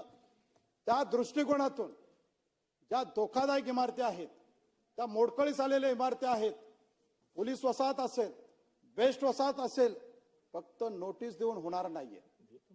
कायदेशीर कारवाई करून त्याची चौकशी करून महाराष्ट्र शासनाचं म्हाडाची जिम्मेदारी आहे. ती वसाहत त्या इमारती त्यांच्या आहेत, त्यांनी त्या चांगल्या बनवून माझ्या पोलीस कर्मचाऱ्यांना, माझ्या बेस्ट कर्मचाऱ्यांना, त्यांच्या कुटुंबासाठी त्या इमारती त्यांनी दुरुस्त करून नवीन बांधून देण्यात यावे, एवढी आपल्या माध्यमातून शासनाची माझी मागणी आहे. अध्यक्ष महोदय, मुंबई शहरातील कुर्ला असेल, नेहरूनगर असेल, टिळकनगर असेल, शेजारी परिसरामधील ज्या इमारती आहेत शासनाने बांधलेल्या आहेत. अध्यक्ष महोदय, 15 वर्ष झाली, 10 वर्ष झाली, अजून भोगवटा प्रमाणपत्र मिळालेलं नाही. म्हणून माझी शासनाला विनंती आहे, या ठिकाणी राहणारा गरीब माणूस त्याला शासनाच्या सर्व सुविधा मिळाव्यात, महानगरपालिकेच्या सुविधा मिळाव्यात, या दृष्टिकोनातून भोगवटा प्रमाणपत्र तातडीने देण्यात यावं, ही माझी या ठिकाणी मागणी आहे. अध्यक्ष महोदय, शासनाची महत्वाकांक्षा आहे की महानगरे हे उच्च दर्जाची व्हावी. त्यासाठी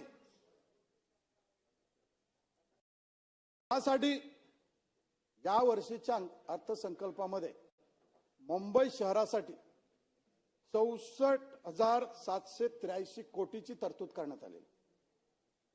अध्यक्ष महोदय, फक्त कागदावरती न राहता या तरतुदीमधून शासनाचे एक नियोजन आहे, त्यांचं धोरण आहे की मुंबई शहरामध्ये 7 जागतिक दर्जाचे व्यापार केंद्र बनवणार आहोत, जेणेकरून मुंबई शहरामध्ये या महाराष्ट्राच्या अनेक भागातील लोक असतील, देशातील असतील, परदेशातील असतील, तर या जागतिक केंद्रामध्ये येऊन आपला जागतिक व्यापार वाढेल, गुंतवणूक वाढेल.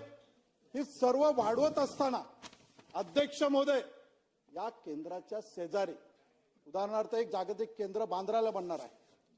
या केंद्राच्या शेजारी असणारी झोपडपट्टी, या झोपडपट्टीचा विकास होणं गरजेचं आहे, जेणेकरून हे जागतिक केंद्र परदेशातील येणारे गुंतवणूक असतील, देशातील मोठे व्यापारी गुंतवणूक करण्यासाठी येत असतील, त्यांना येण्या जाण्यासाठी चांगले रस्ते मिळतील, वाहतुकीची व्यवस्था चांगली होईल.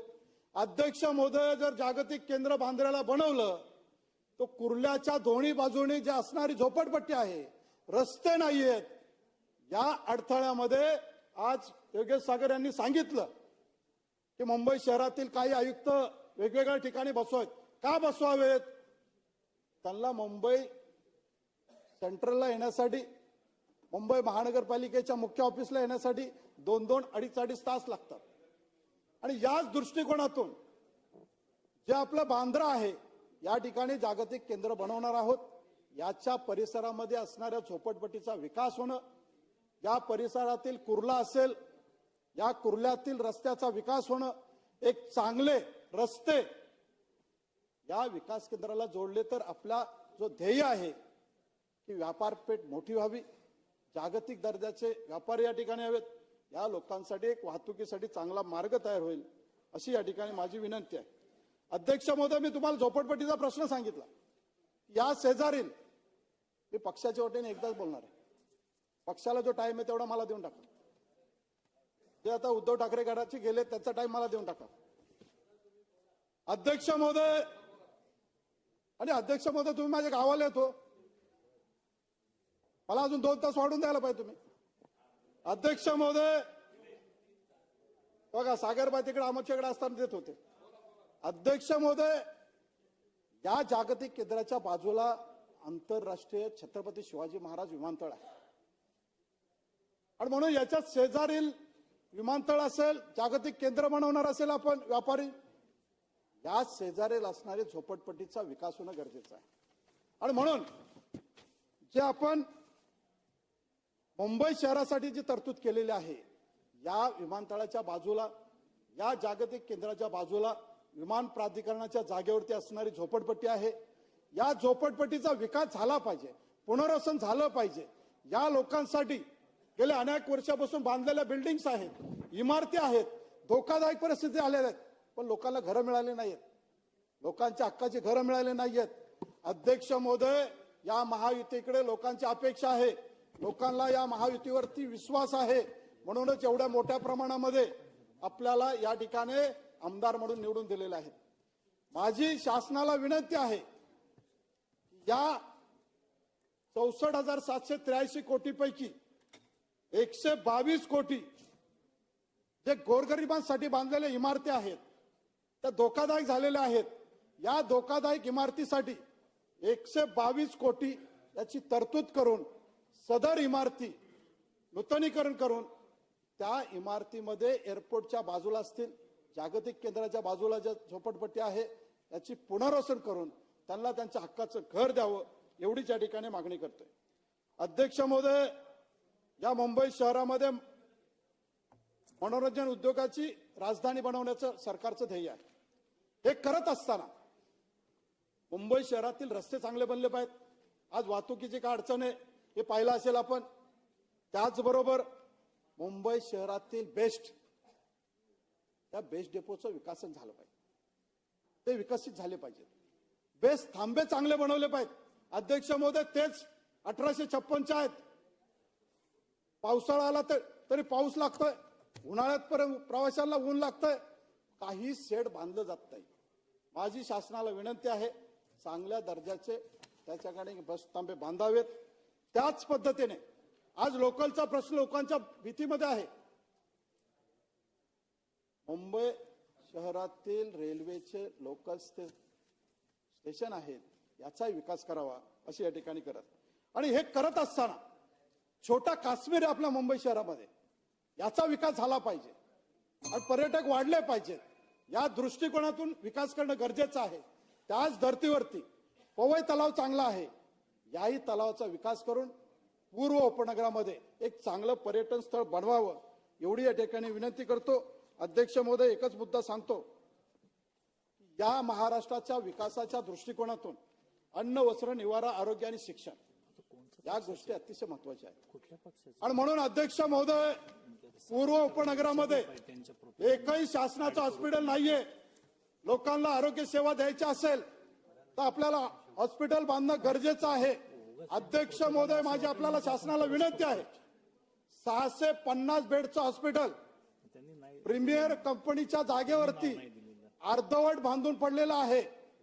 जे हॉस्पिटलच्या धर्तीवरती महाराष्ट्र शासनाने ते हॉस्पिटल बांधून महानगराचं, मुंबई शहराचं बाबा हॉस्पिटल अतिशय छोटं आहे आणि म्हणून शासनाने हे 650 बेडचं हॉस्पिटल जे हॉस्पिटलच्या धर्तीवरती बांधून पूर्व उपनगरामध्ये लोकांच्या आरोग्य सेवेसाठी एक चांगलं हॉस्पिटल बांधून द्यावं, अशा माझी या ठिकाणी शासनाला विनंती आहे. अध्यक्ष महोदय, माझ्या चांदिवली विभागामध्ये एकही डिग्री कॉलेज नाहीये. उच्च शिक्षणासाठी घेण्यासाठी झोपडपट्टीतील लोकांना, त्यांच्या मुलांना हक्काचं एक कॉलेज शासनाच्या माध्यमातून जागा राखीव आहे, त्या ठिकाणी बांधण्यात यावं. अध्यक्ष महोदय, एकच मुद्दा आपल्या समोर ठेवतो आणि आपण बेल वाजवली त्याचा आदर करतो. अध्यक्ष महोदय, महाराष्ट्रामध्ये महाराष्ट्र साम्राज्याचा ठेवा, ऐतिहासिक ठेवा हा आहे नागपूरचे भोसले राजे घराण्याचे संस्थापक श्रीमंत रघुजी राजे भोसले यांची आपण तलवार हे ऐतिहासिक महाराष्ट्राचा साठा आपण मुंबईमध्ये आणणार आहोत. मी महाराष्ट्रात सरकारचं अभिनंदन करतो की महाराष्ट्रातील लोकांच्या भावनांचा आदर करून आपण छत्रपती शिवाजी महाराजांचा इतिहास भावी पिढीसमोर जागृत ठेवण्यासाठी अतिशय मोठं काम आपण केलं, त्याबद्दल शासनाचं अभिनंदन करतो. हे करत असताना अध्यक्ष महोदय करत असताना मी सोनवणे दादांना तुम्हाला विनंती करतो, तुमचा आवाज माझ्या बरोबर यावा. शासनाला विनंती करावी की महाराष्ट्राचं आराध्यदैवत छत्रपती शिवाजी महाराज यांची प्रथम राजधानी राजगड किल्ल्याकडे दुर्लक्ष झालेले अध्यक्ष महोदय. मी 15 दिवसापूर्वी गेलो होतो अध्यक्ष महोदय. चालता येत नाहीये, चालण्यासाठी चांगला पॅसेज नाही, रस्ता नाहीये. अध्यक्ष महोदय, माझी शासनाला विनंती आहे, महाराष्ट्रातली किल्ले चांगले करावेत, महाराष्ट्राची संस्कृती ही लोकांसमोर ठेवावी. या दृष्टिकोनातून महाराष्ट्रामध्ये हे किल्ले चांगले पर्यटन स्थळ बनावं, या दृष्टिकोनातून महाराष्ट्राचे आराध्यदैवत छत्रपती शिवाजी महाराजांचे पहिली राजधानी राजगड हे चांगलं करावं, एवढी शासनाला विनंती आहे. धन्यवाद. जय हिंद, जय महाराष्ट्र. सन्मान्य सदस्य विजय वडेट्टीवार, सन्मान्य सदस्य संजय मेश्राम, सन्मान्य सदस्य अमीन पटेल, सन्मान्य सदस्य रामदास मसराम, सन्मान्य सदस्य हेमंत ओगले, सन्मान्य सदस्य अमित झनक, सन्मान्य सदस्य विश्वजीत कदम, सन्मान्य सदस्य असलम शेख, सन्मान्य सदस्य बाळासाहेब मांगुळकर, सन्मान्य सदस्य ज्योतिताई गायकवाड, सन्मान्य सदस्य शेखर निकम. अध्यक्ष महोदय, देतो संधी आपल्याला. 293 होऊ द्या, देतो नियम 293 अन्वये बोलत असताना या शासनाचं मनापासून अभिनंदन करत असताना वेगवेगळ्या क्षेत्रामध्ये या राज्याचे मुख्यमंत्री आदरणीय फडणवीस साहेब असतील, या राज्याचे उपमुख्यमंत्री आदरणीय अजितदादा असतील, त्याचबरोबर दुसरे उपमुख्यमंत्री आदरणीय एकनाथजी शिंदे साहेब असतील, या सगळ्यांच्या कुशल नेतृत्वावर अनेक शासकीय योजनांचा लाभ सर्वसामान्यांना मिळतो. आज आपण इथे उल्लेख करत असताना समृद्धी मार्गाबद्दल बोलतो. समृद्धी मार्ग देखील अतिशय उत्तम पद्धतीने आज पूर्णत्वात गेलेला आहे. परवाच आपल्या राज्याच्या मुख्यमंत्र्यांनी जवळजवळ भिवंडीपर्यंत येणारा मार्ग देखील उद्घाटन आपण केले. पण ह्या अनुषंगाने मला एवढंच मानायचं, फार वेळा हा विषय मांडून झालेला. ज्या पद्धतीने योगेश सागर साहेबांचा देखील घसा त्यांच्या विषयासाठी बसला होता, त्याच पद्धतीने कोकणातल्या आमदारांचा देखील मुंबई गोवा हायवे बद्दलचा देखील तसाच पद्धतीने विषय मांडून आज सभागृहात खूप वेळा झाला. अध्यक्ष महोदय, आपल्या वतीने माझी विनंती आहे की ह्या वर्षभरात तरी हा मुंबई गोवा मार्ग पूर्णत्वात होणं आणि तो मार्ग पूर्णत्वात होत असताना ज्या पद्धतीने तिथली क्वालिटी आहे, ज्या पद्धतीने तिथलं काम आहे, यामध्येही प्रचंड बदल करणं गरजेचं आहे. कारण आज त्याची क्वालिटी त्या पद्धतीने नाही. त्याचबरोबरीने तिथली सुरक्षा व्यवस्थेत देखील लक्ष देणं गरजेचं आहे. आज परशुराम घाटातला सर्व मार्ग दरवर्षी पाऊस पडला की खाली येतो. त्याच्या खाली असलेलं पेडगाव हे पूर्णपणे ह्याच्या छायेमध्ये की कधी वरून डोंगर गावावर पडेल आणि पूर्ण गाव नेस्तानुभूत होईल. त्यामुळे माझी आपल्याद्वारे विनंती आहे अध्यक्ष महोदय की ह्या विषयाकडे देखील गांभीर्याने लक्ष द्यावं आणि ज्या पद्धतीने महाराष्ट्रामध्ये रस्ते चांगल्या पद्धतीने होत आहेत त्याच पद्धतीने हा कोकणातला रस्ता देखील तेवढ्याच ताकदीने व्हावा. वाढवण बंदराबद्दल आपण खूप चांगलं बंदर आज विकसित होत आहे. या बंदरामुळे अनेक आपल्याला रोजगार निर्मितीची कामं या नजीकच्या काळात होणार आहे. पण ह्या बंदराबरोबर माझी आपल्याद्वारे आग्रहाची विनंती आहे अध्यक्ष महोदय, कोकणामध्ये देखील अनेक बंदरं विकसित होऊ शकतात. छत्रपती शिवाजी महाराजांनी अनेक अल्माराचं साधन मुख्य म्हणजे आमच्या कोकणातल्या खाड्या आणि समुद्र मार्ग. त्यामुळे ही बंदरं देखील विकसित होण्याच्या दृष्टीने आपल्याला खूप मोठे प्रयत्न करणं गरजेचं. त्यामध्ये दाभोळ ते पेढे गोळकोट जलमार्ग क्रमांक 28 हा प्रस्ताव केंद्र सरकारने मंजूर केलेला आहे. या प्रस्तावाच्या माध्यमातून रो वाहतूक आणि पोर्ट विकसित होणार आहे. तर हा विकसित होणारा मार्ग जर चांगल्या पद्धतीने लवकरात लवकर मार्गी लावला तर खाडीचं देखील खोलीकरण होईल आणि खाडीचं खोलीकरण केल्यामुळे चिपळूणला भरणारा वारंवार पूर आहे त्याला देखील कायमस्वरूपी उपाययोजनेचं त्या निमित्ताने होणार. म्हणून माझी आग्रहाची विनंती आहे की ज्या पद्धतीने ही बंदरं बाकीची विकसित होत आहेत त्याच पद्धतीने कोकणातली देखील बंदरं विकसित करण्याची भूमिका आपल्या शासनाने घ्यावी, जेणेकरून जहाजांच्या वाहतुकीबरोबर खाडीतील पर्यटनाला देखील खूप मोठी चालना या माध्यमातून मिळू शकेल. त्याचबरोबर जलवाहतूक देखील तेवढ्याच चांगल्या पद्धतीने होईल. चिपळूणमध्ये म्हाडाच्या माध्यमातून जागा घेऊन ठेवून जवळजवळ आज 30 वर्ष झालेले.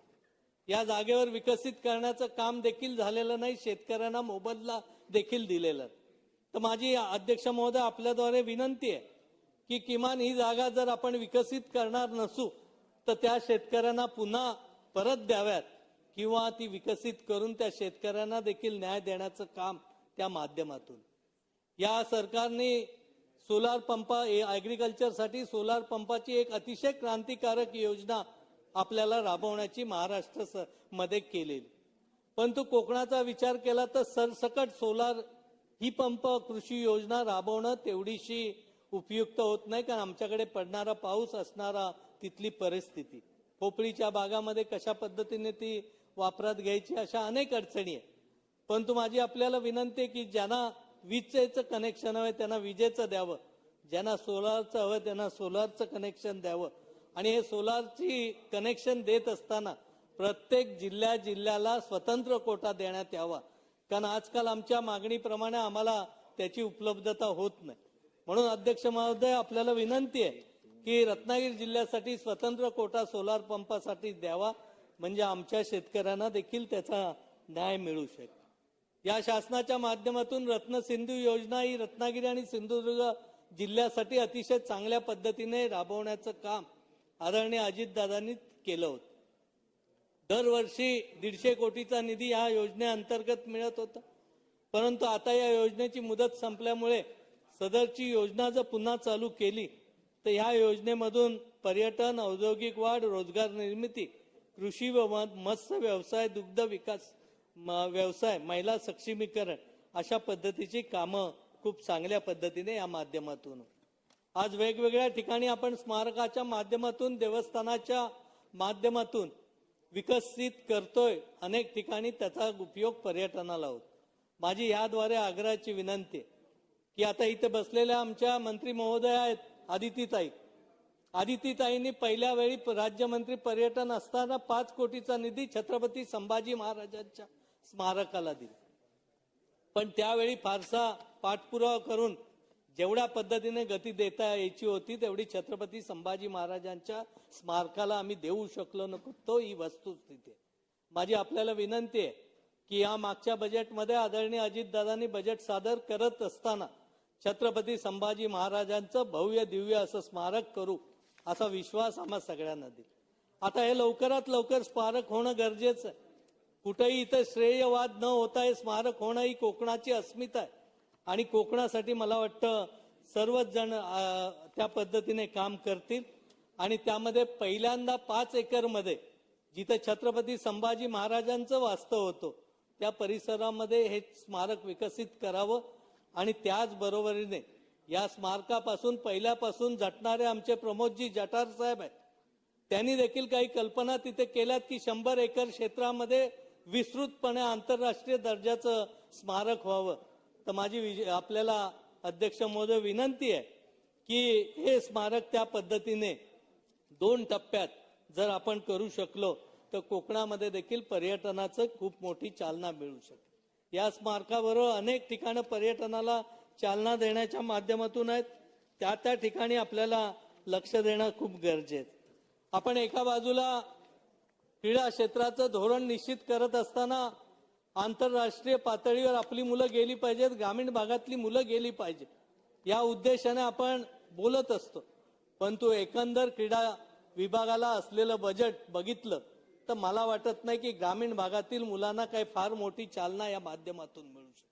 म्हणून माझी आग्रहाची विनंती आहे, मामा बसले तिथे, की आपल्याला क्रीडा क्षेत्रासाठी जे करता येणे शक्य आहे, विशेषतः चिपळूण हा एक मध्यवर्ती कोकणातला भाग आहे आणि या भागामध्ये अलोऱ्यासारख्या गावामध्ये जलसंपदाची 500 एकर जमीन आज पडून आहे. ही पडून असलेल्या जमिनीमध्ये सगळ्या इमारती पडतायत, झाडं झुडपांनी प्रचंड वेढलेलं सगळा भाग होतोय. गावामध्ये देखील त्याचा खूप मोठा प्रॉब्लेम होतो. म्हणून मामा एक आंतरराष्ट्रीय दर्जाची क्रीडा प्रबोधनी जर कोकणामध्ये आणि विशेषतः चिपळूण आणि अलोरा सारख्या गावामध्ये जिथं जागा उपलब्ध आहे अशा ठिकाणी आपण केली तर एक चांगलं काम आपल्या माध्यमातून निश्चितपणे महाराष्ट्राला दाखवता येईल. आणि माझी त्या बाबतीतही आग्रहाची मागणी. या बाबतीत बोलत असताना आज आपल्याला माहिती आहे की या शासनाने हिंदी विषयाबद्दलचा GR जरी मागे घेतला असला ते आमच्या कोकणातल्या मुलांनी, विशेषतः ग्रामीण भागातल्या मुलांनी इंग्लिश, हिंदी, अन्य भाषा शिकाव्यात की नाही शिकाव्यात हा प्रश्न आमच्या समोर. आज एका बाजूला 4-4 लाख फी वरून वार्षिक आपल्या इथं बसलेल्या अनेकांची मुलं इंटरनॅशनल स्कूलमध्ये शिक्षण घेत आहेत. पण आमच्यासारख्या ग्रामीण भागात शिकलेल्या मुलांना, मी जिल्हा परिषदेच्या शाळेतूनच शिकून गेले, कदाचित त्यावेळी इंग्लिश शिकलो असतो तर कदाचित तिकडे बसायची संधी पण मला मिळाली असती. परंतु आज आमच्या मुलांना गणिताचा शिक्षक नाही, इंग्लिशचा शिक्षक नाही, भाषेचा शिक्षक नाही, क्रीडाचा शिक्षक नाही. अशा वेळी शैक्षणिक धोरण करताना ग्रामीण भागातली मुलं देखील शिकली पाहिजेत. या भावनेतून आपल्याला काम करणं गरजेचं आहे. या शाळांमध्ये शिक्षक देण्याची भूमिका देखील घेतली पाहिजे. आपल्याला माहिती आहे 2001 साली विनाअनुदानित कॉलेजचा विषय मार्गी लावण्याचा प्रयत्न चालू होता. परंतु गेले काही दिवस या कॉलेजना अनुदानित देण्याचं धोरण आपलं निश्चित होत. माझी आपली अध्यक्ष महोदय विनंती आहे की ज्यांनी नॅकचं ॲक्रेडिशन केलंय त्या कॉलेजना, विनाअनुदानित कॉलेजना अनुदानित देण्याचं धोरण निश्चितपणे करावं, ज्याचा उपयोग आम्हाला खूप चांगल्या पद्धतीने. चिपळूण कराड मार्गाचं भूमिपूजन, रेल्वेचं भूमिपूजन अनेक वेळा झालं, परंतु या मार्गाला देखील गती देण्याची भूमिका आपल्या माध्यमातून सरकारने करावी, एवढीच देखील या पद्धतीने मागणी कर. जाता आता एवढंच सांगतो की चिपळूण शहर हे पुराने वेढले जात. आपल्याला ज्या पद्धतीने कोल्हापूर, सांगली या नदीचा एक वेगळ्या पद्धतीने विचार करण्यात आला, त्याच पद्धतीने आपल्याही इथे पुराची दाहकता कमी करण्याच्या दृष्टीने जलसंपदा विभागाचा जो 250 कोटीचा आराखडा आहे त्या आराखड्याला देखील मंजुरी देण्याचं काम झालं तर कायमस्वरूपी याची दाहकता देखील कमी करता येईल. अनेक गोष्टी बोलण्यासारख्या आहेत. विशेषतः कोकणामध्ये जलसंधारणाची आवश्यकता आहे.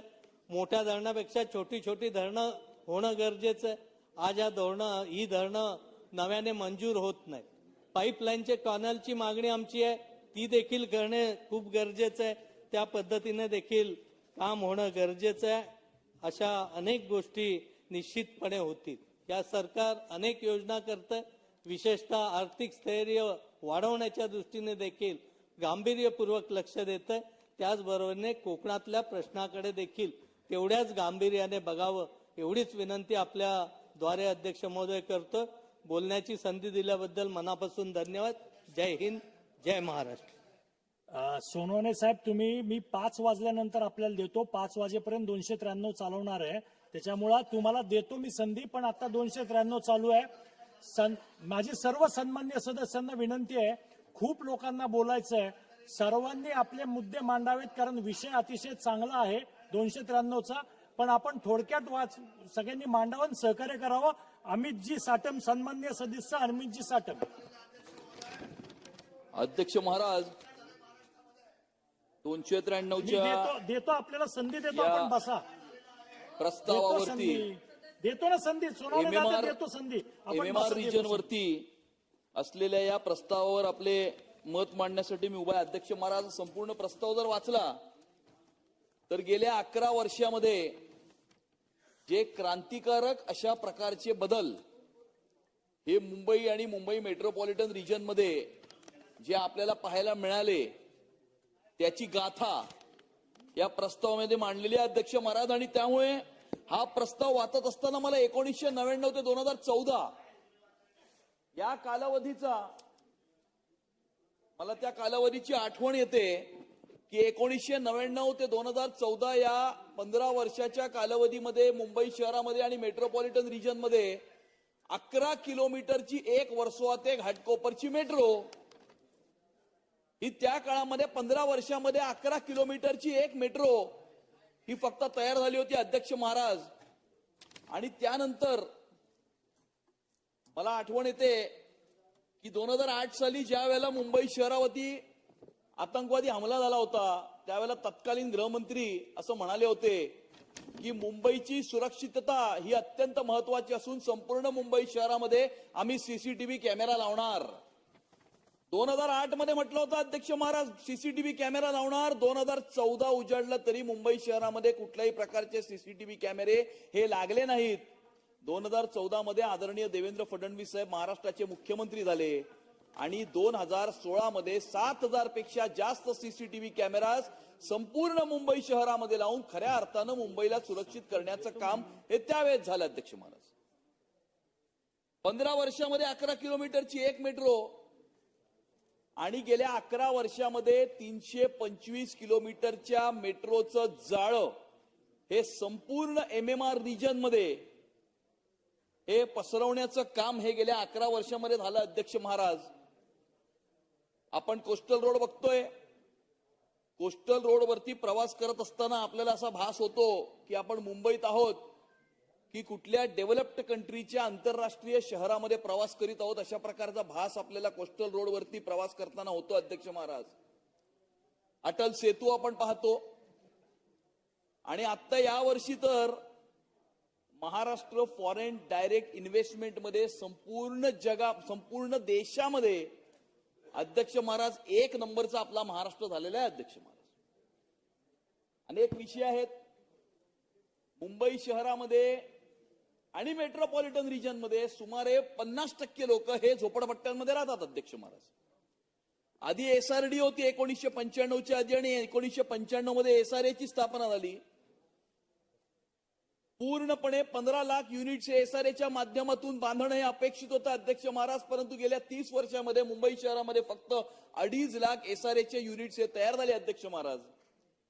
आणि त्यामुळे सर्वे होत असताना अनेक लोक ज्या वेळेला अपात्र होतात आणि त्यामुळे ते अपात्र होत असल्यामुळे सर्वेला विरोध होतो आणि त्याच्यामुळे अनेक प्रकारच्या SRAच्या ज्या योजना असतात त्या खोळंबतात अध्यक्ष महाराज. आणि त्यामुळे डिसेंबर 2018 मध्ये आदरणीय देवेंद्र फडणवीस साहेब महाराष्ट्राचे मुख्यमंत्री असताना युतीचं सरकार असताना 2011चा क्रांतिकारक अशा प्रकारचा निर्णय SRA मध्ये आणण्यात आला अध्यक्ष महाराज की 2011 पर्यंत ज्यांची घरं असतील स्ट्रक्चर असतील त्यांना त्याच SRAच्या योजनेमध्ये प्रधानमंत्री आवास योजनेच्या अंतर्गत हे घर देण्यात येईल अध्यक्ष महाराज. आणि आता आपण बघतोय की कशी वेगवेगळ्या SRAच्या स्कीम्स या मुंबई आणि मेट्रोपॉलिटन रिजन मध्ये प्रगती पथावर आहेत अध्यक्ष महाराज. आधी गार्डनचं रिझर्वेशन असल्यावरती त्याच्यावरती जर झोपडपट्टी झाली तर त्याचा विकास हा करता येत नव्हता अध्यक्ष महाराज. 2018 मध्ये मुंबईच्या DCPR 2034 मध्ये 60-40च्या रेशिओ मध्ये गार्डनच्या जागांवरती पण जर ओपन स्पेसेसवर स्लम असेल तर त्या स्लम 60% डेव्हलप करून उरलेलं 40% जमीन ही ओपन स्पेसेस करता ही आपण आरक्षित करावी अशा प्रकारचा क्रांतिकारक अशा प्रकारचा बदल हा DCPR मध्ये करण्यात आला अध्यक्ष महाराज. आणि त्यामुळे अनेक मुद्दे आहेत अध्यक्ष महाराज. आपण म्हणाला थोडक्यामध्ये मांडा, व्यवस्थित मांडू ना.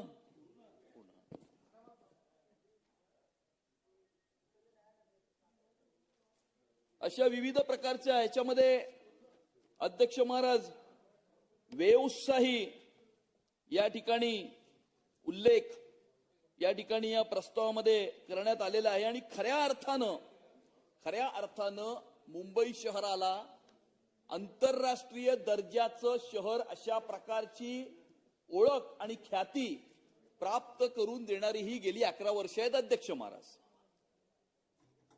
आणि त्यामुळे मुंबई शहरामध्ये अशा प्रकारचे क्रांतिकारक अशा प्रकारचे बदल होत असताना काही लोक ही दिशा भरकवटण्याचा प्रयत्न करत असतात, नसलेल्या मुद्द्यांना पुढे आणण्याचा प्रयत्न करत असतात. आणि त्यामुळे आता कालच काही कुणीतरी म्हणालं होतं की ही कुठल्या शाळेत शिकली. माझा सवाल आहे अध्यक्ष महाराज की तुमची पोरं कुठल्या शाळेत शिकली? एकदा जाहीर करून टाका ना या विधानसभेमध्ये की तुमची पोरं कुठल्या शाळेत शिकली. अध्यक्ष महाराज, कुठल्या माध्यमाच्या शाळांमध्ये तुमची मुलं शिकली? शाळेमध्ये आणि कॉलेजमध्ये असताना कुठल्या विदेशी भाषा त्यांनी ऑप्ट केल्या होत्या? जर्मन कोणी शिकलं? फ्रेंच कोणी शिकलं? त्यामुळे राजकारणाकरता मराठी आणि स्वतःच्या कुटुंबाकरता आणि परिवाराकरता वेगवेगळ्या प्रकारच्या विदेशी भाषा अध्यक्ष महाराज अशा प्रकारची दुटप्पी भूमिका हे लोक घेत आहेत अध्यक्ष महाराज. आणि त्यामुळे ज्या वेळेला मुंबई आणि MMR रिजन मध्ये समृद्धी होते, विकास होतोय, प्रगती होते, त्यावेळेला कुठेतरी दिशाभूल करण्याचा प्रयत्न हा गेल्या दीड वर्षामध्ये काही लोक करत आहेत अध्यक्ष महाराज. काही लोक बॉम्ब स्फोटातल्या आरोपींना स्वतःबरोबर प्रचार करायला घेऊन फिरतायत अध्यक्ष महाराज. काही लोकांच्या प्रचार फेऱ्यामध्ये पाकिस्तानचे झेंडे नाचतायत अध्यक्ष महाराज. आणि त्यामुळे कुठेतरी मुंबई शहराचा रंग बदलण्याचा एक केविलवाणा प्रयत्न कुणीतरी आपल्या मतांच्या राजकारणासाठी, आपलं संपलेलं राजकीय अस्तित्व पुन्हा एकदा जिवंत करण्यासाठी करताय अध्यक्ष महाराज. असं चित्र हे संपूर्ण मुंबई शहरासमोर उभं आहे अध्यक्ष महाराज. अध्यक्ष महाराज, या प्रस्तावामध्ये शेवटी असं म्हटलंय की या शासनाचा प्रयत्न असून सुखी, संपन्न, समृद्ध, प्रगत, पुरोगामी, सुधारणावादी महाराष्ट्र घडवण्यासाठी अध्यक्ष महाराज याच्यामध्ये एक शब्द राहिला अध्यक्ष महाराज, एक शब्द राहिला आणि तो शब्द सर्वात महत्वाचा शब्द आहे अध्यक्ष महाराज की सुखी, संपन्न, समृद्ध, प्रगत, पुरोगामी आणि सुधारणावादी बरोबर सुरक्षित मुंबई आणि महाराष्ट्राच्या निर्मितीसाठी अध्यक्ष महाराज. कारण अध्यक्ष महाराज, there cannot be any prosperity without security.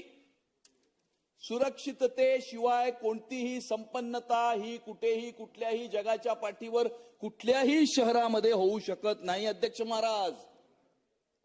मगाशी आपले सागर साहेब म्हणत होते आणि सागर साहेब म्हणत असताना त्यांनी मँचेस्टरचा उल्लेख केला अध्यक्ष महाराज. मँचेस्टर, त्यावेळेची मुंबई, गिरण्यांची मुंबई, याचं साम्य हे मँचेस्टर बरोबर केलं त्यांनी. कारण मँचेस्टरमध्ये सुद्धा अशा प्रकारच्या गिरण्या होत्या, अशा प्रकारच्या सूत गिरण्या, कापड गिरण्या होत्या अध्यक्ष महाराज.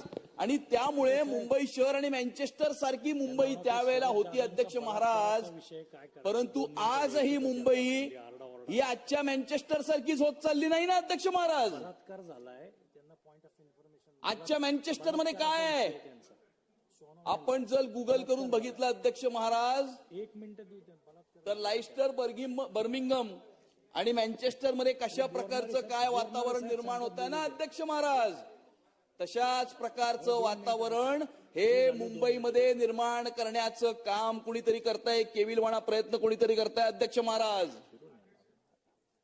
आणि त्यामुळे मला असं वाटतं की ज्या वेळेला मुंबई शहरामध्ये MMR रिजन मध्ये गेल्या 11 वर्षामध्ये युतीच्या शासनाच्या माध्यमातून जे काही क्रांतिकारक बदल घडतायत, इन्फ्रास्ट्रक्चर वाढताय, कोस्टल रोड असेल, अटल सेतू असेल, मेट्रो असेल आणि MMR रिजनला खऱ्या अर्थानं आंतरराष्ट्रीय दर्जावर घेऊन जाण्याचा प्रयत्न होतोय अध्यक्ष महाराज, त्यावेळेला कुठेतरी पोलरायझिंग आणि डिवायझिव्ह अशा प्रकारचा एक प्रयत्न हा सुद्धा मुंबई शहरामध्ये होतोय अध्यक्ष महाराज.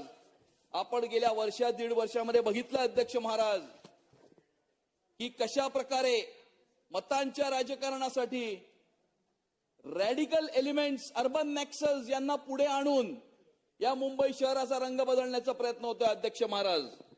आणि त्यामुळे मला असं वाटतं की ही प्रगती, ही उन्नती आणि हा विकास हा होत असताना जर सुरक्षिततेकडे जर कुठेतरी कानाडोळा झाला तर अध्यक्ष महाराज आपण म्हणतो की नजर हटी और दुर्घटना घटी, आणि ही नजर हटी और दुर्घटना घटी हे मुंबई शहरामध्ये आणि MMR रिजन मध्ये होऊ नये अध्यक्ष महाराज. आणि त्यामुळे या गोष्टीकडे मी लक्ष शासनाचा वेधण्याचा प्रयत्न या प्रस्तावाच्या माध्यमातून करतोय अध्यक्ष महाराज. कारण मला असं वाटतं की अशा प्रकारचे छुपे प्रयत्न आणि काही उघड प्रयत्न ज्या वेळेला होत असतात त्यावेळेला मुंबई शहर एका ब्रिंकवरती उभा आहे अध्यक्ष महाराज, ब्रिंकवरती. ते पॉझिटिव्ह डायरेक्शन मध्ये विकास, उन्नती आणि प्रगतीच्या दिशेने पुढेही जाऊ शकतं. परंतु अशा प्रकारचे डिवायझिव्ह, पोलरायझिंग आणि कलर्ड फोर्सेसला जर शक्ती मिळाली आणि त्यांना जर राजकीय शक्ती मिळाली तर कदाचित मुंबई शहरामध्ये उद्या एक वेगळ्या प्रकारचं चित्र सुद्धा निर्माण होऊ शकतं अध्यक्ष महाराज. ते चित्र काय असेल अध्यक्ष महाराज? मुंबई शहराचा प्रत्येक रस्ता हा मोहम्मद अली रोड होईल अध्यक्ष महाराज. कुठला तरी बांगलादेशी शरीफुल इस्लाम हा प्रत्येक मुंबईकराच्या दरवाजावरती उभा असेल अध्यक्ष महाराज. कदाचित उद्या कुठला तरी खान हा मुंबईचा महापौर होईल अध्यक्ष महाराज. हो, आहे आम्हाला प्रॉब्लेम, आहे प्रॉब्लेम, आहे प्रॉब्लेम. आणि त्यामुळे अध्यक्ष महाराज या अशा प्रकारच्या डेलिकेट सिच्युएशन मध्ये, परिस्थितीमध्ये हे मुंबई शहर आलेलं आहे अध्यक्ष महाराज. आणि त्यामुळे ज्या वेळेला उन्नती, विकास आणि प्रगती घडत असते त्यावेळेला मोठ्या प्रमाणावर शासन हे प्रयत्न करत आहे की हाऊसिंग असेल, इन्फ्रास्ट्रक्चर असेल, मोबिलिटी असेल, याच्यामध्ये आमूलाग्न अशा प्रकारचे बदल आणण्याचा प्रयत्न ज्या वेळेला होत असतो त्यावेळेला कुठेतरी आपलं लक्ष जर कमी झालं तर कदाचित हे सगळं प्रोग्रेस, डेव्हलपमेंट, इन्फ्रास्ट्रक्चर हे पाण्यामध्ये वाहून जाईल अध्यक्ष महाराज. आणि त्यामुळे या प्रस्तावाच्या माध्यमातून, या 293च्या प्रस्तावाच्या माध्यमातून मी विनंती करू इच्छितो अध्यक्ष महाराज, शासनाला मी विनंती करू इच्छितो की आपण ज्या वेळेला समृद्धी, उन्नती आणि विकासाच्या दिशेने जात असताना या अशा प्रकारच्या urban naxal gangs, coloured forces, radical elements जे कदाचित जगाच्या दुसऱ्या शहरांमध्ये आपले रंग दाखवण्याचा, जो आपला रंग दाखवण्याची सुरुवात जी झालेली आहे, आपण विविध सोशल मीडियाच्या माध्यमातून, प्रिंट मीडियाच्या माध्यमातून, इलेक्ट्रॉनिक मीडियाच्या माध्यमातून जगातील काही शहरांमध्ये कशा प्रकारचं वातावरण निर्माण होत आहे अध्यक्ष महाराज हे आपण रोज वाचत असतो. अजूनपर्यंत मुंबई त्याच्यापासून सुरक्षित राहिलेली आहे, पण कुणाचं तरी राजकीय अस्तित्व संपत चाललंय आणि म्हणून स्वतःचं संपलेलं राजकीय अस्तित्व पुन्हा एकदा जिवंत करण्याकरता पुन्हा एकदा अशा प्रकारचा कुठला तरी वेगळा पॅटर्न, कुठला तरी मालवणी पॅटर्न किंवा कुठला तरी वर्सोवा पॅटर्न हा काही लोक मुंबईमध्ये प्लांट करू शकतात. आणि त्यामुळे शासनाने या गोष्टीकडे लक्ष देऊन येणाऱ्या काळामध्ये ज्या वेळेला आपण हा प्रस्ताव आणू त्यावेळेला याच्यामध्ये सुरक्षितता, की मुंबई सुरक्षित राहिले पाहिजे, सुरक्षित हातांमध्ये मुंबई राहिली पाहिजे आणि मुंबईची सुरक्षितता ही अबाधित राहिली पाहिजे, या दृष्टिकोनातून शासनाने पावलं उचलावीत अशी विनंती आणि अशी मागणी मी या प्रस्तावाद्वारे करतो. मला बोलायला दिलं तर आपले खूप खूप धन्यवाद. सन्मान्य सदस्य मुर्जी पटेल. बर, सोनवणे साहेबांना एक विषय मांडायचा आहे. अध्यक्ष महोदय धन्यवाद. अध्यक्ष महोदय, हा शिवरायांचा महाराष्ट्र, हा शिवरायांचा अखंड हिंदुस्थान. काल पहाटे 4 वाजता छत्रपती शिवरायांच्या जन्मभूमीतली एक शिवकन्या आपल्या आई वडिलांबरोबर आलमे गावातून सगळे हे वारकरी पंढरपूरच्या दिशेने निघले असताना दौंड तालुक्याच्या शेवटच्या हद्दीच्या असलेल्या पोलीस स्टेशन आणि भिगवण म्हणजे इंदापूरचं पहिलं ठिकाण, अशा पद्धतीच्या असलेल्या बाउंड्रीवर ही घटना घडली. अध्यक्ष महोदय, ती अतिशय दुर्दैवी आहे, अतिशय गंभीर आहे आणि ह्या गोष्टीचा आपण विचार केला पाहिजे. माझ्या संपूर्ण असलेल्या रयतेच्या आबरूला हात लावेल त्याचा हात कलम केला जाईल अशा म्हणणाऱ्या छत्रपती शिवरायांच्या शिवभूमीच्या शिवकन्याला काल मात्र काही नानादाबांनी आई वडील तिथे चहा घ्यायला खाली उतरले असताना त्या ठिकाणी दौंडच्या आणि भिगवणच्या हद्दीवर पहाटे 4 वाजता कोयत्याने ती लोक आली आणि आलेल्या लोकांनी त्या सर्व लोकांना दमदाटी करून त्या कोयत्याचा धाक दाखवून त्या मुलीला खांद्यावर उचलून नेलं आणि त्या चहाच्या टपरीच्या पाठीमागे तिच्यावर अतिप्रसंग करण्यात आला. अध्यक्ष महोदय, गळ्यातले डागडागिने काढले त्या महिलांचे, जे वारकरी होते ते होते तरी काय, तोळे 2 तोळे, गरीब महिला, या शेतकरी महिला. पण अशा परिस्थितीमध्ये झालेली घटना ही अतिशय क्रूर आहे, निषेधार्थ आहे, मी दुर्दैवी आहे. मला सकाळी वाजता ही गोष्ट मांडायची होती, सकाळी हा सभागृह गोंधळ चालला होता. पण अध्यक्ष महोदय, आपल्या माध्यमातून मला राज्याचे मुख्यमंत्री आणि गृहमंत्री यांना अतिशय नम्रपणे या ठिकाणी सांगायचंय, वारकऱ्यांचे सकाळपासून फोनवर फोन चालू आहे, तुम्ही हे सभागृहात मांडणार आहात की नाही, आणि मांडल्यावर याच्यावर ह्या 24 तासाच्या आतमध्ये हे सगळे जे कोयताधारी आहेत त्यांना तुम्ही गजाआड करून त्यांना फाशीची शिक्षा देणार आहात की नाही. माझी विनंती आहे, वारकरी ही आपल्या सर्वांची निवृत्ती ज्ञानदेव सोपान मुक्ताबाई एकनाथ नामदेव तुकाराम आपल्या संस्कृतीवर घाला आलाय. आणि अशा पद्धतीने जर कृत्य होत असेल तर कायदा आणि सुव्यवस्थेचा प्रश्न निर्माण झालेला अध्यक्ष महोदय, याचा रिप्लाय आणि याची लाईन ऑफ ऍक्शन व्हावी आणि नराधमांना तातडीने अटक करून महाराष्ट्राच्या वारकऱ्यांना संदेश द्यावा की हा महाराष्ट्र सुरक्षित होता, आहे आणि राहील. एवढंच निवेदन करतो. जय शिवराय. सन्माननीय सदस्य मुरजी पटेल, सुरू करा ना. मुरजी पटेल साहेब, सुरू करा. अध्यक्ष महोदय, 293 हा प्रस्ताव बोलत असताना महाराष्ट्र सरकारचा आभार मानायला उभा आहे. मुंबई शहरामध्ये कोस्टल रोड केला, मेट्रो केली. अध्यक्ष महोदय, मेट्रो 3 अर्धवट काम झालंय, अर्ध बाकी आहे, तेही लवकरात पूर्ण होईल. अध्यक्ष महोदय, हे सगळं करत असताना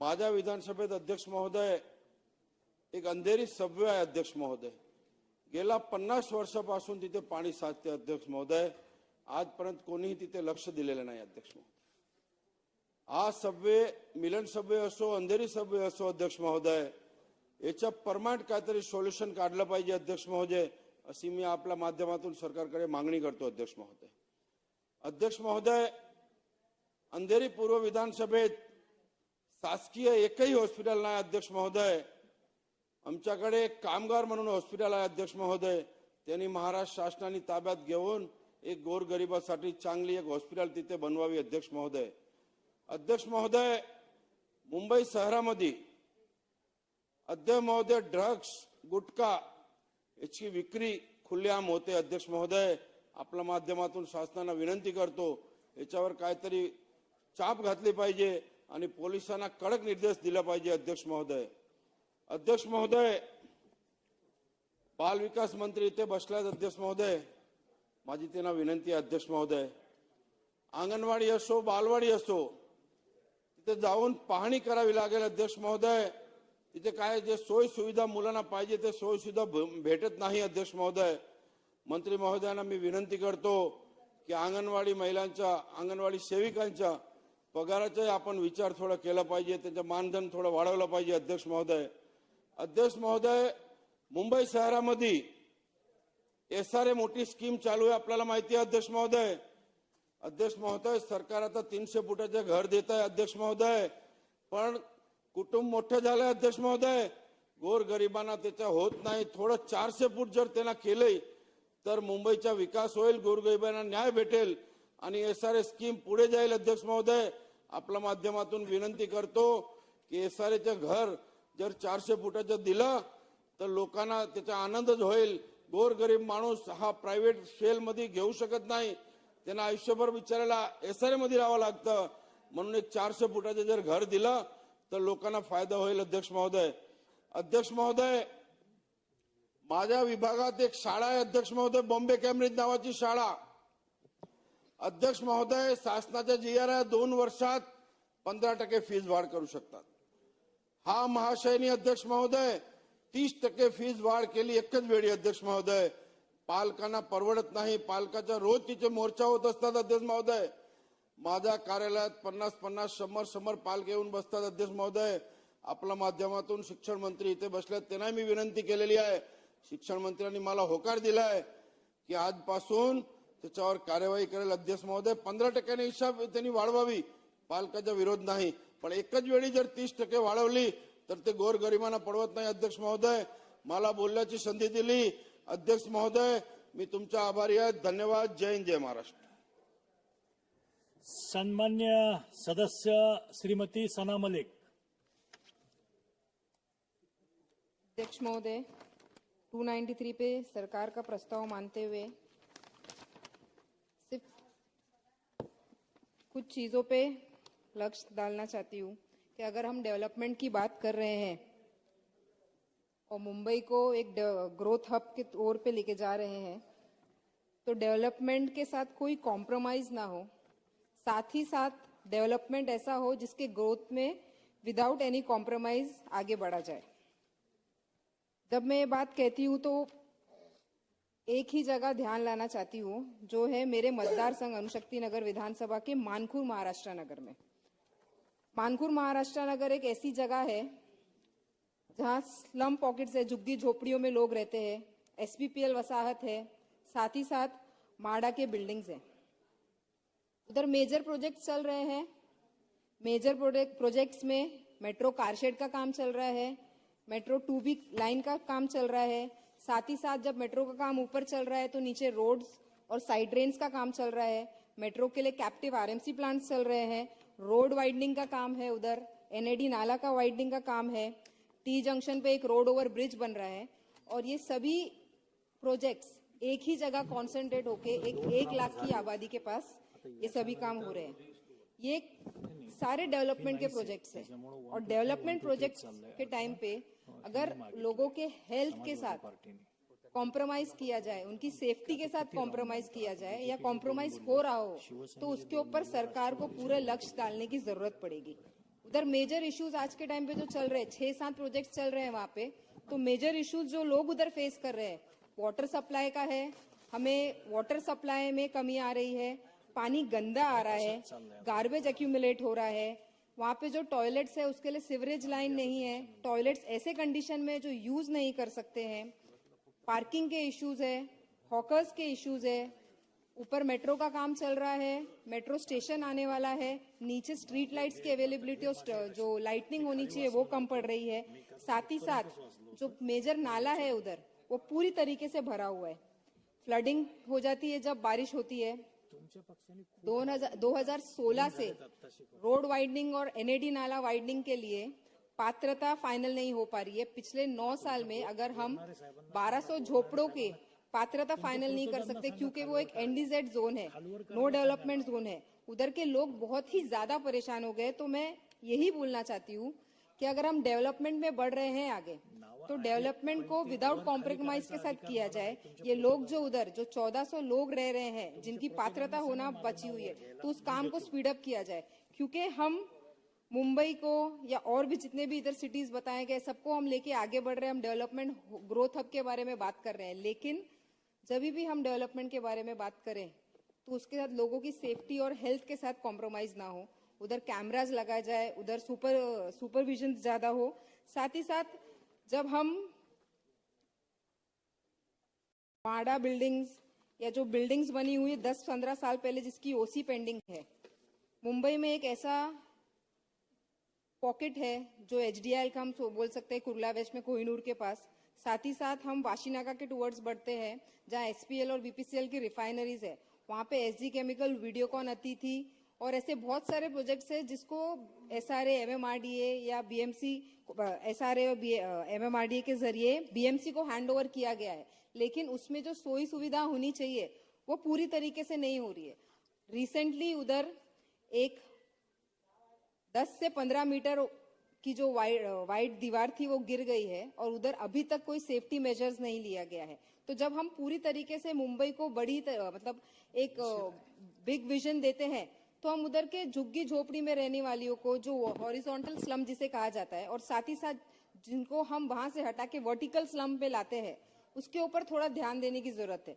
डेवलपमेंट तो हो रहा है और डेवलपमेंट से कभी भी अपोज नहीं करते, लेकिन उसको माइन्यूटली ग्राउंड लेवल पे क्या इफेक्ट हो रहा है लोगों की जिंदगी पर, उनकी जिंदगी को हम बेहतर कैसे बना सकते हैं, उनकी जिंदगी के, क्योंकि हम इधर बीएमसी के बारे में बात कर रहे हैं, तो बीएमसी का मेयर चाहे ही खान हो या कोई और हो, लेकिन ध्यान इसी पे रहना चाहिए कि उधर के जो गौर गरीब लोग हैं उनको वो सारी सुविधाएं हम दे पा रहे हैं कि नहीं दे पा रहे। इस ज्यादा वक्त नहीं लेना चाहूंगी क्योंकि कम समय दिया गया है, लेकिन एक कुछ मुद्दे जो माने गए हैं उसके ऊपर बीएमसी पूरा ध्यान दे और ओवरऑल डेवलपमेंट के साथ माइन्यूटली भी अगर हम लोगों की जिंदगी को बेहतर बना पाए उसके ऊपर ध्यान दिया जाए। आभार। सन्मान्य सदस्य अबू आजमी। धन्यवाद अध्यक्ष महोदय। अध्यक्ष महोदय, मैं 293 सत्ता पक्ष की तरफ से बोलने खड़ा हुआ हूं। अध्यक्ष महोदय, आदरणीय देवेंद्र फडणवीस साहब मुख्यमंत्री, आदरणीय एकनाथ शिंदे साहब उप मुख्यमंत्री, आदरणीय अजीत पवार साहब मुख्यमंत्री, इनके नेतृत्व में महाराष्ट्र का विकास हो रहा है। अध्यक्ष महोदय, अटल सेतु बना, बहुत अच्छा हुआ। कोस्टल रोड से बहुत लोगों को फायदा हो रहा है। अटल अभी बुलेट ट्रेन जो है बनने वाली है, बहुत जबरदस्त काम होने वाला है। अध्यक्ष महोदय, मगर तीसरी और चौथी मुंबई बन रही है, पालगढ़ में सी पोर्ट बनेगा, एयरपोर्ट बनेगा। मैं अध्यक्ष महोदय, मुंबई से जुड़ा हुआ इलाका है मुमरा, देवा, भिवंडी, जो विकास होना चाहिए था आज तक वो विकास नहीं हुआ। इंडस्ट्रियल सिटी है भिवंडी, आज तक विकास वहां जो होना चाहिए था वो नहीं हुआ। अध्यक्ष महोदय, इन इलाकों को निगलेक्ट किया गया है। अगर ये इलाके निगलेक्ट होंगे तो मैं कैसे समझूं कि हमारी मुंबई जो बहुत ज्यादा डेवलपमेंट हो रहा है।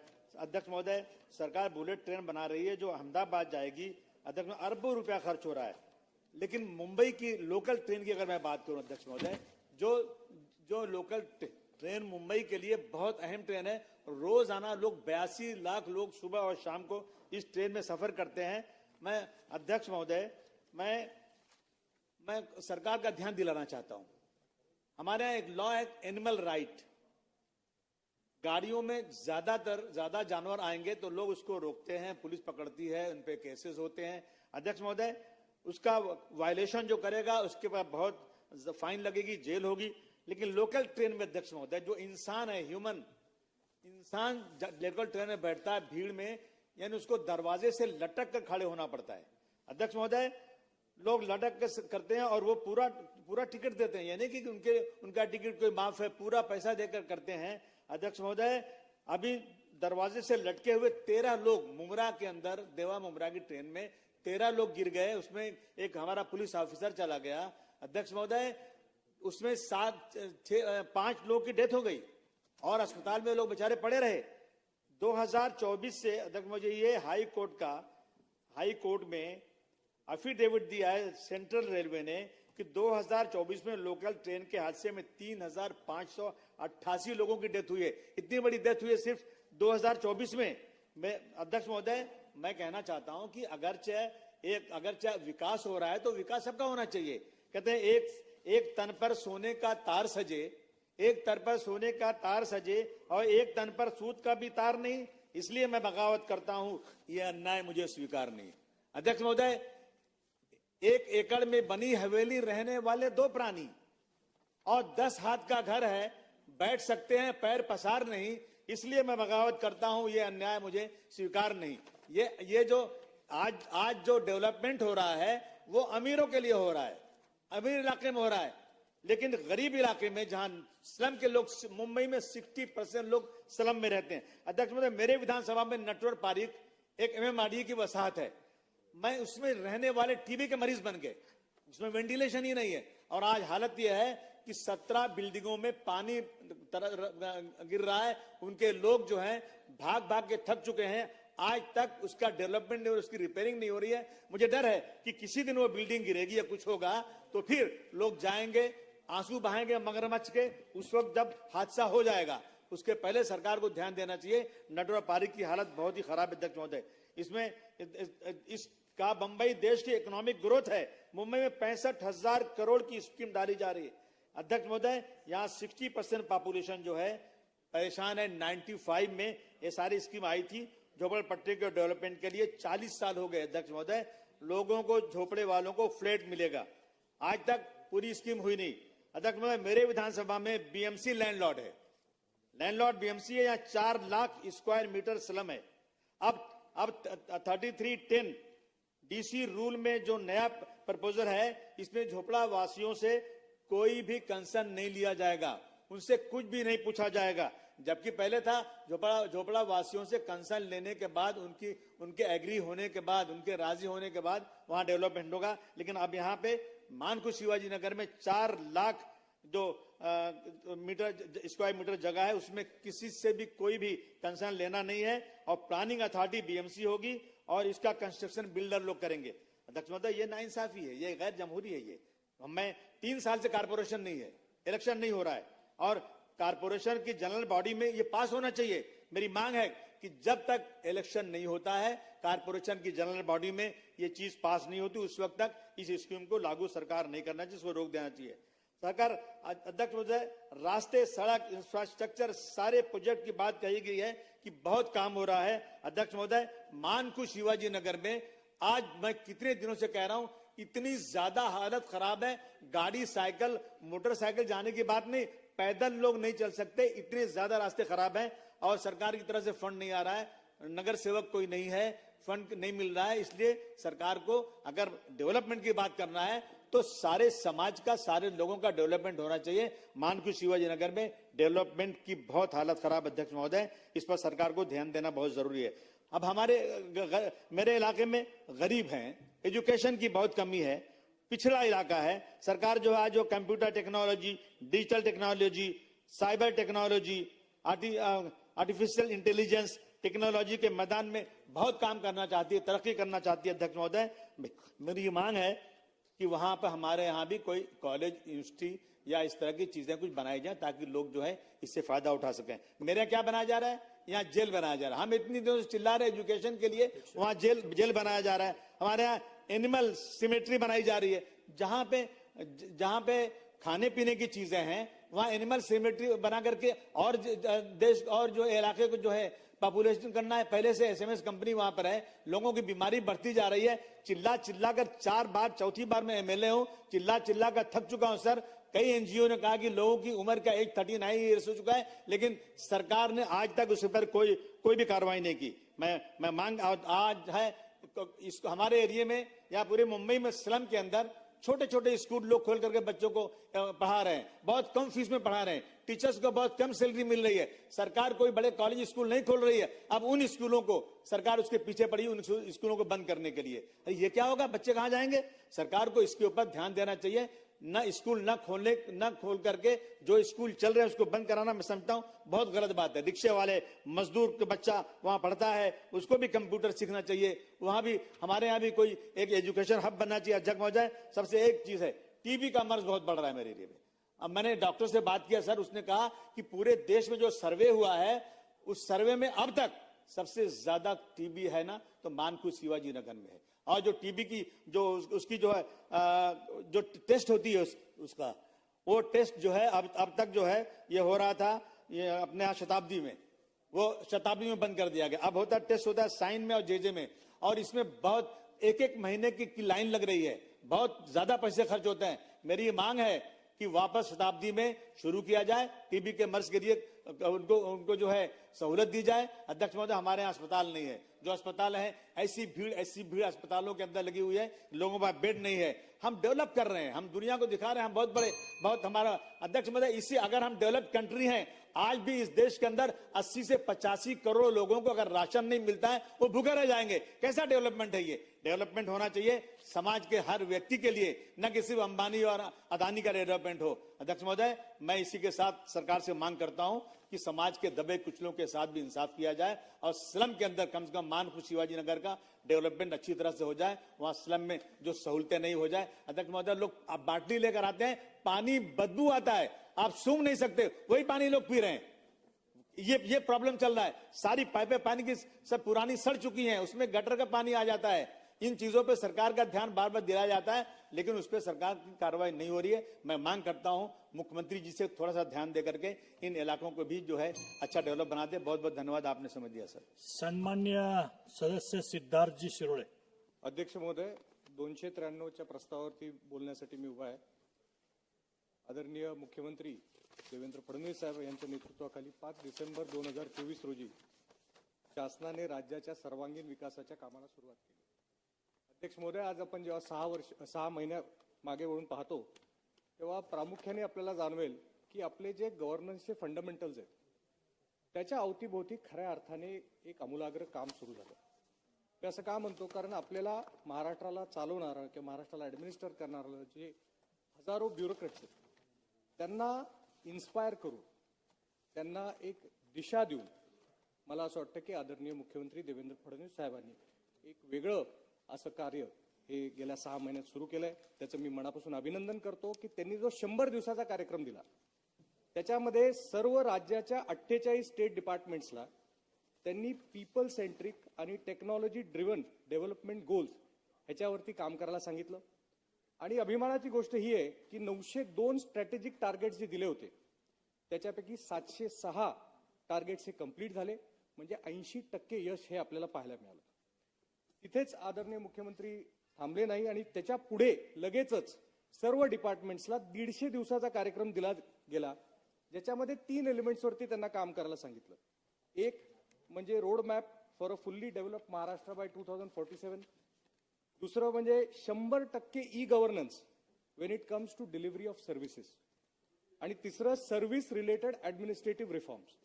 मला असं वाटतं की अध्यक्ष महोदय, ज्या पद्धतीने आदरणीय मुख्यमंत्री देवेंद्र फडणवीस साहेब काम करतायत, सर्व ब्युरोक्रेसीला त्यांच्या जेवढ्या बैठका झाल्या असतील ब्युरोक्रेटिक रिफॉर्म्स, त्यामुळे आपल्याला गव्हर्नन्स कुठल्या पद्धतीने पुढच्या काळामध्ये नागरिकांना अपेक्षित आहे त्या पद्धतीने त्यांचं कार्य हे चाललेलं आहे. मी स्वतः बघितलं यशवंतराव चव्हाण पुणे जे संस्था आहे तिथे अनेक म्हणजे झेडपीच्या सीओ पासून प्रत्येकाचं प्रेझेंटेशन हे स्वतः आदरणीय मुख्यमंत्र्यांनी ऐकलेलं आहे. आणि मला असं वाटतं की समजा ऍडमिनिस्ट्रेशन हे ज्या समजा ह्या स्पीडनी, या स्केलनी, या डिरेक्शननी, या विजननी समजा पुढे काम करायला लागली तर आपला महाराष्ट्र हा आता काही थांबणार नाही. त्याचबरोबर ज्या सर्व पॉलिसीज आहेत, पॉलिसीज शेवटी ह्या म्हणजे जो कुठला आपल्याला जी सर्व्हिस द्यायची, सेवा द्यायची, त्याची मुख्य जे वेन्स आहेत त्या पॉलिसीज आहेत. आणि पॉलिसीजमध्ये आपण बदल केल्याशिवाय आमूलाग्र बदल हा राज्याच्या सेवेमध्ये आपण करू शकत नाही. आणि त्यामुळे आपण पाहतोय की गेल्या 6 महिन्यामध्ये ज्या पॉलिसीजवरती काम सुरू झाले त्याच्यामध्ये स्टेट हाऊसिंग पॉलिसी आहे, महाअॅग्री AI पॉलिसी आहे, policy for promoting use of artificial sand आहे, ship building, ship repair, ship recycling policy आहे, CCTV पॉलिसी आहे, सँड मायनिंग पॉलिसी आहे, स्टेट हेल्थ पॉलिसी आहे, इलेक्ट्रिक व्हेकल पॉलिसी आहे, ॲग्रिगेटर कॅब्स पॉलिसी आहे, महाराष्ट्र इन्फ्रास्ट्रक्चर इन्व्हेस्टमेंट ट्रस्ट असेल, 1 state 1 registration scheme असेल. मला असं वाटतं की ह्या जे फंडामेंटल्स आहेत त्या फंडामेंटल्स गव्हर्नन्सच्या फंडामेंटल्सच्या अवतीभोवती जे विजनरी काम सुरू झाले त्यासाठी मी आदरणीय मुख्यमंत्री देवेंद्र फडणवीस साहेब, आदरणीय उपमुख्यमंत्री एकनाथजी शिंदे साहेब आणि आदरणीय उपमुख्यमंत्री अजितदादा पवार साहेब यांचं मनापासून अभिनंदन करतो. अध्यक्ष महोदय, आपल्या देशाचे पंतप्रधान श्री नरेंद्र मोदीजी यांचं मी अभिनंदन करतो की त्यांनी आपल्या देशाला सेल्फ रिलायन्स आणि टेक्नॉलॉजिकल सुप्रिमसीकडे नेला आहे. ऑपरेशन सिंदूरचे यश हा लष्करी विजय तर आहेच, पण त्याबरोबर आपण जगाला हे दाखवून दिलं की India can defend itself with Indian systems आणि प्रत्येक भारतीय नागरिकाची रक्षा करायला आपला देश सक्षम आहे. आत्मनिर्भर भारत आणि मेक इन इंडिया हा काही फक्त आता घोषणा राहिली नाही, ही रियालिटी असून आता प्रत्येक भारतीयासाठी ती इन्स्पिरेशन आणि मिशन ठरली आहे. अध्यक्ष महोदय, 2014 मध्ये आपल्या देशाचे डिफेन्स एक्सपोर्ट्स हे 1940 कोटी होते. आज 2024 मध्ये 23,600 कोटी इतके डिफेन्स एक्सपोर्ट झाले आहेत. आज पुण्यामध्ये DRDO, NCL, NDA, DIAT अशा महत्वाच्या संस्था आहेत. तसेच एक्स सर्व्हिसमनसाठी पुणे ही रिटायरमेंट सिटी म्हणून प्रसिद्ध आहे. इतका डिफेन्स एक्सपर्टाईज पुणे शहरामध्ये असताना माझी सरकारला विनंती आहे की पुणे शहराला डिफेन्स स्टार्टअप आणि मॅन्युफॅक्चरिंग हब म्हणून जाहीर करावे. आज भारत फोर्ज आहे, लेबर आहे, MSME कंपनीज अनेक आहेत ज्या कॉम्पोनंट्स, इलेक्ट्रॉनिक्स, हार्डवेअर हे फक्त भारतातच नाही तर जगात हे सप्लाय करतात. पुण्यात जर डिफेन्स स्टार्टअप आणि मॅन्युफॅक्चरिंग हब म्हणून पुण्याला समजा जाहीर केलं तर नक्कीच शहराच्या अर्थव्यवस्थेला चालना मिळेल आणि मला खात्री आहे की जो उपलब्ध एक्सपर्टाईज आहे त्याच्यामुळे देश डिफेन्स क्षेत्रात अजून आत्मनिर्भर होईल. अध्यक्ष महोदय, भारतातील मेडिकल टुरिझमची ग्रोथ ही दरवर्षी 19% होत आहे. असे एस्टिमेट आहे की 2027 पर्यंत मेडिकल टुरिझम मार्केट सुमारे $18 बिलियन हे इतके असणार आहे. आज Africa, middle east, south east Asia या खंडातील देशाची लोक ही भारतात येऊन उपचार घेताना दिसतात आणि खास करून पुण्यामध्ये फॉरेन पेशंट्सची येण्याची संख्या ही खूप जास्त आहे. आज खेड तालुक्यामध्ये इंद्रायणी मेडिसिटी बांधण्यात येत आहे, जिथे फक्त हॉस्पिटल नसून मॉडर्न टेक्नॉलॉजी आणि रिसर्च सेंटर्स दोन्ही असणार आहेत. माझी शासनाला निवेदन आहे की इंद्रायणी मेडिसिटी ही लवकरात लवकर निर्मित करावी. आज जगभरातील थायलंड लोक ही थायलंड, मलेशिया, जॉर्डन आणि टर्की सारख्या देशांमध्ये मेडिकल टुरिझमला जाऊ शकतात, तर महाराष्ट्रात का नाही, पुण्यात का नाही? मी शासनाला निवेदन करतो की Pune medical tourism promotion board हे म्हणजे ह्याच्यामध्ये हे जाहीर करावं, ज्याच्यामध्ये सर्व hospital, wellness centres, diagnostic centres हे आपण एकत्र आणू शकतो आणि पुणे शहराला आणि महाराष्ट्राला मेडिकल टुरिझम हब आपण करू शकतो. अध्यक्ष महोदय, आज आपल्या देशामध्ये एंटरटेनमेंट इंडस्ट्रीमध्ये क्रांती झाली आहे. आपण पाहिलं नुकताच कोल्ड प्ले सारखा शो आज मुंबईमध्ये आणि अहमदाबादमध्ये झाला, ज्याच्यामध्ये करोडो रुपयाचं रेव्हेन्यू हे जनरेट झालं. अहमदाबादला जो शो झाला सुमारे 641 कोटीचा रेव्हेन्यू जनरेट झाला आणि 72 कोटी टॅक्सेस हे कलेक्ट झाले आणि 392 कोटी हे लोकल स्पेंडिंग झाले. आज पुण्यासारख्या शहरामध्ये जास्तीत जास्त विद्यार्थ्यांची संख्या आहे. IT मधील टेक सेव्ही लोक आज पुण्यामध्ये स्थायिक जास्तीत जास्त प्रमाणात होत आहेत. मुंबई, नाशिक सारखे शहरही जवळ आहेत. अशा इंटरनॅशनल शोज साठी पुणे हे परफेक्ट हब बनू शकते. अहमदाबादचा शो हा नरेंद्र मोदी स्टेडियम वरती झाला होता आणि पुण्यामध्ये MCAचं स्टेडियम, त्या स्टेडियमवर समजा अपग्रेड्स केले तर एक मल्टीपर्पज कन्सर्ट अरिना हा तयार होईल. माझी विनंती आहे सरकारला की ह्याच्यावरती नक्कीच त्यांनी विचार करावा. आज पुणे, मुंबई, नाशिक, नागपूर व इतर वाढणाऱ्या शहरांमध्ये एक कॉमन प्रॉब्लेम आहे अध्यक्ष महोदय, की फ्लायओव्हरच्या खालची जी जागा आहे ती अतिशय दुरवस्थेत आहे. तिथे कचरा टाकला जातो, अनधिकृत गाड्यांचे पार्किंग केले जातात आणि अतिक्रमण सुद्धा होते. पण नवी मुंबई आणि इंदोर अशा शहरांमध्ये आपण पाहिलं अध्यक्ष महोदय की फ्लायओव्हरच्या खाली बरीचशी चांगली डेव्हलपमेंट झाली आहे, जिथे open gym, badminton court, skating track, तिकडच्या ज्या काही सोयी सुविधा गव्हर्नमेंट महापालिकेच्या नाही आहेत त्या तिथे आपल्याला डेव्हलप करता येतील. त्यामुळे मी शासनाला विनंती करतो की अंडर फ्लायओव्हर रिडेव्हलपमेंट मिशन हे तातडीने चालू करावे. त्या अंतर्गत एक राज्यस्तरीय समिती त्यांनी स्थापन करावी. शहरांमध्ये असे फ्लायओव्हर्स आयडेंटिफाय करावे, PPP मॉडेल किंवा CSR मार्फत त्यांना अर्थसहाय्य करावे आणि पायलट प्रोजेक्ट्स हे मुंबई, पुणे, नागपूर सारख्या शहरांमध्ये टाइम बाउंड पद्धतीने त्याचं इम्प्लिमेंटेशन करावं अशी माझी विनंती आहे.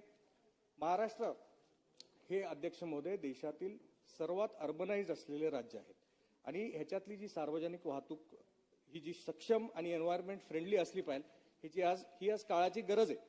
2014 पर्यंत मेट्रो फक्त चर्चा होताना आपण ऐकायचो, पण त्यानंतर पुणे, नागपूर, मुंबई यामध्ये सुमारे 143 किलोमीटरचे मेट्रो मार्ग हे ऑपरेशनल झालेले आहेत.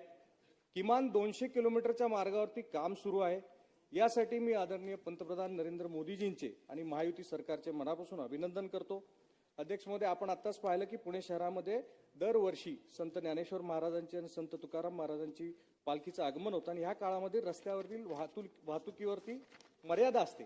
पण या वर्षी हा ताण अजिबात जाणवला नाही, कारण पालखीच्या 2 दिवसामध्ये पुण्यातील 2.5 लाख लोकांनी मेट्रोचा वापर केला. पुणे शहरासाठी अजून 2 मेट्रो कॉरिडॉर खडकवासला, स्वारगेट, हडपसर, खराडी आणि नळस्टॉप वारजे, माणिकबाग हे प्रपोज करण्यात आलं आहे. सुमारे 9,897 कोटी रुपयाचे प्रपोजल हे केंद्र सरकारकडे अप्रुव्हल करता पाठवलेले आहेत. त्याचबरोबर पुणे मेट्रो लाईन 2 साठी 25 एप्रिल 2025 ला केंद्र सरकारने 3626 कोटी रुपयाची मंजुरी दिली आहे आणि पुण्यामधील रामवाडी ते खराडी आणि वनाज ते चांदणी चौक या मार्गांना केंद्र सरकारने सरकारची मंजुरी आल्याने मेट्रोचा विस्तार हा अधिक झपाट्याने होणार आहे. अध्यक्ष महोदय, आज जिथे जिथे मेट्रोचे प्रकल्प झालेत त्या प्रत्येक शहरामध्ये आपण पाहतो की मेट्रोचे जे प्रवासी आहे यांची संख्या ही वाढतच चालली आणि त्यामुळे सुरक्षित, कम्फर्टेबल आणि पर्यावरण पूरक प्रवास हा महाराष्ट्रातील लोक खऱ्या अर्थाने आता अनुभवत आहेत. अध्यक्ष महोदय, मुंबई इंटरनॅशनल एअरपोर्टवरनं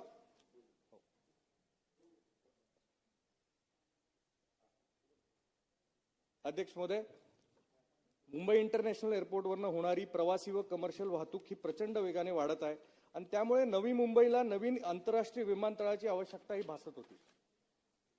याची फक्त घोषणाच नाही तर आता नवी मुंबईचं विमानतळ हे उड्डाणासाठी सज्ज आहे. मुंबई आणि नवी मुंबई विमानतळाला जोडणारा मेट्रो मार्ग सुद्धा आता सुरू होत आहे. अध्यक्ष महोदय, पुण्याच्या पुरंदर येथील छत्रपती संभाजीराजे इंटरनॅशनल एअरपोर्ट करिता सुद्धा 3,500 कोटी रुपयाची तरतूद करण्यात आली असून हा airport economic growth, employment generation आणि ग्लोबल कनेक्टिव्हिटीसाठी अत्यंत महत्त्वाचं ठरेल, यात कुठलीच शंका नाही. महाराष्ट्राच्या हिताचा केंद्र सरकार अत्यंत बारकाईने विचार करत आहे, यातून सिद्ध होतं. अध्यक्ष महोदय, बिलकुल 5 मिनिटात मी विषय संपवतो. अध्यक्ष महोदय, आपला जो वाधवान पोर्ट आहे अध्यक्ष महोदय, आपल्या सगळ्यांसाठी अभिमानाचा एक म्हणजे सुवर्ण काळ आहे की आपण वाधवान पोर्टमध्ये म्हणजे जो काही आता बनतोय होण्यासाठी आदरणीय देवेंद्र फडणवीस साहेबांनी पहिल्यांदा मुख्यमंत्री झाल्यावरती 2015 मध्ये हा करार झाला. 20 मीटर नॅचरल डेप्थ असलेले देशातील सर्वात मोठे पोर्ट हे ठरणार आहे. जगातील सर्वात मोठ्या शिप्स या पोर्टवरून माल वाहतूक करू शकतील अशी त्याची रचना केली आहे. हा पोर्ट JNPT पेक्षा तिप्पट मोठा असून जगातल्या टॉप 10 पोर्ट्स पैकी एक असणार आहे. या पोर्ट करिता सुमारे 76,000 कोटी रुपये खर्च करण्यात येणार आहेत आणि येत्या 20 वर्षांमध्ये सुमारे 12 लाख नवीन जॉब क्रिएशन या प्रकल्पातून होणार आहे. वाधवन पोर्टची कनेक्टिव्हिटी ही अतिशय सीमलेस पद्धतीने करण्यात आली असून त्याकरिता एक डेडिकेटेड फ्रेट कॉरिडॉर सुद्धा देण्यात येणार आहे. तसेच दिल्ली मुंबई एक्सप्रेसवे, समृद्धी एक्सप्रेसवे, मुंबई अहमदाबाद हायवे आणि प्रपोज ग्रीनफील्ड एअरपोर्ट ह्या पोर्टला सक्षम करेल आणि जगाच्या नकाशावर प्रॉमिनन्स या लवकरच आपल्या सर्वांना ह्या पोर्टचं दिसेल. अध्यक्ष महोदय, मी माननीय फडणवीस साहेब, आदरणीय फडणवीस साहेब, शिंदे साहेब, एकनाथ शिंदे साहेब आणि अजितदादांचं मनापासून अभिनंदन करतो की महाराष्ट्रामध्ये 3rd मुंबई आणि 4th मुंबई असे 2 प्लॅन्ड सिटीज वाढवण पोर्टच्या जवळ निर्मित करण्यात येत आहेत. आणि तसेच मुंबई अहमदाबाद बुलेट ट्रेन हा जो आदरणीय पंतप्रधान नरेंद्र मोदीजींचा आहे तो फ्लॅगशिप प्रोजेक्ट आहे, तो सुद्धा या पोर्ट जवळ प्रपोज करण्यात आला आहे. अध्यक्ष महोदय, मुंबईच्या विकास करताना MMRDA एरिया ही डोळ्यासमोर ठेवून करण्यात आलेला आहे आणि आज नवी मुंबई देशातील डेटाची 65% तिथे 65% डेटा तयार होत आहे. नवी मुंबई देशाचं डेटा सेंटर म्हणून विकसित केले जात आहे. Metro, trans harbour sea link, coastal road, Virar Alibag corridor वेगाने आकार घेत आहे. मला असं वाटतं अध्यक्ष महोदय की मी आता खूप बरीचशी कामं जी काही 6 महिन्यात ज्याला गती मिळाली आहे, ज्या पद्धतीने फंडामेंटल्सच्या आसपास, गव्हर्नन्सच्या फंडामेंटल्सच्या आसपास काम चालू आहे हे मी पाहतोय. ज्या पद्धतीने आपलं नेतृत्व हे फोकस्ड पद्धतीने विजनरी काम करतंय. मला सर्वांना, आपल्या सर्व सदस्यांना विनंती करायची की महाराष्ट्राच्या प्रगतीसाठी येणारे जे 5 वर्ष आहेत, मला असं वाटतं की हे भूत न भविष्य असे 5 वर्ष आहेत आणि आपण सर्व सदस्यांनी ज्या पद्धतीने आपण पॉलिसी चेंजेस सजेस्ट करू शकतो, आपण जिथे जिथे आपली इच्छा आहे की जे काही प्रश्न आपल्याला सोडवायचे आहेत ह्याच्यापेक्षा सुवर्ण संधी मला नाही असं वाटत कधीही ह्याच्यापूर्वी आली असेल. तर मला नक्की सगळ्यांना आव्हान करायचे की आपण सगळेजण मिळून ह्या पुढच्या 5 वर्षात एक राष्ट्र निर्माणाचं कार्य करूया आणि या ज्या सूचना असतील त्या सूचना नक्की महायुतीची सरकार पूर्ण करेल आणि महाराष्ट्राला प्रगतीच्या पथावरती निरंतर जी पाथ आहे त्याच्यावरती नक्की अजून पुढे नेईल असा विश्वास व्यक्त करतो आणि थांबतो. जय हिंद. सन्मान्य सदस्य चंद्रदीप नरके, सन्मान्य सदस्य डॉक्टर बालाजी किणीकर, सन्मान्य सदस्या श्रीमती मंजुळा गावित, सन्मान्य सदस्य विलास तरे, सन्मान्य सदस्य नरेंद्र भोंडेकर, सन्मान्य सदस्य संजय गायकवाड, सन्मान्य सदस्य महेश शिंदे, सन्मान्य सदस्य राजेंद्र गावित, सन्मान्य सदस्य राजेश मोरे, सन्मान्य सदस्य हिकमत उढान, सन्मान्य सदस्य विठ्ठल लंघे, सन्मान्य सदस्य अमोल खताळ,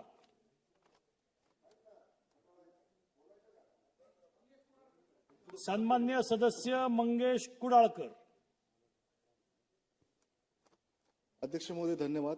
293 प्रस्तावान्वये माझं मत मांडण्याकरिता या ठिकाणी उभा आहे आणि ज्या प्रकारे हा प्रस्ताव या ठिकाणी सादर केलेला आहे आणि योगेशजी सागर सन्माननीय सदस्य यांनी ज्या प्रकारे मुंबईच्या हिताचे विविध विषय सुद्धा याच्यामध्ये मांडले, माझे सहकारी सन्मानित सदस्य दिलीप लांडेमामा यांनी सुद्धा अनेक विषय यामध्ये प्रस्तावित केलेले आहेत.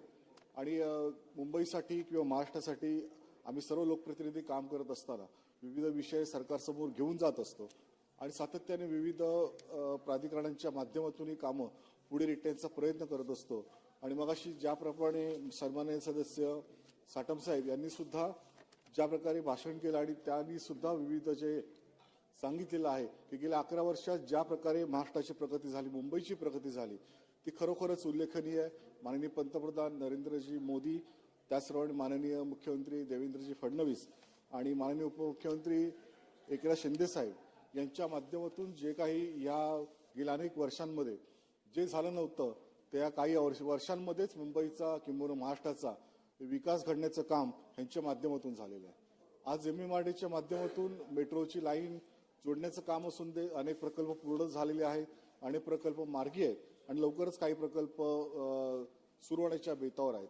माझ्या विभागात सुद्धा मेट्रो 2Bचं काम सुरू आहे, जवळजवळ 80% काम पूर्ण झालं आहे आणि लवकरच बाकीचं उर्वरित काम आहे ते पूर्ण व्हावं अशी माझी अपेक्षा आणि या वर्षातच ते काम पूर्ण होऊन मेट्रो 2B कुर्ला चेंबूर अंधेरीपासून चेंबूरपर्यंत ही मेट्रो 2B लवकरात पूर्ण व्हावी अशी अपेक्षा व्यक्त करतो.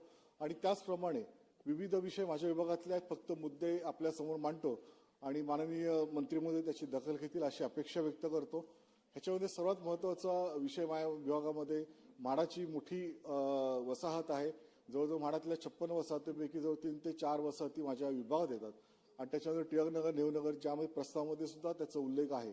आणि ह्याच्यामध्ये साधारणतः या माडाच्या ज्या बिल्डिंगी आहेत त्याचा FSIचं धोरण जे पूर्वी 2004 साली दाखल झालं होतं आणि त्यानुसार काही इमारतींचा पुनर्विकास झाला, पण त्याची OC किंवा भौगोलिक प्रमाणपत्र अद्यापही त्या इमारतींना जवळजवळ 20 ते 25 वर्ष होऊन सुद्धा मिळालेलं नाहीये.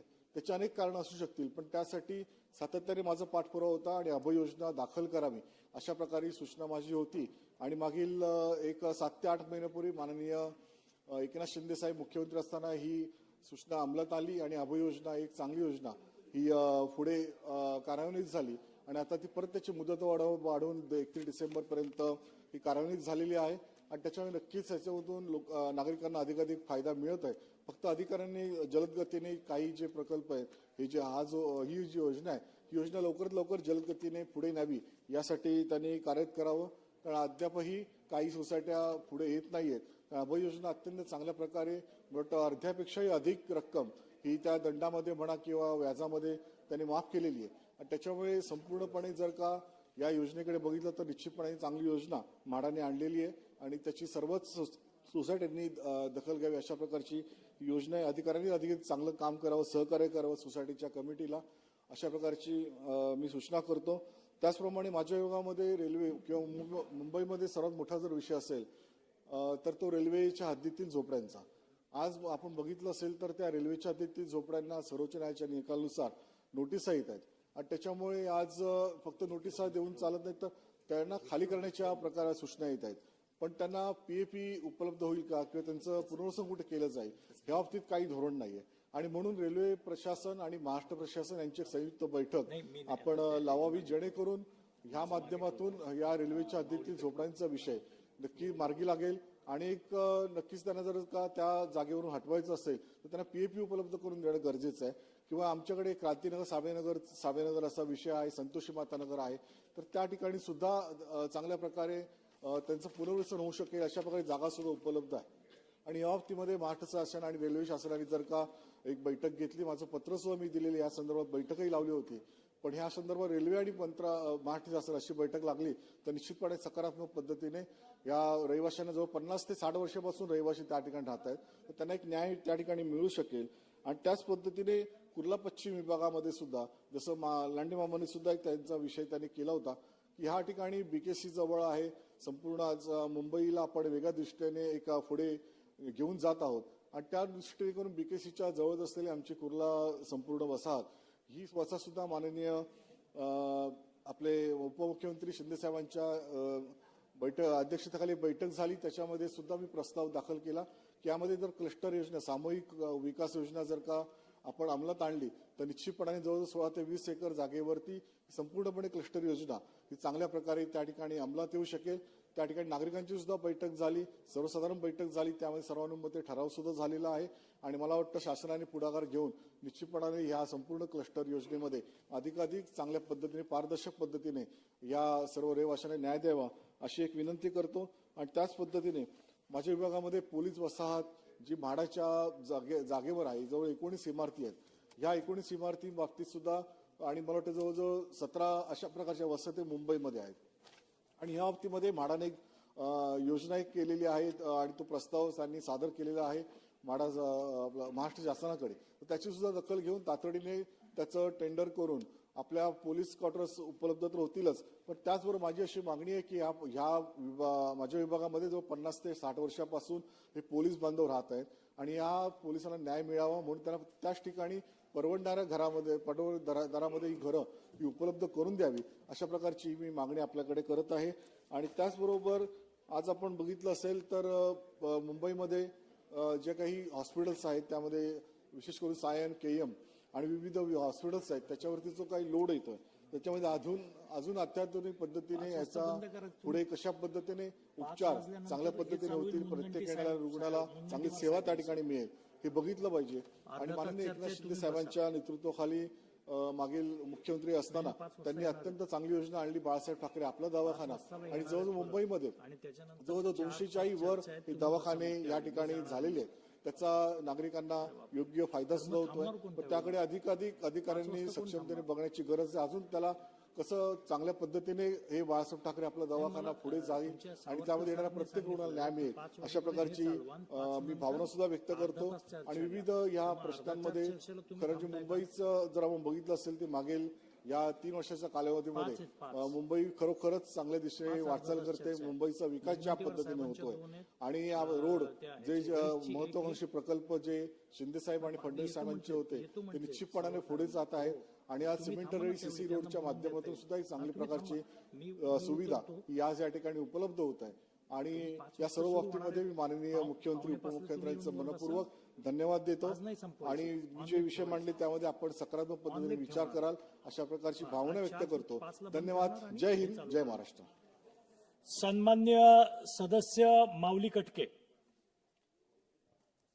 अध्यक्ष महोदय, नुकताच केंद्र शासनाने मंत्रिमंडळ बैठकीत वनाज ते चांदणी चौक आणि रामवाडी ते वाघोली विठ्ठलवाडी या 2 टप्प्यांतर्गत 3626 कोटी रुपयांच्या नवीन 2 मेट्रो मार्गिकांचे विस्तारीकरणासाठी मंजुरी दिल्याबद्दल मी केंद्र सरकार व राज्य सरकार यांचे मनपूर्वक आभार व्यक्त करतो. खरं तर ज्या ठिकाणी वाघोली आणि विठ्ठलवाडी या ठिकाणी टप्पा 2 या अंतर्गत मार्गीकरणाचा जो प्रस्ताव मंजूर केलेला आहे, माझी राज्य शासनाला या ठिकाणी विनंती आहे की त्याच्या पुढे 1 ते 2 किलोमीटर अंतरावरती तीर्थक्षेत्र आळंदी व MIDC चाकण या ठिकाणी जाणारा एक महामार्ग आहे की ज्याला आपण त्या ठिकाणी आळंदी फाटा किंवा लोणीकंद पेरणी फाटा म्हणतो. तर तिथपर्यंत जर मेट्रोचं त्या ठिकाणी विस्तारीकरण जर झालं तर ते अधिक त्या ठिकाणी सोयीस्कर होईल.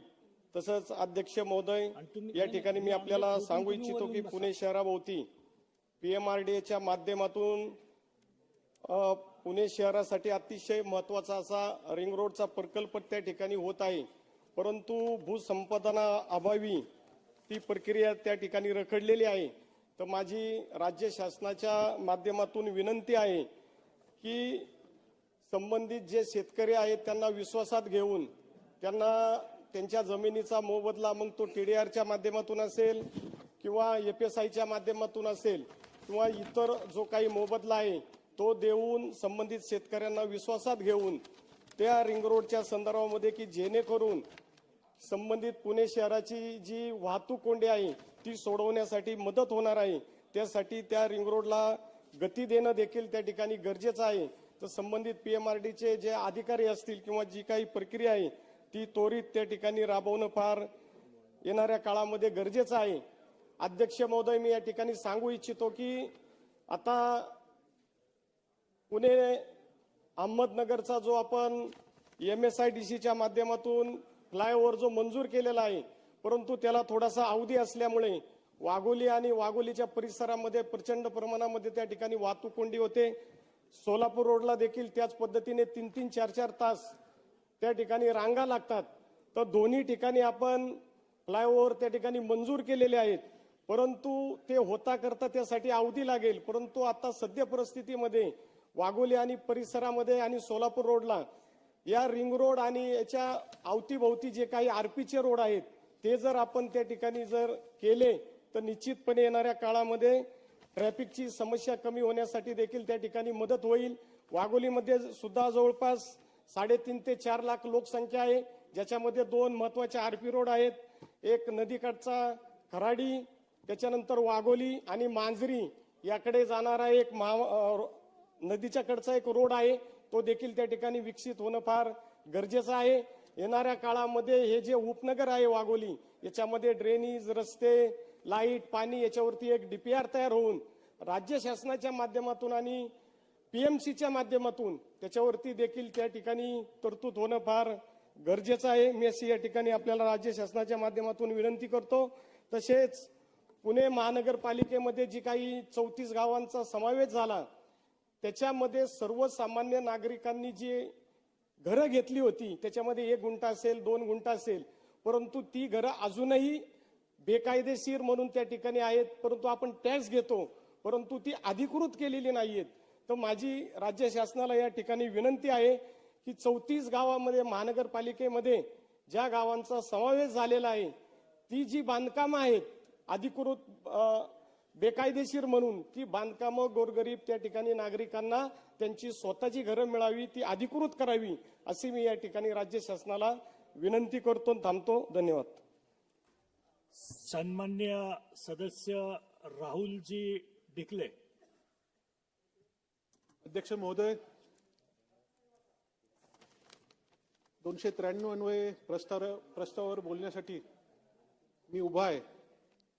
अध्यक्ष महोदय, नाशिक शहर हे नाशिक, पुणे, मुंबई या सुवर्ण त्रिकोणामधलं एक महत्वाचं शहर आहे आणि हा सुवर्ण कॉरिडॉर मधील पुणे आणि मुंबई शहराचा संपूर्ण विकास झाल्याने या शहराला विकासाच्या मर्यादा आल्याने आता नाशिक शहराच्या विकासाला खूप मोठ्या प्रमाणावर वाव आहे.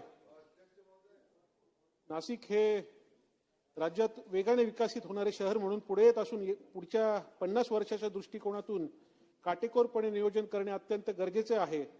नाशिक शहराची भौगोलिक दृष्ट्या विचार केला असता देशातील एकमेव असे शहर आहे जिथे हवामान असेल, सांस्कृतिक वारसा, आध्यात्मिक वारसा, पर्यटन, शेती, शिक्षण, आरोग्य, उद्योग तसेच माहिती तंत्रज्ञान या सर्व क्षेत्रावर उंचीवर घेऊन जाणारे असं नाशिक शहर आहे. आणि मी आदरणीय मुख्यमंत्री देवेंद्रजी फडणवीस साहेबांचं आभार मानतो, अभिनंदन करतो की त्यांनी आता समृद्धीच्या शेवटच्या टप्प्याचं लोकार्पण केलं, ज्यामुळे आमच्या नाशिककरांना मुंबई अजूनच जवळ झाली आहे. आणि त्याच्यामुळे नाशिक शहरात पंचवटी येथे तसेच त्र्यंबकेश्वर येथे शिवस्त कुंभमेळा 2027 पार पडणार आहे.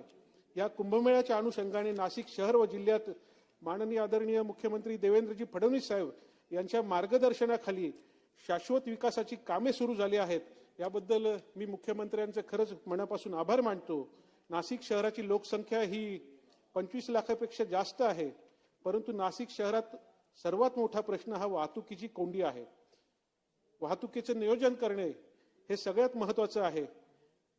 शहरात 2-4 किलोमीटर जायचं म्हटलं तरी अर्धा तास 1 तासाच्या वरती वेळ लागतो. त्याच्यामुळे सर्वात महत्वाचं वाहतुकीचं नियोजन करणं हे महत्वाचं आहे. आणि त्यासाठी नाशिक शहरातील अंतर्गत रिंग रोड असतील, बाह्य रिंग रोड असतील, मध्य रिंग रोड असतील, या रिंग रोडची सुधारणा करणे, रुंदीकरण करणे हे अत्यावश्यक आहे. तसेच नाशिक शहराच्या पायाभूत सुविधांचा विकास करत असताना भविष्यातील 50 वर्षाचा विचार करून तसेच शिवस्त कुंभमेळा 2027च्या अनुषंगाने सर्व रस्ते बनवणे अत्यंत गरजेचे आहे. तसेच नाशिक शहराचे बाह्य भागातून जाणाऱ्या रिंग रोडची निर्मिती करणे अत्यंत गरजेचे असल्याने शासनाने तातडीने प्रस्तावित नवीन रिंग रोडचा डीपीआर बनवून रिंग रोडचे निर्मितीचे काम तातडीने सुरू करावे ही मी मागणी करतो. नाशिक शहरातील वाहतुकीसाठी अत्यंत महत्वाचा रस्ता म्हणजे नाशिक रोड ते द्वारका सर्कल हा होय. या सदरील रस्त्यावर गेल्या 10 वर्षात अनेक छोटे मोठे अपघात होऊन मोठ्या प्रमाणावर जीवितहानी, वित्तहानी झाली आहे व द्वारकावरून आज जायचं म्हटलं तरी तासभर तिथे ट्रॅफिक लागतेच. आणि त्याच्यामुळे दत्त मंदिर ते द्वारका हा जो उड्डाणपूल आहे तो उड्डाणपुलासाठी शासनाने आवश्यक ती कार्यवाही करणे हे सगळ्यात महत्वाची गोष्ट आहे. अध्यक्ष महोदय, नाशिक शहरातील सर्वात जिव्हाळ्याचा प्रश्न म्हणजे निओ मेट्रो. देशातील पहिली टायर बेस निओ मेट्रो आदरणीय देवेंद्रजी फडणवीस साहेब यांच्या संकल्पनेतून नाशिक महानगर प्रदेश क्षेत्रात जलद परिवहन व्यवस्था अंतर्गत मेट्रो प्रकल्प राबविण्याबाबत शासनाने निर्णय केला होता. आणि मी शासनास विनंती करतो की लाईट मेट्रो म्हणजे टायर बेस मेट्रो ऐवजी जर हेवी मेट्रो म्हणजेच रेग्युलर मेट्रो मुंबई, नागपूर, पुणे शहरासारखी पारंपरिक मेट्रो जर नाशिकला दिली तर नाशिकसाठी ती उपयुक्त ठरेल. तसेच सदरील मेट्रोचा विस्तार संपूर्ण नाशिक शहराच्या नजीकच्या ओझर विमानतळ, सिन्नर, इगतपुरी, त्र्यंबकेश्वर या शहरापर्यंत टप्प्याटप्प्याने करण्यात यावा. आदरणीय मुख्यमंत्री महोदयांना मी विनंती करतो की मग माझे मित्र सिद्धार्थ शिरोळे यांनी सांगितलं की 2014 पर्यंत पुण्याला मेट्रो माहीत नव्हती, परंतु आज मेट्रोचं संपूर्ण जाळं हे पुण्यात पसरलेलं आहे. तसंच नाशिक शहर हे भविष्यात सगळ्यात जास्त वाढणार आहे आणि त्याच्यामुळे लोकांची सोय म्हणून आणि वाढतं शहर म्हणून नाशिकला रेग्युलर मेट्रो देण्यात यावी ही मागणी मी करतो. अध्यक्ष महोदय, नाशिक शहर जिल्ह्याला खूप प्राचीन आध्यात्मिक वारसा प्राप्त आहे. नाशिक शहरात तसेच परिसरात आध्यात्मिक पर्यटकांचा ओढा मोठ्या प्रमाणात वाढला आहे. त्र्यंबकेश्वर ज्योतिर्लिंग असेल, प्रभू रामचंद्राच्या पदस्पर्शाने पावन झालेली पंचवटी असेल किंवा कपालेश्वर असेल, काळाराम मंदिर असेल, चांभारलेणी, मुक्तिधाम यासारखे सर्व जे स्थळं आहेत पर्यटन स्थळं त्यासाठी एक व्यापक निधी उपलब्ध शासनाने करून द्यावा आणि त्यासाठी 2027च्या कुंभमेळ्याच्या अनुषंगाने एक विकास आराखडा विकसित करावा ही माझी मागणी आहे. नाशिक शहराची सामाजिक, आर्थिक, धार्मिक, औद्योगिक प्रवास बघता मंदिरांचे शहर, मंत्रभूमी, यंत्रभूमी ते माहिती तंत्रज्ञानाचे उद्योन्मुख नगरी अशी वाटचाल सुरू आहे. माझ्या मतदारसंघात आडगाव येथे IT हब केंद्रासाठी नाशिक महापालिकेच्या वतीने जागा आरक्षित केली आहे. नाशिक शहरातील आडगाव येथे नव्याने स्थापन होणाऱ्या IT हबमुळे मंत्रभूमी ते यंत्रभूमी असा प्रवास करणारं नाशिक आता विकासाच्या अत्यंत महत्वाच्या टप्प्यावर येऊन ठेवलंय. पुणे व बंगलोर नंतर नक्कीच नाशिक शहर ही माहिती तंत्रज्ञानाचे उद्योन्मुख केंद्र होईल.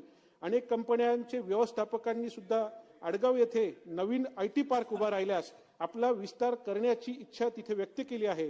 त्यासाठी पुणे येथील इंजवाडी IT पार्कच्या धर्तीवर नियोजित आडगाव येथील IT पार्कसाठी मूलभूत सुविधांचा विकासासाठी एक नियोजित आराखडा प्रस्तावित करून IT केंद्र उभारणीसाठी तातडीने उपाययोजना करण्याला प्राधान्य देण्यात यावे.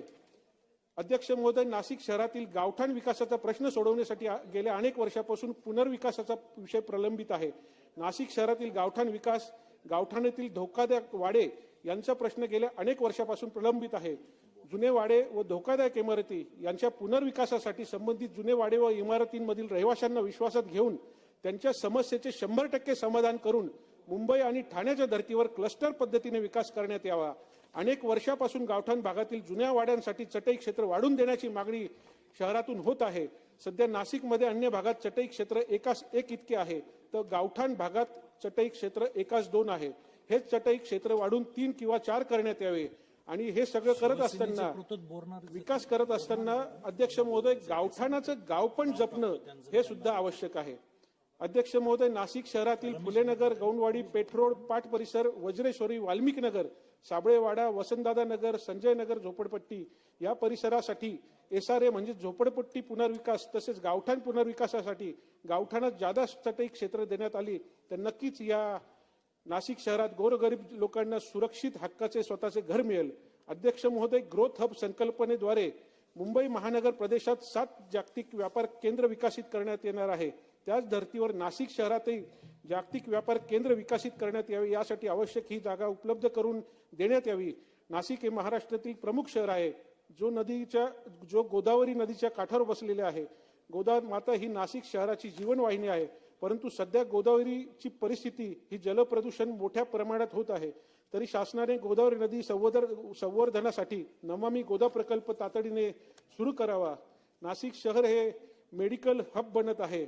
सन 2019 पासून मी स्वतः नाशिक शहरातील शासकीय मेडिकल व्हावे अशी वेळोवेळी मागणी करून नाशिक शहरात 100 विद्यार्थी क्षमतेचे शासकीय वैद्यकीय महाविद्यालय व 430 बेडचे रुग्णालय स्थापन करण्यास आदरणीय देवेंद्रजी फडणवीस साहेबांनी मंजुरी दिली आहे.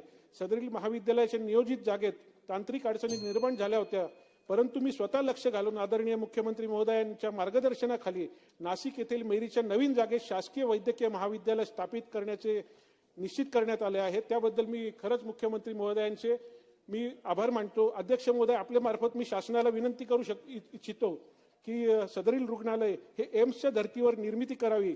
कदाचित असा प्रकल्प निर्मिती करणारे देशात एकमेव राज्य आपले असेल. त्यासाठी शासनाने योग्य ती कारवाई करावी.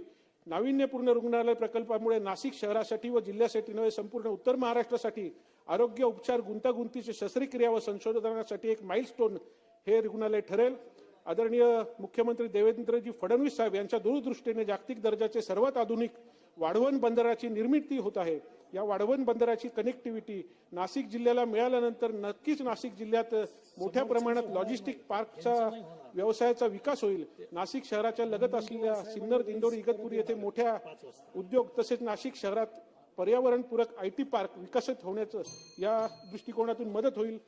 नाशिक शहर हे विकासाच्या महत्त्वाच्या टप्प्यावर आहे आणि पुढील 50 वर्षात MMRDA, नाशिक महानगर प्रदेश विकास प्राधिकरण, नाशिक महानगरपालिका, राज्य शासनाने योग्य समन्वय ठेवून नाशिक शहरासाठी नियो मेट्रो, रेग्युलर मेट्रो, सार्वजनिक वाहतूक व्यवसाय, रिंग रोड विकास, IT पार्क, मलनिस्सारण योजना या सर्व योजना, नमामि गोदा यासारख्या प्रकल्पासाठी आवश्यक निधी उपलब्ध करून द्यावा व हे प्रकल्प तातडीने सुरू करावे. आणि नाशिक शहरासाठी नियोजित सर्व प्रकल्प वेळेत पूर्ण झाले तर भारताच्या अर्थव्यवस्थेत जसा महाराष्ट्राचा सर्वात मोठा वाटा आहे तसाच नाशिक शहर आणि जिल्ह्याचा सरासरी जास्त वाटा महाराष्ट्राच्या अर्थव्यवस्थेत राहील. एवढंच सांगतो आणि थांबतो. धन्यवाद अध्यक्ष महोदय. सन्माननीय सदस्य रमेशजी बोरनारे.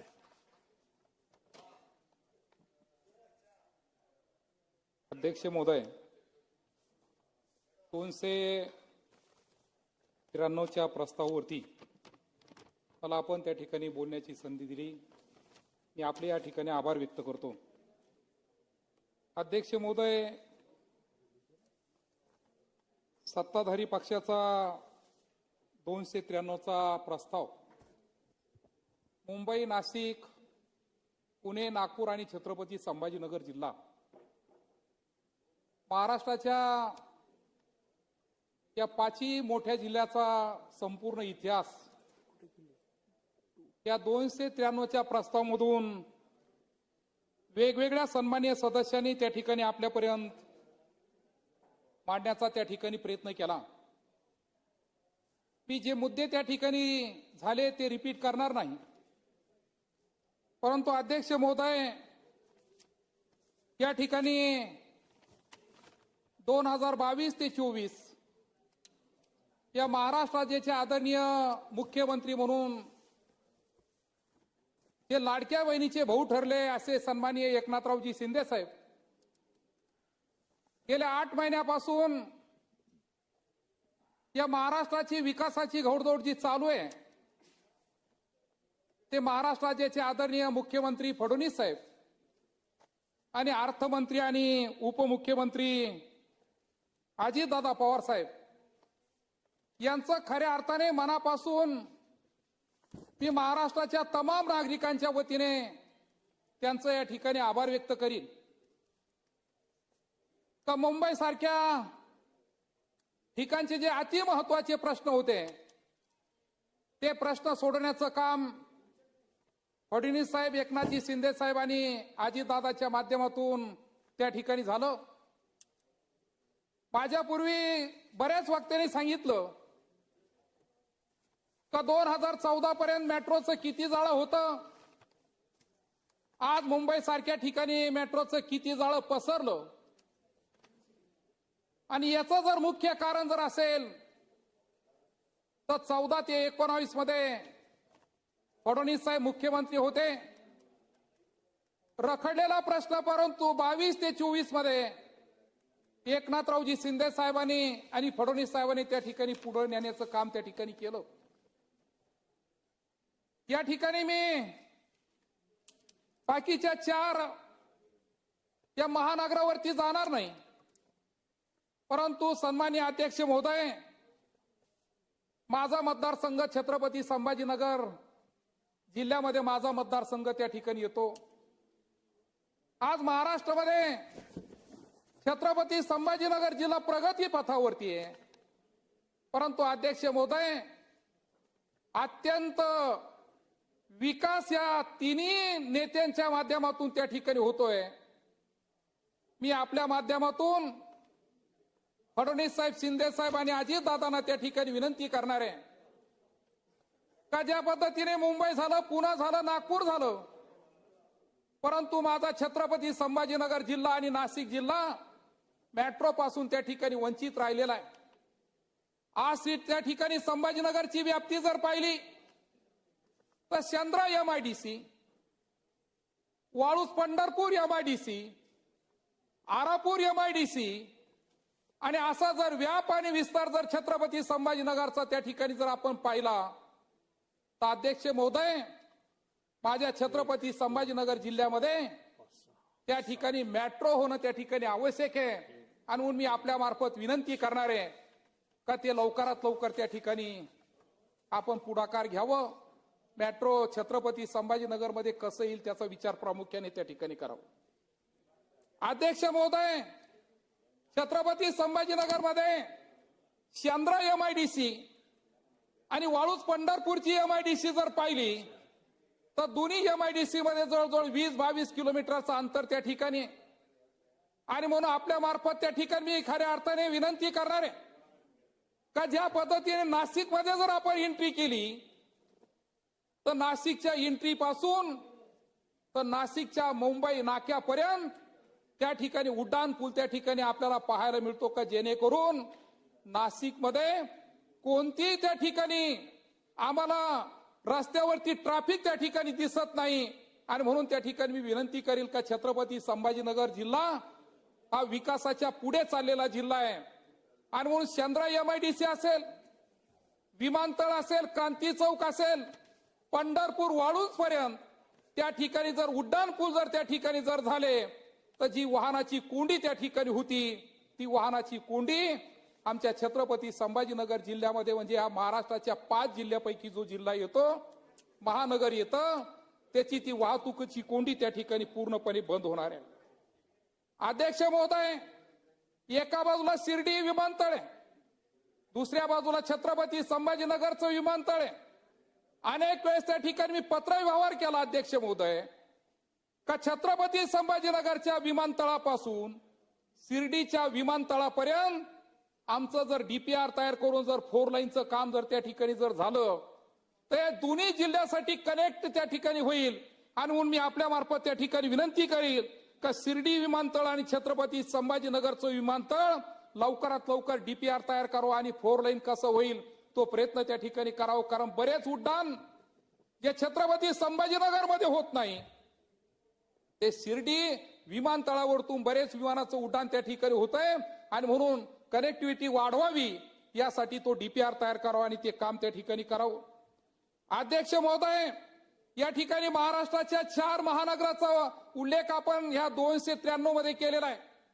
अध्यक्ष महोदय आजही पाहिलं तर छत्रपती संभाजीनगर आणि नाशिक जिल्ह्याच्या बऱ्याच ठिकाणी 4 लाईन रस्ता त्या ठिकाणी नाही. आणि म्हणून छत्रपती संभाजीनगर असू द्या, आमचं वैजापूर असू द्या, येवला असू द्या, नाशिक असू द्या, हा 4 लाईन रस्ता जर त्या ठिकाणी जर झाला तर 2 महानगर एकत्र जोडण्याचं काम त्या ठिकाणी होईल. योगायोग या वर्षाचा कुंभमेळा नाशिकला आहे आणि म्हणून त्याला जाण्यासाठी एक अत्यंत चांगला रस्ता त्या ठिकाणी जर झाला तर मला वाटतं अत्यंत चांगलं काम होईल. अध्यक्ष महोदय घाटीचा जर विषय आपण जर त्या ठिकाणी घेतला तर मेडिकल कॉलेज माझ्या छत्रपती संभाजीनगरमध्ये, घाटी छत्रपती संभाजीनगरमध्ये, परंतु या घाटीचा जर विचार जर आपण जर केला तर इथं फक्त छत्रपती संभाजीनगरचेच पेशंट येत नाही, रुग्ण येत नाही. त्या छत्रपती संभाजीनगरच्या घाटीमध्ये 10 जिल्ह्यामधून मराठवाड्याचे 8 जिल्हे आणि आम्हाला जोडून जळगाव जिल्हा आणि काही पेशंट दुसऱ्या अशा 10 जिल्ह्यामधून त्या ठिकाणी पेशंट येतात. आणि या घाटीला नवीन रुग्णालय, नवीन दवाखाना कसा तयार होईल, त्याचे बेड कसे वाढवता येईल आणि सर्व सोयी त्या घाटीमध्ये कशा पद्धतीने तयार होतील त्याचा प्रामुख्याने त्या ठिकाणी विचार करण्याची खऱ्या अर्थाने या ठिकाणी गरज आहे. आणि अध्यक्ष महोदय या ठिकाणी या 293 वरती मत मांडत असताना मी आपल्याला विनंती करील की माझ्या छत्रपती संभाजीनगर हे महानगर आहे आणि या महानगरासाठी जेवढ्या मागण्या त्या ठिकाणी मी मांडल्या तेवढ्या आपण आदरणीय मुख्यमंत्री फडणवीस साहेबांपर्यंत त्या ठिकाणी पोहोच करण्याचं काम करावं आणि लवकरात लवकर या छत्रपती संभाजीनगर जिल्ह्याला या महानगराला न्याय मिळवून देण्याचं काम करावं. एवढंच 293च्या प्रस्तावावरती मी माझं मत मांडतो. धन्यवाद. जय हिंद, जय महाराष्ट्र, जय हरी. सन्मान्य सदस्य हिरामनजी खोसकर. सन्मान्य अध्यक्ष महोदय, मी 293 बोलण्यासाठी उभा आहे. अध्यक्ष महोदय, मुंबई, ठाणे आणि पुणे त्याच्यानंतर नाशिकचा विकास या ठिकाणी होण्यासारखं आहे, परंतु आज नाशिककडे बघितलं तर नाशिकचा विकास या ठिकाणी थांबलेला आहे. अध्यक्ष महोदय, नाशिकची हद्दवाढ या ठिकाणी जोपर्यंत वाढत नाही तोपर्यंत या नाशिकचे काही छोट्या मोठ्या वस्त्या आहेत त्या वस्त्या त्या ठिकाणी अध्यक्ष महोदय गेल्या 1950 पासून 11 कोळवाडेपर्यंत 11 कोळवाड्यामध्ये सर्व समाजाचे लोक राहत आहे. अध्यक्ष महोदय, त्या वस्त्या त्यांना कुठेतरी पुनर्वसन त्यांना केलं तर नक्कीच त्या ठिकाणी त्या वस्त्याचा विकास होईल. अध्यक्ष महोदय, एका कुटुंबाचे 50 या ठिकाणी माणसं झालेले आहेत, परंतु एकाच वस्तीत आहेत. माझी विनंती आहे की त्यांचं पुनर्वसन होऊन त्या ठिकाणी त्यांचा विकास कुठेतरी झाला पाहिजे. अध्यक्ष महोदय, येणाऱ्या श्रेयस्थ कुंभमेळ्यामध्ये मी सन्मान्य मंत्री महोदय फडणवीस साहेब, उपमुख्यमंत्री शिंदे साहेब, उपमुख्यमंत्री अजितदादा, श्रेयस्थाच्या माध्यमातून अतिशय आमचे शिक्षण मंत्री भुसेदादा पण बसेल आहेत. सर्वांनी अतिशय या ठिकाणी त्र्यंबकेश्वर असेल, नाशिक असेल, नाशिक बाई ग्रामीण असेल, चांगल्या पद्धतीनं हा आराखडा सादर केलेला आहे, मंजूर पण केलेला आहे. पण माझी विनंती आहे मंत्री महोदयांना की येणाऱ्या श्रेयस्थाच्या कुंभमेळ्यामध्ये द्वारका, नाशिक रोड, द्वारका, पंचवटी हा पूल या ठिकाणी होणं गरजेचं आहे, उडान पूल. तसंच द्वारका ते सातपूर, नाशिक बाहेर या ठिकाणी हा पूल जर झाला उडान पूल तर नक्कीच या ठिकाणी येणारा श्रेयस्थ जे पर्यायाला घडलं ते आपल्या या ठिकाणी घडू नये त्यासाठी आपण पूर्वतयारी या ठिकाणी केली पाहिजे. अध्यक्ष महोदय, नाशिक शहराला लागून माझ्या मतदारसंघामध्ये त्र्यंबकेश्वर या ठिकाणी अतिशय देशातून विदेशातून या ठिकाणी पर्यटक येत असतात, दर्शनासाठी लोक येत असतात. या ठिकाणी येणाऱ्या श्रेयस्थामध्ये छोटे तालुका आहे, ब्रिटिश काळामध्ये त्या ठिकाणी वाडे आहेत, छोट्या वस्त्या आहेत, परंतु त्या वस्त्याचा विकास होण्यासाठी या ठिकाणी हद्दवाढ झाली पाहिजे. शासनाचे काही या ठिकाणी छोटे छोटे भूखंड असतील ते ताब्यात घेऊन त्या ठिकाणी जवळजवळ 50% आदिवासी लोकसंख्या राहते. अध्यक्ष महोदय, त्या ठिकाणी आदिवासी माणूस त्या शहरामध्ये जमीन विकत घेऊ शकत नाही. 1 गुंठा जमीन घ्यायची तर आज या ठिकाणी 50 लाख ते 1 कोटी रुपये भाव झालेला आहे. आणि त्या ठिकाणी एका कुटुंबामध्ये 50 माणसं, 25 माणसं, 30 माणसं राहत नाही. दिवसभर आमचा आदिवासी माणूस कष्ट करतो आणि संध्याकाळी एका वस्तीमध्ये राहतो. त्यांचा विकास होत नाही. पण त्या विकासासाठी त्या ठिकाणी कुठेतरी शासनाच्या जमिनी देऊन त्या ठिकाणी त्याला म्हाडाच्या माध्यमातून घरं बांधून दिले पाहिजे. अध्यक्ष महोदय, येणाऱ्या श्रेयस्थ कुंभमेळ्यामध्ये त्या ठिकाणी शासनाकडे कुंभमेळ्याचं बस स्टँड व्हा म्हणून या ठिकाणी शासनाकडे सादर केलेला आहे, परंतु तो दोन्ही आराखडे मध्ये त्या ठिकाणी राहून गेलाय. आमचे मंत्री महोदय या ठिकाणी बसलेले आहेत. अध्यक्ष महोदय, येणाऱ्या हा कुंभमेळ्याच्या आराखड्यामध्ये त्या ठिकाणी अंजनेरी किल्ला राहून गेलेला आहे, तो सुद्धा आराखड्यामध्ये समाविष्ट केला पाहिजे. अध्यक्ष महोदय, इगतपुरी तालुक्यातील कावना या ठिकाणी मागच्या श्रेयस्थ झाले 10 वर्षापूर्वी 12 वर्षापूर्वी त्याचं श्रेयस्थ कुंभमेळ्याचे स्नान झालेलं आहे. बेजात त्या ठिकाणी तीर्थ चाकूर आहे, तिथं सुद्धा त्या ठिकाणी त्याचा आराखडा सुद्धा शहानकर सादर झालेला आहे. परंतु अंजनेरी असेल, चाकोरे असेल, या ठिकाणी कावणाई असेल, या ठिकाणी मागच्या आराखड्यामध्ये राहून गेले. परंतु या आराखड्यामध्ये समाविष्ट करून त्या ठिकाणी त्यांना मंजुरी दिली पाहिजे. अध्यक्ष महोदय, या ठिकाणी अनेक दर 12 वर्षांनी कुंभमेळा भरतोय अध्यक्ष महोदय, आणि तिथं स्थानिक लोकांवर अन्याय होतो. या ठिकाणी सिंहस्थ कुंभमेळा आला म्हणजे छोट्या स्थानिकांचे घरं काढणे, त्याच्यामध्ये हे करणे, परंतु त्यांना कुठेतरी न्याय मिळाला पाहिजे. त्याच्यासाठी त्यांचं पुनर्वसन या ठिकाणी चांगल्या ठिकाणी झालं पाहिजे. येणाऱ्या काळामध्ये या ठिकाणी चांगल्या पद्धतीने कुंभमेळा झाला पाहिजे सगळं अध्यक्ष महोदय. त्यासाठी वेगवेगळ्या उपाययोजना केल्या पाहिजे. अध्यक्ष महोदय, येणारा कुंभमेळ्यामध्ये मध्ये शहरासाठी जाण्यासाठी एवढा शहरामध्ये बाहेरून येणारे लोक मध्ये जाऊ शकत नाही. त्याच्यासाठी सुद्धा आराखडा केलेला आहे. परंतु कुठेही कोणालाही धक्का त्या ठिकाणी स्थानिकांना न लागता त्या ठिकाणी तो कुंभमेळा झाला पाहिजे. हद्दवाढ झाली पाहिजे. अध्यक्ष महोदय, या ठिकाणी मेट्रोचा त्या ठिकाणी सर्व ठिकाणी मेट्रोचा त्या ठिकाणी चांगला विकास झालेला आहे. परंतु नाशिक या ठिकाणी राहून गेलं. नाशिकच्या बाबतीमध्ये तो सुद्धा विचार करावा. पण नाशिक विकास करीत असताना इगतपुरी शहर आणि त्र्यंबकेश्वर या ठिकाणी तिथपर्यंत मेट्रोचं त्या ठिकाणी काम झालं पाहिजे. अध्यक्ष महोदय, काम करीत असताना या ठिकाणी अतिशय गोटी शहर जरी ग्रामपालिका असेल, परंतु नगरपालिका 70,000ची लोकसंख्या झालेली आहे. त्याचा सुद्धा त्या ठिकाणी समावेश होऊन त्या ठिकाणी गोटी शहराला सुद्धा न्याय मिळाला पाहिजे. अध्यक्ष महोदय, या ठिकाणी अतिशय तिन्ही नेत्यांनी येणारा कुंभमेळा भूत ना भविष्य असाही सगळे आमचे मंत्रिमंडळ करणार आहे. म्हणून त्याच्यासाठी या तिन्ही नेत्यांचं मी मनापासून अभिनंदन करतो, आभार मानतो. माझं प्रवचन थांबवतो. जय हिंद, जय महाराष्ट्र. सन्माननीय सदस्य भीमरावजी तापकीर. अध्यक्ष महोदय, 200 थांबू का? सन्माननीय सदस्य संजयजी केळकर.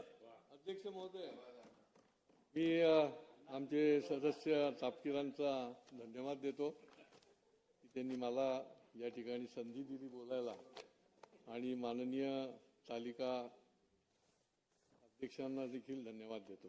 अध्यक्ष महोदय, या 293च्या प्रस्तावाच्या निमित्ताने मी गतिमान चालणाऱ्या आमच्या महायुती सरकारला, माननीय देवेंद्र फडणवीस, एकनाथ शिंदे आणि अजितदादा पवार यांचं आभार मानायला आणि अभिनंदन करायला या प्रस्तावाला पाठिंबा देण्याकरता या ठिकाणी उभा आहे. अध्यक्ष महोदय, महाराष्ट्र आता थांबणार नाही अशा प्रकारची ही केवळ घोषणा न ठेवता प्रत्यक्षामध्ये काम करणारं सरकार, अशा प्रकारे महायुतीचं सरकार गेली 1 वर्ष आणि त्याच्याही आधीची 2.5 वर्ष काम करताना आपण बघितलंय. 2014 ते 2019 या काळामध्ये खऱ्या अर्थाने या ठिकाणी विकासाची पायाभरणी झाली.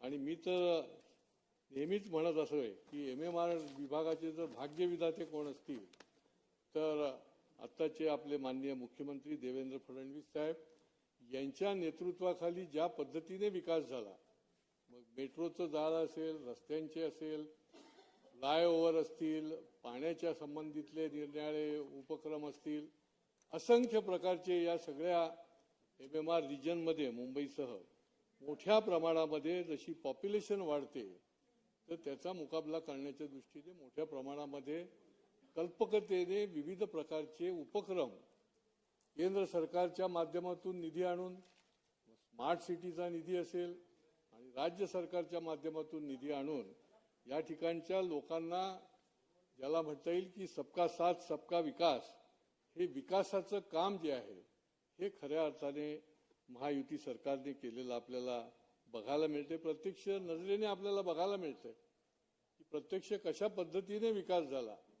ज्या भागामध्ये या आधीच हा सगळा व्हायला पाहिजे होता विकास, ती मंडळी आता समोर बसलेली आहे आणि त्या ठिकाणी ते निरनिराळ्या विषयावर वेगवेगळा नरेटिव्ह तयार करत आहे.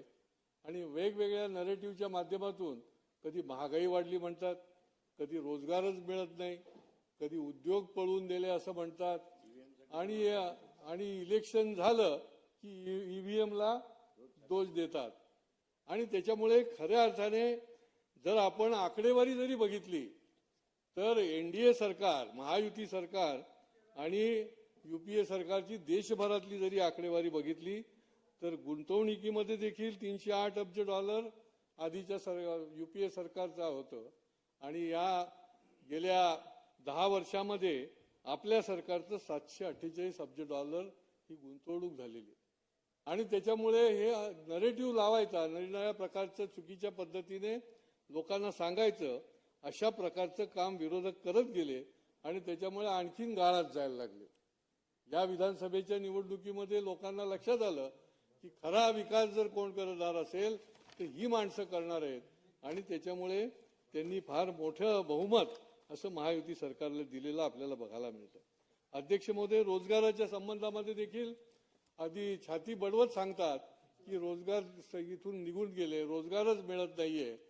याच्यामध्ये हे आकडेवारी सांगते की त्यांच्या काळामध्ये फक्त 2,19,00,000 रोजगार निर्मिती झाली, आणि आमच्या काळामध्ये रोजगाराची निर्मिती जी आहे ती 18 कोटी झाली अध्यक्ष महोदय. आणि त्यामुळे खऱ्या अर्थाने उद्योग असेल, रोजगार असेल, याच्याकरता जी पायाभरणी करायला लागते, जे इन्फ्रास्ट्रक्चर उभं करायला लागतं अध्यक्ष महोदय, ते खऱ्या अर्थाने जर कोणी केलं असेल तर आमच्या सरकारने केलं. आणि त्याच्यामुळे आम्ही सबका साथ सबका विकास जो म्हणतो तो केवळ बोलण्यापुरता नाही तर खऱ्या अर्थाने विकासाची गंगा जी आहे ती आपल्याला या ठिकाणी बघायला मिळते. नाविन्य इनोव्हेशन सिटी म्हणून देखील MMR रिजनमध्ये कल्पकतेने त्या ठिकाणी योजना आणलेली आहे. नव्या मुंबई सारख्या ठिकाणी 250 एकर जागेमध्ये ही इनोव्हेशन सिटी निर्माण होते अध्यक्ष महोदय. आणि त्यामुळे याला समप्रमाणामध्ये विकास झाला पाहिजे, सर्वांगीण विकास झाला पाहिजे, हे त्या ठिकाणी त्यांनी लक्ष ठेवलं आहे अध्यक्ष महोदय. आज मी ठाण्याला प्रतिनिधित्व करतो. ठाण्याच्या चारी बाजूने हे खऱ्या अर्थाने भाग्यविधाते आहेत. त्या ठिकाणी काहीच नव्हतं. जल, रस्ते, रेल्वे, मेट्रो या सगळ्या भागामध्ये हजारो कोटी रुपये त्या ठिकाणी आणून ती जी डेव्हलपमेंट चालू आहे. मग कोस्टल रोड असेल, बाळकुमच्या पासूनचा जो कोस्टल रोड आहे, याच्यामुळे हा जो हेवी वाहनांचा ट्रॅफिक आहे हा कमी होणार आहे. आनंद नगर ते साकेतचा उन्नत मार्ग असेल, त्याच्यामुळे देखील ट्रॅफिकला, वाहतूक कोंडीला जी आहे त्याच्यावर मात होणार आहे. असे निरनिराळ्या प्रकारचे प्रोजेक्ट त्या ठिकाणी ठाण्याच्या भोवती देखील आलेले आहेत. जलवाहतुकीचं देखील लवकरच या माध्यमातून जे सुरू होणार आहे ते देखील या महायुती सरकारचं फार मोठं यश आहे असं मी निश्चितपणे अध्यक्ष महोदय म्हणेन. या ठिकाणी कोळीवाडे आणि गावठाणचा देखील विषय झाला. माझी या निमित्ताने देखील काही सूचना आणि विनंती आहे की हे कोळीवाडे हे खरे भूमिपुत्र आहेत. कोळी, आगरी, भंडारी निरनिराळ्या त्या काळापासून हे मूळ निवासी आहेत, आणि यांचे कोळीवाड्याचा विकास नाही झाला तर ते योग्य होणार नाही. आणि त्याच्यामुळे त्यांचं सीमांकन करणं हा निर्णय झाला, परंतु त्या ठिकाणी प्रशासनाने ज्या पद्धतीने मिटिंग घेऊन त्याला पुढे न्यायला पाहिजे होतं ते नेलं नाही. ठाण्याला देखील माझ्या आग्रहास्तव कलेक्टर ऑफिसमध्ये जिल्हाधिकाऱ्यांच्या उपस्थितीत बैठका झाल्या, परंतु त्याला पुढे चालना द्यायचं काम केलेलं नाही. मी या माध्यमातून विनंती करतो की त्या ठिकाणच्या प्रशासकीय अधिकाऱ्यांना आपण सूचना द्याव्यात की याला चालना देऊन कोळीवाडे, गावठाण यांचं सीमांकन करणं हे काळाची गरज आहे, आणि त्याच्या संबंधामधली सगळ्या नियोजन जे आहे ते कालबद्ध कार्यक्रम जो आहे तो पुढच्या काळामध्ये झाला पाहिजे, अशा प्रकारची सूचना अध्यक्ष महोदय दिली पाहिजे. चतुर्थ श्रेणी कामगारांचा देखील या प्रस्तावामध्ये विषय आहे अध्यक्ष महोदय. सफाई कामगाराच्या बाबतीमध्ये फार मोठं यश मिळालं. लाडे-पागे समितीचा अहवाल स्वीकारला गेला. मी त्याचा अनेक वेळाला विधिमंडळामध्ये आणि विधिमंडळाच्या बाहेर पाठपुरावा करत होतो. या महाराष्ट्रामध्ये 50,000 सफाई कामगारांना वारसा हक्क मिळणार आहे. परंतु अध्यक्ष महोदय, कोर्टाने देखील ते मान्य केल्यानंतर आज देखील निरनिराळ्या स्थानिक स्वराज्य संस्था टाळाटाळ करते. त्या ठिकाणी त्यांची फाईल बनवून त्यांच्या वारसांना हक्क देण्याचं काम जे करायला पाहिजे ते केलं जात नाही. या मुंबई महापालिकेमधले देखील मागच्या शुक्रवारीच माझ्याकडे सफाई कामगार आले होते. आणि त्यांनी सांगितलं की आम्हाला वारसा हक्क मिळत नाहीये, आमच्या वारसांना हक्क मिळत नाहीये आणि त्यामुळे त्या स्थानिक स्वराज्य संस्थेमध्ये मिळतोय की नाही आणि नसेल मिळत तर आपण स्पष्ट निर्देश आपण दिले पाहिजेत. अंबरनाथच्या भागामध्ये देखील तिथल्या नगरपालिकेमध्ये मिळत नव्हते, ते मिळाले. माझ्याकडे ते लोक आले होते.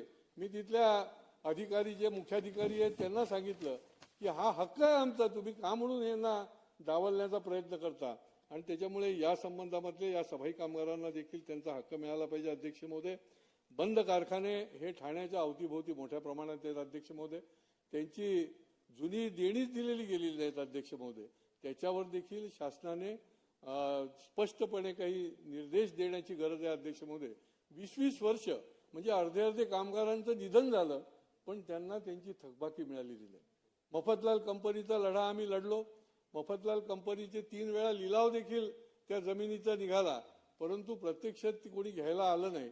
अध्यक्ष महोदय, त्या ठिकाणी 3,500 कामगार होते, त्याच्यातले अर्धे कामगार तर त्यांचं निधन झालंय, पण आजही प्रत्यक्षामध्ये त्यांच्या हातामध्ये जी रक्कम मिळायला पाहिजे ती मिळालेली नाही. आज वागळे इस्टेट सारख्या ठिकाणी इंडियन रबर कंपनी आहे. अध्यक्ष महोदय, त्याच्याकरता आम्ही लढा लढतोय.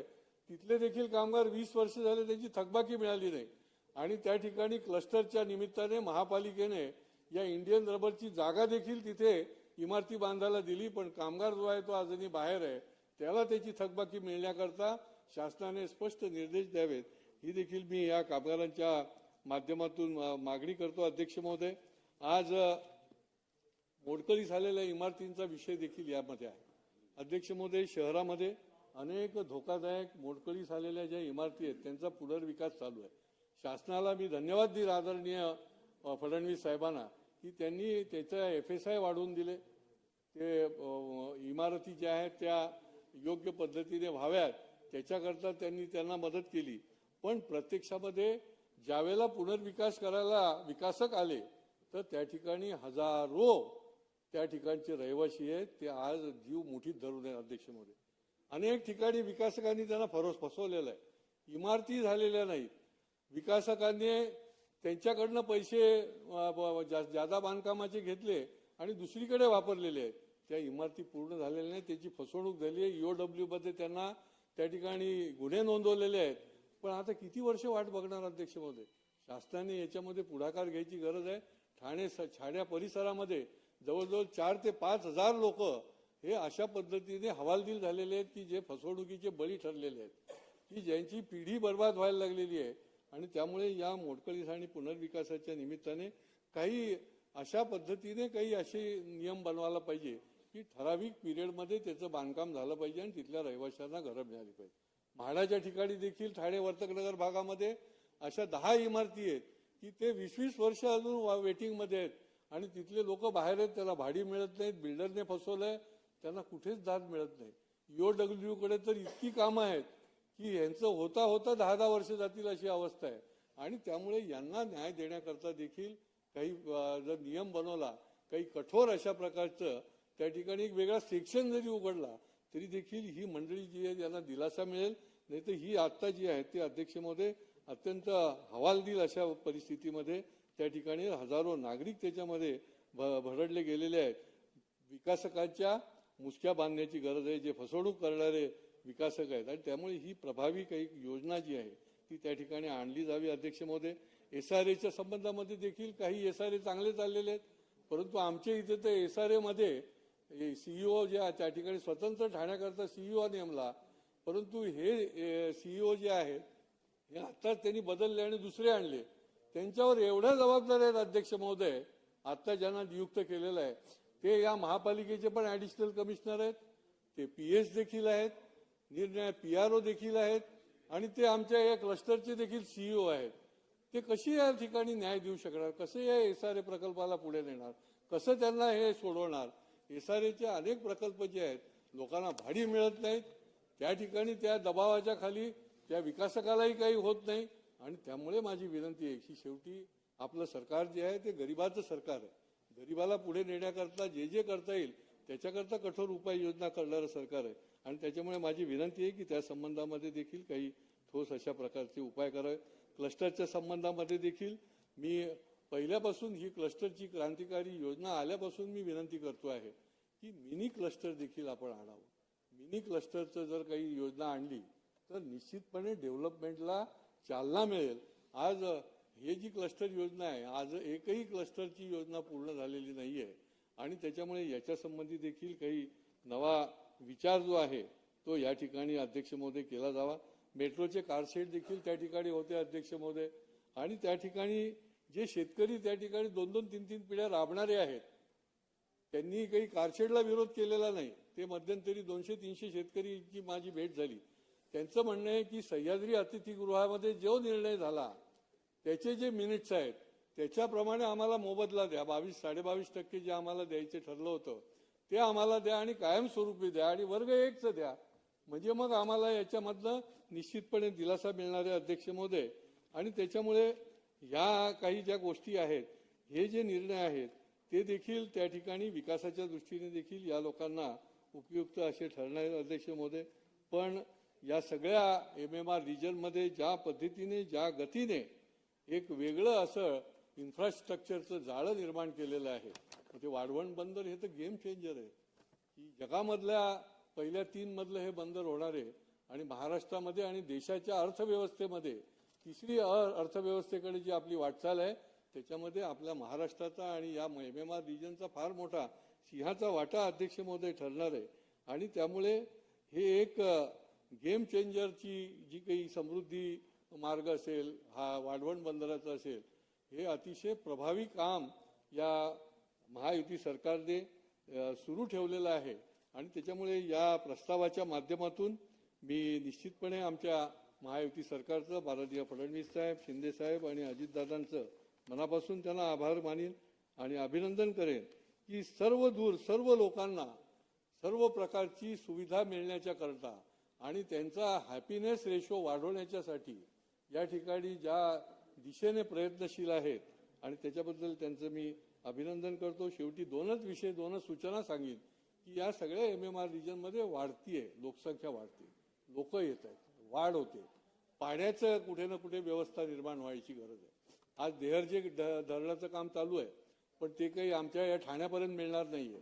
ठाण्याला धरणची योजना आहे परंतु ते प्रत्यक्षामध्ये निरनिराळ्या माध्यमातून त्याला विरोध होत असल्यामुळे त्या ठिकाणी काही नाही. ठाण्याची लोकसंख्या इतक्या झपाट्याने वाढते की रोज शेकडो टँकर्स आम्हाला द्यायला लागतात.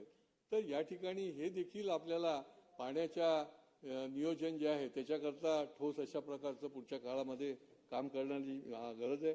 आणि दुसरी या ठिकाणी डम्पिंग जे आहे, कचऱ्याची व्यवस्था करायला प्रयत्न करताय परंतु ज्या दिशेने आणि ज्या गतीने करण्याची गरज आहे तर ही डम्पिंगचा जो प्रश्न आहे तो देखील तातडीने सोडवण्याची गरज आहे. जागोजागी कचऱ्याचे ढीग बघितल्यावर आपल्याला देखील खेद वाटतो आणि निरनिराळ्या ठिकाणी कुठेतरी कचरा टाकला जातो.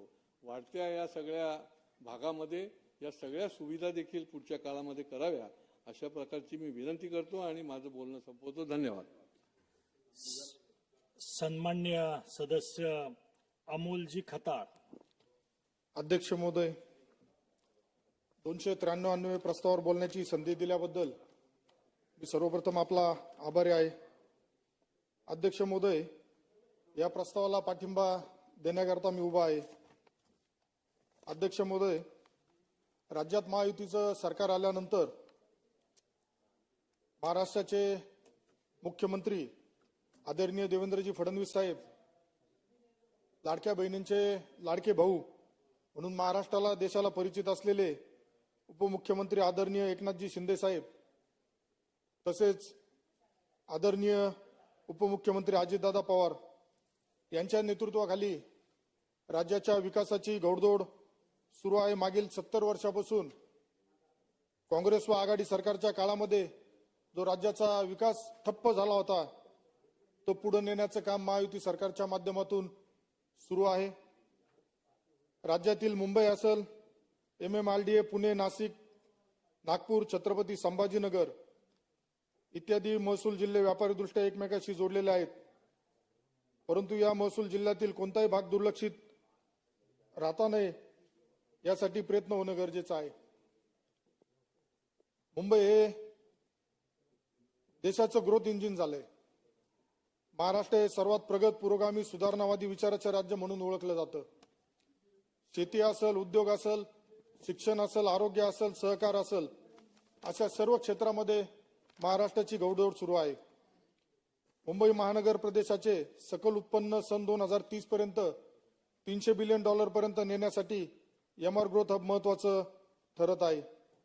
पश्चिम मुंबई उपनगरातील क्षेत्रात विशेष विकास क्षेत्र निर्माण करणे, एमबीपीटीच्या जागेचा विकास, ओरळ डेअरीचा विकास, ठाणे जिल्ह्यातील भिवंडी जवळील अनगाव सापे परिसराचा विकास, खारबाव एकात्मिक व्यवसाय केंद्र, बोईसर, विरार, ठाणे क्षेत्राचा विकास या प्रकल्पाचा समावेश ग्रोथ हबमध्ये आहे. याशिवाय वाढवण पोर्टचा एकात्मिक वाहतूक आराखडा, जागतिक दर्जाचं डेटा सेंटर तयार होत आहे. औद्योगिक जागावर औद्योगिक शहर तयार करणे, एमएमआर क्षेत्रात आरोग्य शहर उभारणे, गरिबांसाठी परवडणारी घरं उभारणे, पर्यटन वाढीसाठी विशेष प्रयत्न सरकारच्या माध्यमातून सुरू आहेत. वाढवण बंदर जे आहे, आज मुंबईतील मुंबई पोर्ट असेल, जवाहरलाल नेहरू पोर्ट ट्रस्टचं विकासाचं एक प्रकारे इंजिन ठरलं. आता त्यापेक्षाही 3 पट मोठं वाढवण बंदर तयार होत आहे. 30 ते 40 वर्ष आपण मुंबई पोर्ट, जवाहरलाल नेहरू पोर्ट ट्रस्टमुळे 1 नंबर ठरलो. आता वाढवण बंदरामुळे पुढील 50 वर्ष महाराष्ट्र 1 नंबर राहील, आज अशी परिस्थिती आहे. सध्या पनवेलमध्ये आंतरराष्ट्रीय विमानतळ, अटल सेतू, जेएनपीटी, नैना क्षेत्रातील विविध विकास प्रकल्पामुळे रायगड जिल्ह्यात 3री मुंबई उभी राहत आहे. आणि इतर ज्या पद्धतीने मुंबईतील आंतरराष्ट्रीय विमानतळाबरोबर पालघरमध्ये जे 3रं विमानतळ तयार होतंय, त्यामुळे सुद्धा पालघर आता 4थी मुंबई आकाराला येत आहे. हे फक्त श्रेय आपल्या महायुती सरकारमुळे हे सर्व शक्य होत आहे. गडचिरोली सारख्या ठिकाणी ज्या आदिवासी भागामध्ये नक्षल्यांचं प्रमाण वाढलं होतं, विकासापासून तो भाग वंचित राहिला होता.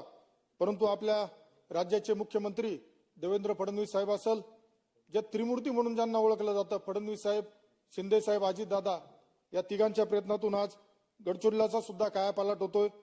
50,000 कोटीची गुंतवणूक तिथं होऊन स्टील उत्पन्नामध्ये मोठ्या प्रमाणामध्ये गडचिरोलीचा आता उल्लेख केला जातोय.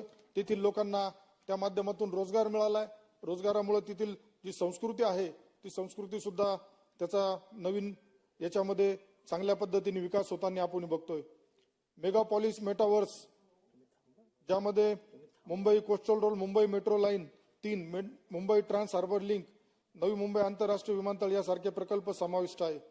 मुंबई टेक वीक दरम्यान नागरिकांना या विकासाची माहिती व्हर्च्युअल रियालिटी उपकरणे, एक समर्पित मोबाईल ऍप, वेबसाईट, अधिकृत महाराष्ट्र पर्यटन प्लॅटफॉर्मद्वारे उपलब्ध आहे. बऱ्यापैकी प्रत्येक क्षेत्रामध्ये आज आपल्या महायुती सरकारच्या माध्यमातून प्रत्येक घटकाला, महिला असेल, तरुण असेल, ज्येष्ठ असेल, वारकरी असेल, सर्वांना एक विकासाबरोबर घेऊन जाण्याचं काम आपल्या महायुती सरकारच्या माध्यमातून होतंय. मागील 2.5-3 वर्षामध्ये महाविकास आघाडी सरकारने ज्या पद्धतीने विकासाचा पाया सुरू केला आणि विकासामध्ये प्रगती केली, त्यामुळे आज माझ्यासारखा कार्यकर्ता सुद्धा या सभागृहामध्ये बसून आपल्या समोर भावना व्यक्त करतोय. वेऊज परिषद असेल, भारतातील मीडिया, मनोरंजन क्षेत्र आज केवळ देशाच्या सांस्कृतिक प्रभावाचा एक भाग नाही, तर जागतिक स्तरावर प्रभाव टाकणारी एक शक्ती बनण्याच्या मार्गावर आहे. भारत सरकारने याबाबत पुढाकार घेऊन वेव्ज परिषद ही स्थापन केली. अतिशय महत्वाची ती ठरत आहे. वेव्ज 2025 ही केवळ एक परिषद नसून ती भारताच्या क्रिएट इन इंडिया अर्थात भारतात निर्माण करा या नवीन दृष्टिकोनाचा केंद्रबिंदू आहे. भारतातील कला, साहित्य, संगीत, चित्रपट, अॅनिमेशन, गेमिंग, वेबटून्स, अॅनिमो या सर्व क्षेत्रातून निर्माण होणाऱ्या आशयाचे जागतिकीकरण करण्याचा प्रयत्न या परिषदेच्या माध्यमातून केला जात आहे. वेज परिषदेच्या माध्यमातून महाराष्ट्र असेल, देशातील माध्यमे, मनोरंजन क्षेत्राला ग्लोबल प्लॅटफॉर्म प्राप्त करण्यासोबतच मुंबई जागतिक माध्यम मनोरंजन उद्योगाची राजधानी म्हणून विकसित व्हावी हा शासनाचा निर्धार आहे. नाविन्यता नगर, राज्यातील स्टार्टअप इकोसिस्टीमला चालना देण्यासाठी महाराष्ट्रात Gujarat international finance tech city प्रमाणेच नवोपक्रमावर लक्ष केंद्रित करण्यासाठी नवी मुंबई येथे 250 एकर क्षेत्रावर नाविन्यता नगर आम्ही गिफ्ट सिटी प्रमाणे एक इनोव्हेशन सिटी तयार करत आहे. विविध पायाभूत सुविधांचा विकास, राज्य सरकारने पायाभूत सुविधांच्या विकासावर अधिक लक्ष केंद्रित केलंय. त्या माध्यमातून राज्याच्या विकासाची गाडी अधिक वेग घेत आहे. राज्य सरकारने महाराष्ट्र रस्ते विकास महामंडळातर्फे पुणे शहरात PMRDA च्या माध्यमातून रिंग रोड तयार करण्यात येणार आहे. आज मुंबई नागपूर जो समृद्धी महामार्ग, ज्यामुळं मला मतदारसंघातून येण्यासाठी सुरुवातीला 7-8 तास लागत होते, आज तिथं 3-4 तासावरती आज आलेला आहे. गोंदिया गडचिरोलीला जोडण्याचं सुद्धा काम या माध्यमातून सुरू आहे. गेल्या अनेक वर्षापासून आज जे मुंबईतील छत्रपती शिवाजी महाराज आंतरराष्ट्रीय विमानतळ, नवी मुंबई आंतरराष्ट्रीय विमानतळ या मेट्रोचं काम सुद्धा मोठ्या प्रमाणात आज सुरू आहे. अन्न, वस्त्र, निवारा, आरोग्य, शिक्षण या पायाभूत सुविधांना प्राधान्य देतानाच सामाजिक न्यायाच्या क्षेत्रातही महाराष्ट्र अग्रेसर ठेवण्याचा प्रयत्न आहे. राज्याने नुकतंच AI धोरण, ज्या AI टेक्नॉलॉजीमुळे आज महाराष्ट्रामध्ये विविध क्षेत्रामध्ये परिवर्तन होत आहे, AIच्या माध्यमातून औद्योगिक विकासाला चालना, नागरिक, शैक्षणिक संस्था, उद्योग, स्टार्टअप, सरकारी क्षेत्रासाठी एक मजबूत सायबर प्रणाली सुद्धा निर्माण करण्याचे काम आपल्या सरकारच्या माध्यमातून होते. नागपूरच्या भोसले राजघराण्याचे संस्थापक श्रीमंत रघुजी भोसले यांची ऐतिहासिक तलवार इंग्लंडमध्ये लिलावात निघाल्यानंतर राज्य सरकारने तातडीने हालचाल करून लंडनवरून आपल्या राज्यात परत आणण्याचा सुद्धा एक ऐतिहासिक यश त्या माध्यमातून मिळवलेला आहे. अध्यक्ष महोदय, एकच मिनिट. अध्यक्ष महोदय, सरकारच्या वतीने सुरू असलेल्या कामांबाबत मला बोलण्याची संधी मिळाली. माझ्या मतदारसंघामध्ये सुद्धा संगमनेर शहर मी लक्ष वेधू इच्छितो. संगमनेर शहर ठाण्यास नेमणुकीस असलेल्या पोलीस अधिकारी कर्मचाऱ्यांसाठी 3 अधिकारी निवासस्थानं, 65 कर्मचाऱ्यांची निवासस्थानं याबाबतचा सुद्धा आम्ही प्रस्ताव दिलेला आहे. जो कुंभमेळा नाशिक येथे होणार आहे, त्या कुंभमेळ्याच्या अनुषंगाने सुद्धा बरेचसे साधू संत ज्यावेळेस येतात त्यावेळेस ते आमच्या संगमनेर येथील प्रवरा नदीमध्ये स्नानासाठी येत असतात. त्यासाठी सुद्धा संगमनेर शहरातील अंतर्गत रस्त्यांसाठी निधीची आवश्यकता आहे.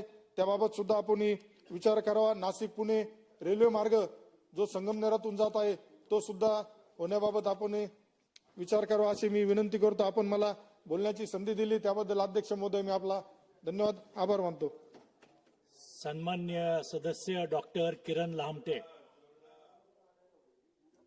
अध्यक्ष महोदय, 293च्या प्रस्तावान्वये मी बोलण्यासाठी उभा आहे. महायुती सरकारच्या माध्यमातून आदरणीय मुख्यमंत्री देवेंद्रजी फडणवीस साहेब, उपमुख्यमंत्री अजितदादा पवार साहेब, मुख्यमंत्री डॉक्टर एक मिनिट, एकनाथ शिंदे साहेब, लामटे साहेब एक मिनिट त्यांची पॉइंट ऑफ प्रोसिजर आहे. त्याच्यामध्ये आपली 5 वाजेपर्यंत चर्चा करण्याची तयारी होती, पण सन्मान्य सदस्य आमच्यातर्फे 2 लोक बोलणार आहेत. माझी विनंती आहे फक्त तुम्हाला की 5च्या पुढे 10-15 मिनिटं झाले तरी दोन्ही सदस्यांचं नाही काही हरकत नाही. आपण ऑनलेक ठेवणार आहोत, चर्चा सुरू राहणार आहे. त्यावेळी आपण आता याच्यानंतर रोटेशन प्रमाणे भीमराव आहेत, भीमराव नंतर दाते बोलतील आणि दातेंच्या नंतर हे सुरू करतील आणि यांना आपण ऑनलेक ठेवूयात.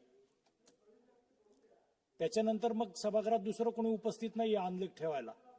हा मग तुम्ही ऑनलेक राहा, चालतंय, बोला. अध्यक्ष महोदय, 293च्या प्रस्तावान्वये मी बोलण्यासाठी उभा आहे.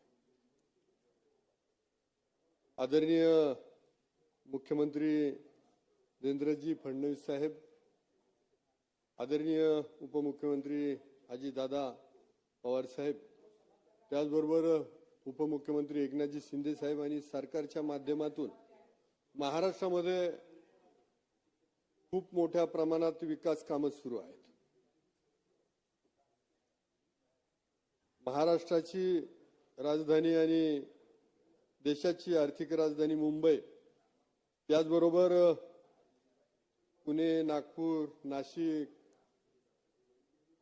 छत्रपती संभाजीनगर यासारख्या शहरांचाही विकास खूप मोठ्या जोमाने सुरू आहे.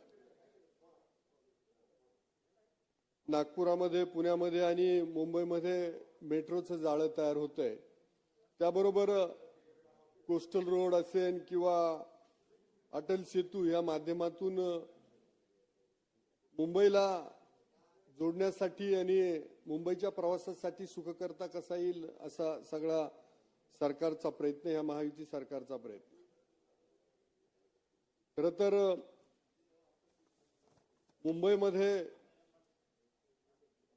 मुंबई ते नागपूर समृद्धी महामार्ग त्याचा आता वाढ करून गोंदिया आणि गडचिरोलीला जोडलं जाणार आहे. अशी नवीन प्रस्ताव आहे. आणि खरं तर गडचिरोली जिल्ह्याची ओळख बदलते आहे. आज त्या जिल्ह्याची ओळख किंवा शहराची ओळख स्टील सिटी म्हणून व्हायला लागली आहे. हा सगळा बदल खूप कमी कालावधीमध्ये झालाय.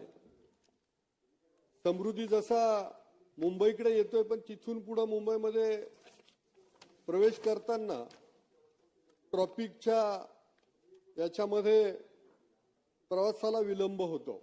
या निमित्तानं आमची मागणी आहे सरकारकडे का तिथून पुढचाही प्रवास सुखकर कसा होईल.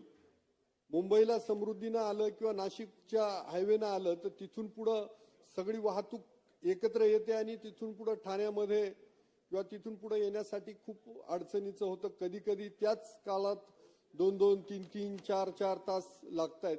तर ती वाहतूक सुरळीत झाली पाहिजे, हे या निमित्तानं आमची मागणी आहे. दुसरं,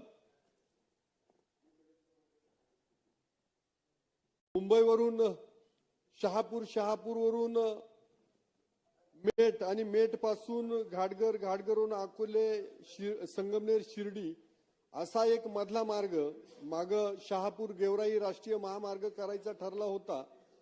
त्याच्या घोषणाही झाली होती, परंतु त्याच्यावर नंबर पडला नाही. तर माझी ह्या निमित्तानं मागणी आहे की आपण शहापूर, मेट, घाटगर हा चोंडे मार्गे अकोले, शिर्डी महामार्ग व्हावा.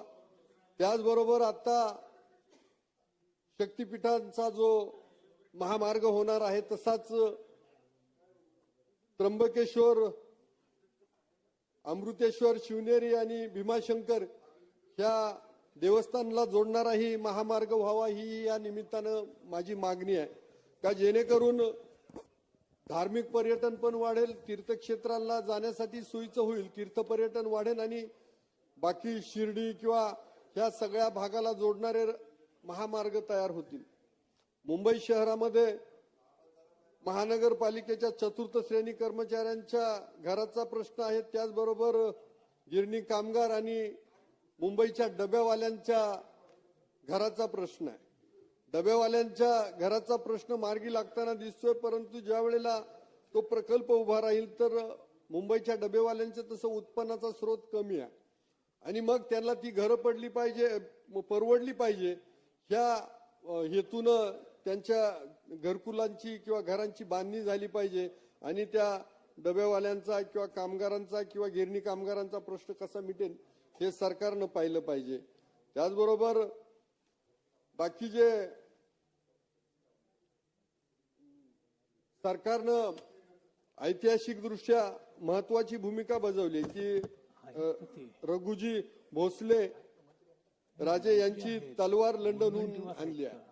आपण इतिहासाचा वारसा जपत असताना ऐतिहासिक जी स्थळं आहेत, मग आमच्या तालुक्यामध्ये किंवा सगळीकडे जे काही शिवरायांचा पदस्पर्श झालाय असा विश्रामगड माझ्या अकोले तालुक्यात आहे, परंतु तिकडं जाण्यासाठीचे रस्त्याच्या अडचणी आहेत किंवा त्या गडांचं सगळ्याच गडांचं सुशोभीकरण झालं पाहिजे. हरिश्चंद्रगडावरती जर गेलं तर तिथं एक महाराष्ट्रामध्ये नाही देशामध्ये एवढं मोठं शिवलिंग नाही, एवढं मोठं शिवलिंग आहे हरिश्चंद्रगडावरती, परंतु तिथं त्या गुहेमधले 3 खांब पडले गेलेत.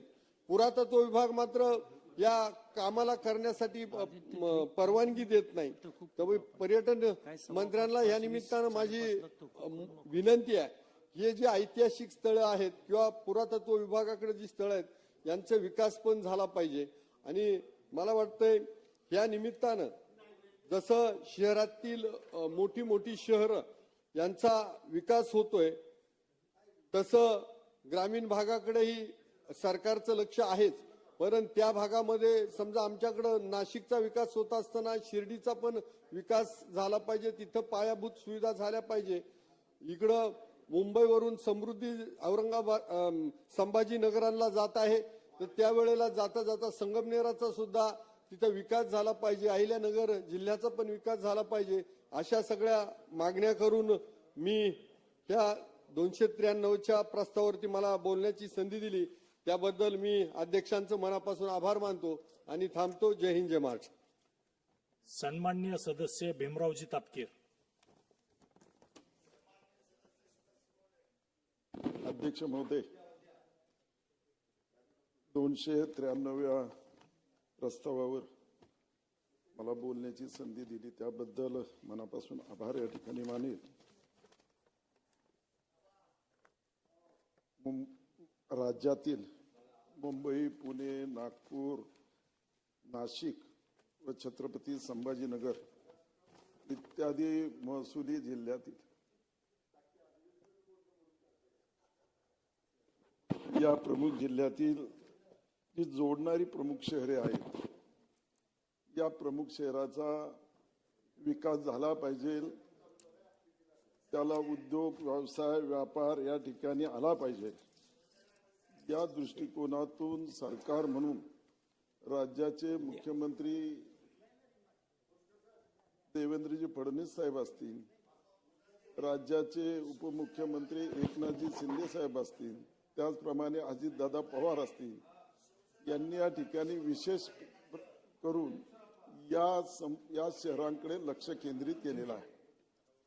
ज्या शहरामधून मी येत आहे ते पुणे शहर आहे आणि या पुणे शहराचा विकास व्हावा, या ठिकाणी सुरळीत वाहतूक व्हावी, यासाठी खऱ्या अर्थाने या ठिकाणी सरकार म्हणून मेट्रोचं जाळं त्या ठिकाणी येत आहे.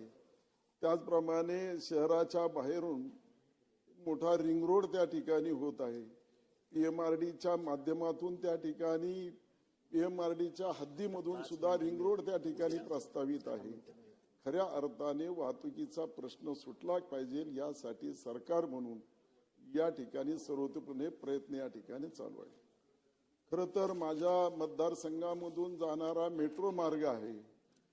आपण पाहिलं तर खडकवासला मार्गे सन सिटी असेल, वारजे असेल, नळस्टॉप असेल, खराडी असेल, यासाठी खरं तर सरकारने त्या ठिकाणी 9,897 कोटीचा प्रस्तावित करण्यात आलेला आहे आणि हा प्रस्ताव केंद्र सरकारकडे त्या ठिकाणी पाठवण्यात आलेला आहे आणि लवकरात लवकर केंद्राची मान्यता मिळावी यासाठी सरकारने त्या ठिकाणी प्रयत्न करावे, जेणेकरून त्या ठिकाणी मेट्रो आल्याच्या नंतर खऱ्या अर्थाने त्या ठिकाणी वाहतुकीचा प्रश्न मोठ्या प्रमाणामध्ये सुटू शकेल. कात्रज ते या ठिकाणी स्वारगेट याला केंद्र सरकारची मेट्रोला मान्यता मिळाली आणि ही मान्यता मिळाल्याच्या नंतर खऱ्या अर्थाने त्याचं काम त्वरित सुरू झालं पाहिजे. हे काम सुरू झाल्याच्या नंतर त्या ठिकाणी बालाजीनगर या भागामध्ये त्या ठिकाणी मेट्रोचा थांबा असणं आवश्यक आहे.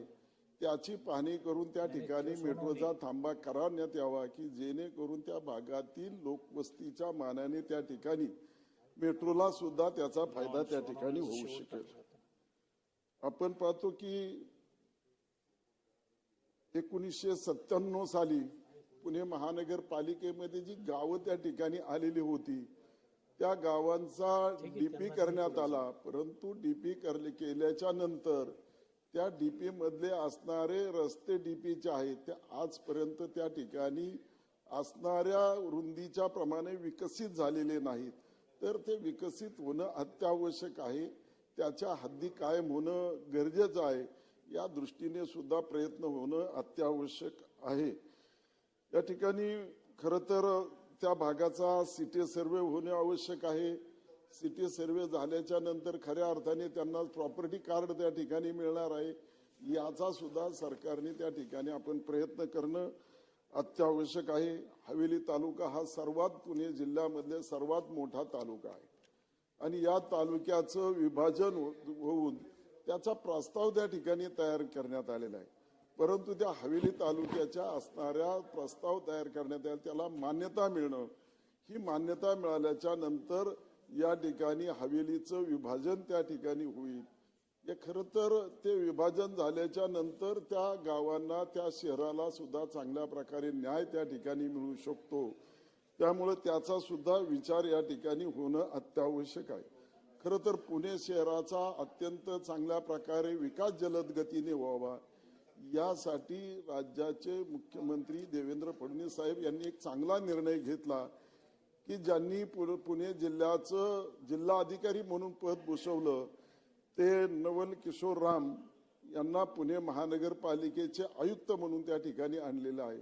आम्हा सर्वांच्याच अपेक्षा त्यांच्याकडून वाढलेल्या आहेत की एक तरुण असा आयुक्त पुणे महानगरपालिकेला मिळाल्याच्या नंतर नक्कीच त्या ठिकाणी पुणे शहरातील असणारे अतिमहत्वाचे प्रश्न हे त्यांच्या माध्यमातून या ठिकाणी सुटले जाणार आहे. आपण पाहतो की पुणे शहरामध्ये कितीतरी असे प्रश्न आहेत की ते सुटणे अत्यावश्यक. 1 मिनिट 1 ते 2 मिनिटातच त्या ठिकाणी मी माझा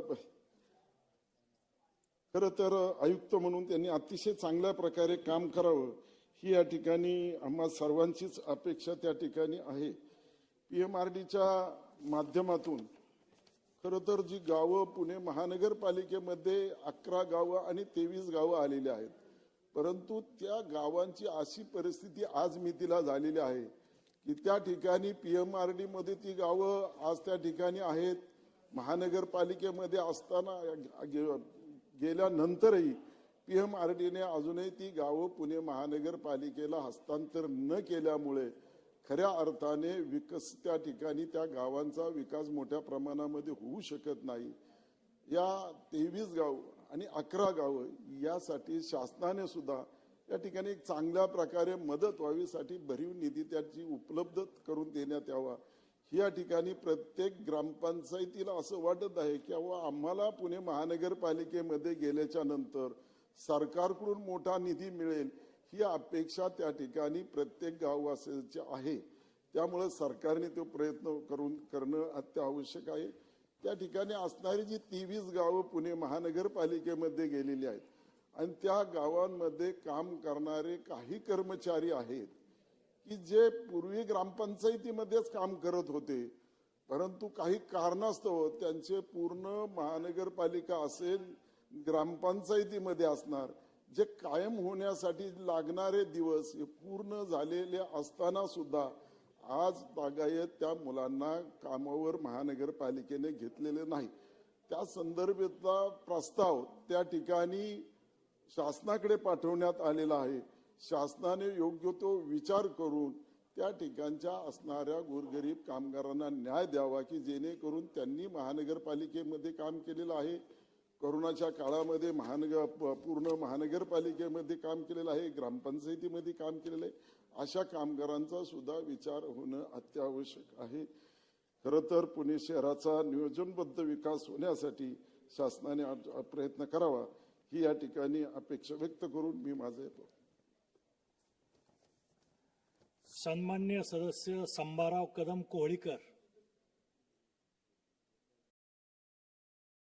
सन्माननीय सदस्य सुहास बाबर, सन्माननीय सदस्य चंद्रकांत सोनावणे,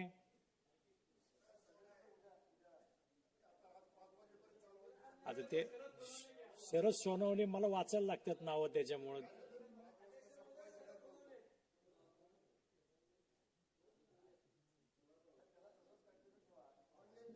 नाही ऑनलाईन हे राहणार आहेत त्यामुळे नाव चालू आहे. बोला साहेब बोला. अध्यक्ष महोदय धन्यवाद. नियम 293 अन्वये चर्चेसाठी तुम्ही मला या ठिकाणी बोलण्याची संधी दिल्याबद्दल मी मनापासून या ठिकाणी आभार मानतो. कोण बोलतंय आता नाव? अध्यक्ष महोदय 293 अन्वये बऱ्याच लोकांनी सदस्यांनी या ठिकाणी चर्चा करण्याचा प्रयत्न केला आणि या चर्चेमध्ये महायुतीच्या सरकारच्या माध्यमातून जी विकास कामं झाली ती विकास कामं मांडण्याचा अत्यंत प्रामाणिकपणे प्रयत्न मी सकाळपासून या 293 अन्वये चर्चेमध्ये ऐकतोय.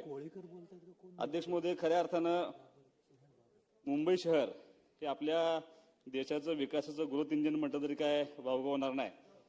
अत्यंत प्रगत पुरोगामी व सुधारवादी विचारांचं राज्य म्हणून ओळखलं जाणारं आपलं राज्य शेती, उद्योग, शिक्षण, आरोग्य आणि सहकार या सगळ्या क्षेत्रामध्ये अत्यंत चांगल्या पद्धतीनं घोडदौड करणारं आपलं राज्य आहे. आणि मुंबई महानगर प्रदेशाचं सकल उत्पन्न हे सन 2020-30 पर्यंत $300 बिलियन पर्यंत नेण्याचे MMR ग्रोथ हब महत्वाचे आहे. आणि मगाशी अनेक लोकांनी या विकास कामांसंदर्भात होणाऱ्या अनेक गोष्टींचा उल्लेख या ठिकाणी करण्याचा प्रयत्न केला.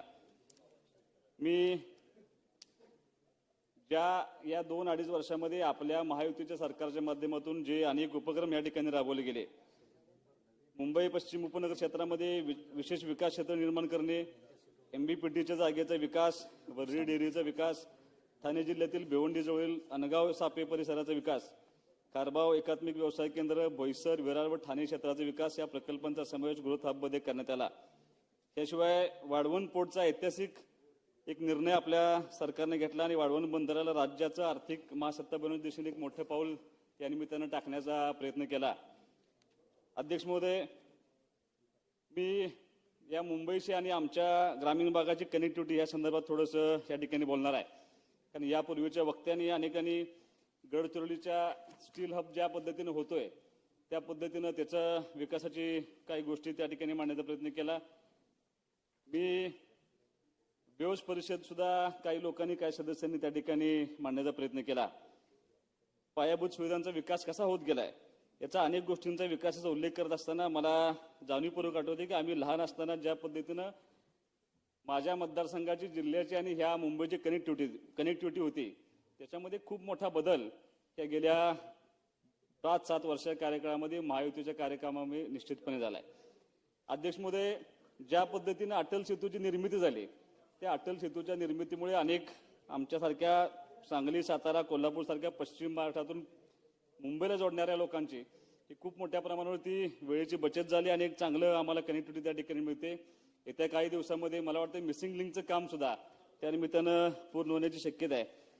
आपल्या सरकारच्या माध्यमातून आणि केंद्र सरकारच्या माध्यमातून भविष्यामध्ये आदरणीय गडकरी साहेबांनी सुद्धा आपल्या या मुंबईपासून ते बेंगलोरपर्यंत एक नवीन ग्रीनफील्ड रस्ता त्या ठिकाणी मंजूर करण्याचा त्या ठिकाणी प्रयत्न चालू आहे. मला असं वाटते या सगळ्या कनेक्टिव्हिटी नंतर निश्चितपणे माझ्या मतदारसंघामध्ये खूप मोठा बदल या महायुतीच्या सरकारच्या माध्यमातून होतोय. आदरणीय पर्यटन मंत्री महोदय या ठिकाणी उपस्थित आहेत, उद्योग मंत्री या ठिकाणी उपस्थित आहेत, शिक्षण मंत्री या ठिकाणी उपस्थित आहेत. मी त्यांच्या सगळ्यांना एक बाब निदर्शनास आणून देतोय. खास करून उद्योग मंत्री महोदयांना माझी या ठिकाणी विनंती आहे की ज्या पद्धतीने गेल्या 2.5 वर्षामध्ये आपण काम केले, दुष्काळ पार्श्वभूमी असलेल्या माझ्या सगळ्या मतदारसंघामध्ये महायुती सरकारच्या माध्यमातून आशिया खंडातली सगळ्यात मोठी टेंबू सिंचन योजना पूर्ण झाली आणि जवळपास 1 लाख हेक्टरपेक्षा जास्त क्षेत्र ओलिताखाली आणण्यामध्ये आपल्या सरकारला त्या ठिकाणी खूप मोठं यश मिळालंय. आता इतकं प्रचंड मोठ्या प्रमाणात रस्त्यांची कामं माझ्या मतदारसंघामध्ये सुरू आहेत. 2 राष्ट्रीय महामार्ग त्या ठिकाणी पूर्ण होत आहेत. हॅम सारख्या योजनेमधून मला जवळपास 142 किलोमीटरसाठी 750 कोटी रुपये ह्या महायुती सरकारने यापूर्वी दिलेले आहेत. एक ग्रीनफील्ड नावाचा एक मोठा हायवे माझ्या मतदारसंघामधून जातोय. शक्तीपीठ सुद्धा माझ्या मतदारसंघामधून जातोय आणि शक्तीपीठसाठी सुद्धा त्या जमिनीचं अधिग्रहण त्या ठिकाणी काम आपलं सुरू आहे. माझे उद्योग मंत्री महोदयांना खास करून एक विनंती एवढीच आहे की साहेब, आता कनेक्टिव्हिटी प्रचंड होते, पाण्याच्या बाबतीमध्ये आम्ही स्वयंपूर्ण होतोय, पण आता पुणे आणि मुंबईला जसं औद्योगिक हब झालंय तसा इंडस्ट्रियल हब आता आमच्या सांगली सारख्या शहरामध्ये व्हावा आणि यासाठी तुमच्या माध्यमातून त्या ठिकाणी प्रयत्न व्हावा. काही इंडस्ट्री जर आम्हाला भविष्यामध्ये मिळाल्या तर ह्या मोठ्या शहरांचा ताण कमी होईल आणि सांगली सारख्या एका नव्या जिल्ह्याची खूप चांगल्या पद्धतीने औद्योगिक डेव्हलपमेंट होऊ शकते. त्यासाठी तुम्ही सर्वांनी सहकार्य करावं अशी एक माझी विनंती आहे. पर्यटन मंत्री महोदय, आम्हाला पालकमंत्री महोदय म्हणून तुम्ही त्या ठिकाणी काम पाहताय. माझी तुम्हाला विनंती आहे, अनेक जिल्ह्यामध्ये आमच्या अनेक अशी क्षेत्र आहेत जे पर्यटनामध्ये खूप चांगल्या पद्धतीनं विकसित होऊ शकतात. त्यासाठी तुमच्याकडून काही अपेक्षा निश्चितपणे आमच्या आहेत, त्या तुम्ही पूर्ण करा अशी अपेक्षा ठिकाणी व्यक्त करतो. गेल्या 3 वर्षामध्ये ज्या पद्धतीने महायुती सरकारनं काम केले अशाच पद्धतीनं इथून पुढच्या काळामध्ये काम व्हावं आणि आमचा मतदारसंघाबरोबर महाराष्ट्र एका वेगळ्या उंचीवरती जावा अशी अपेक्षा या ठिकाणी व्यक्त करतो. अध्यक्ष महोदय, तुम्ही बोलण्याची संधी दिली मला त्याबद्दल तुमच्या सर्वांचा आभार मानून थांबतो. सर्व सदस्यांना सूचना आहे. काही सदस्य पहिल्यांदा सभागृहात निवडून आलेले आहेत. आपण अतिशय प्रगत असं तंत्रज्ञान वापरतोय आणि आपल्या जागेवर बसून जर बोललं तर अधिक बरं होईल.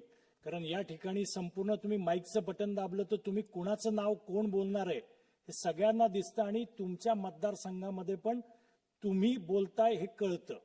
आता काय झालंय की आत्ताचे जे सदस्य बोललेत ते कोळीकर साहेबांच्या जागेवरून बोललेत, त्यामुळे जेवढं प्रक्षेपण झालं असेल तेवढं सगळं प्रक्षेपण त्यांच्या नावावरून झालं असेल. नाही, ते नवीन सदस्य म्हणून अडवलं नाही, पण सूचना आहे सर्वांना सूचना आहे की यापुढे प्रत्येकाने आपल्या जागेवर बसूनच बोलावं. आपण सभागृहात बोलताना तरी कमीत कमी आपल्या जागेवर बसून बोलावं. सन्माननीय सदस्य काशीनाथ दाते सर. अध्यक्ष,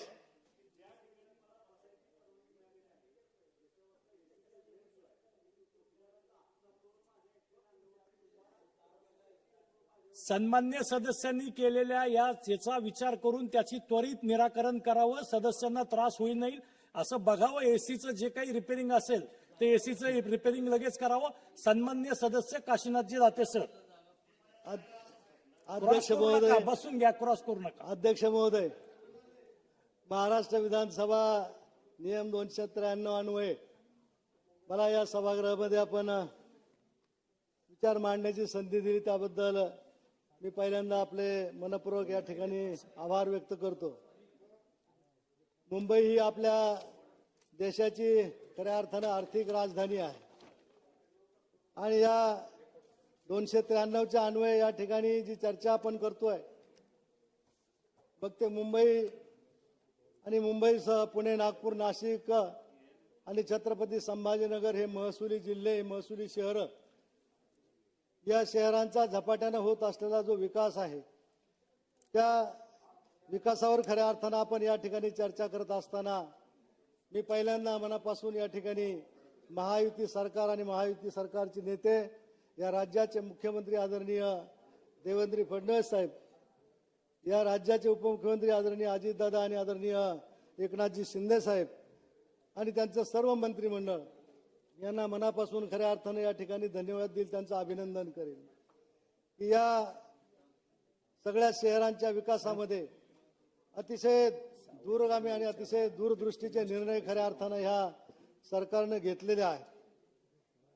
मुंबई ही खऱ्या अर्थानं देशाचं ग्रोथ इंजिन होण्यासाठी जे प्रयत्न आपण करतायत, आज या शहरामध्ये मला आठवतंय की साधारणपणे 72-73 साली माझ्यासारखा त्यावेळेचा एक युवक या ठिकाणी ज्यावेळेस काम पाहण्यासाठी किंवा नोकरी पाहण्यासाठी आलो होतो, त्यावेळची मुंबई आणि त्याच्यानंतर आज आपण पाहत असलेली मुंबई एवढी प्रचंड विस्तारलेली आहे आणि एवढा झपाट्याने विकास खऱ्या अर्थानं महायुतीच्या सरकारच्या काळामध्ये या मुंबईचा झालेला आहे, त्याबद्दल निश्चितपणे बोललं पाहिजे.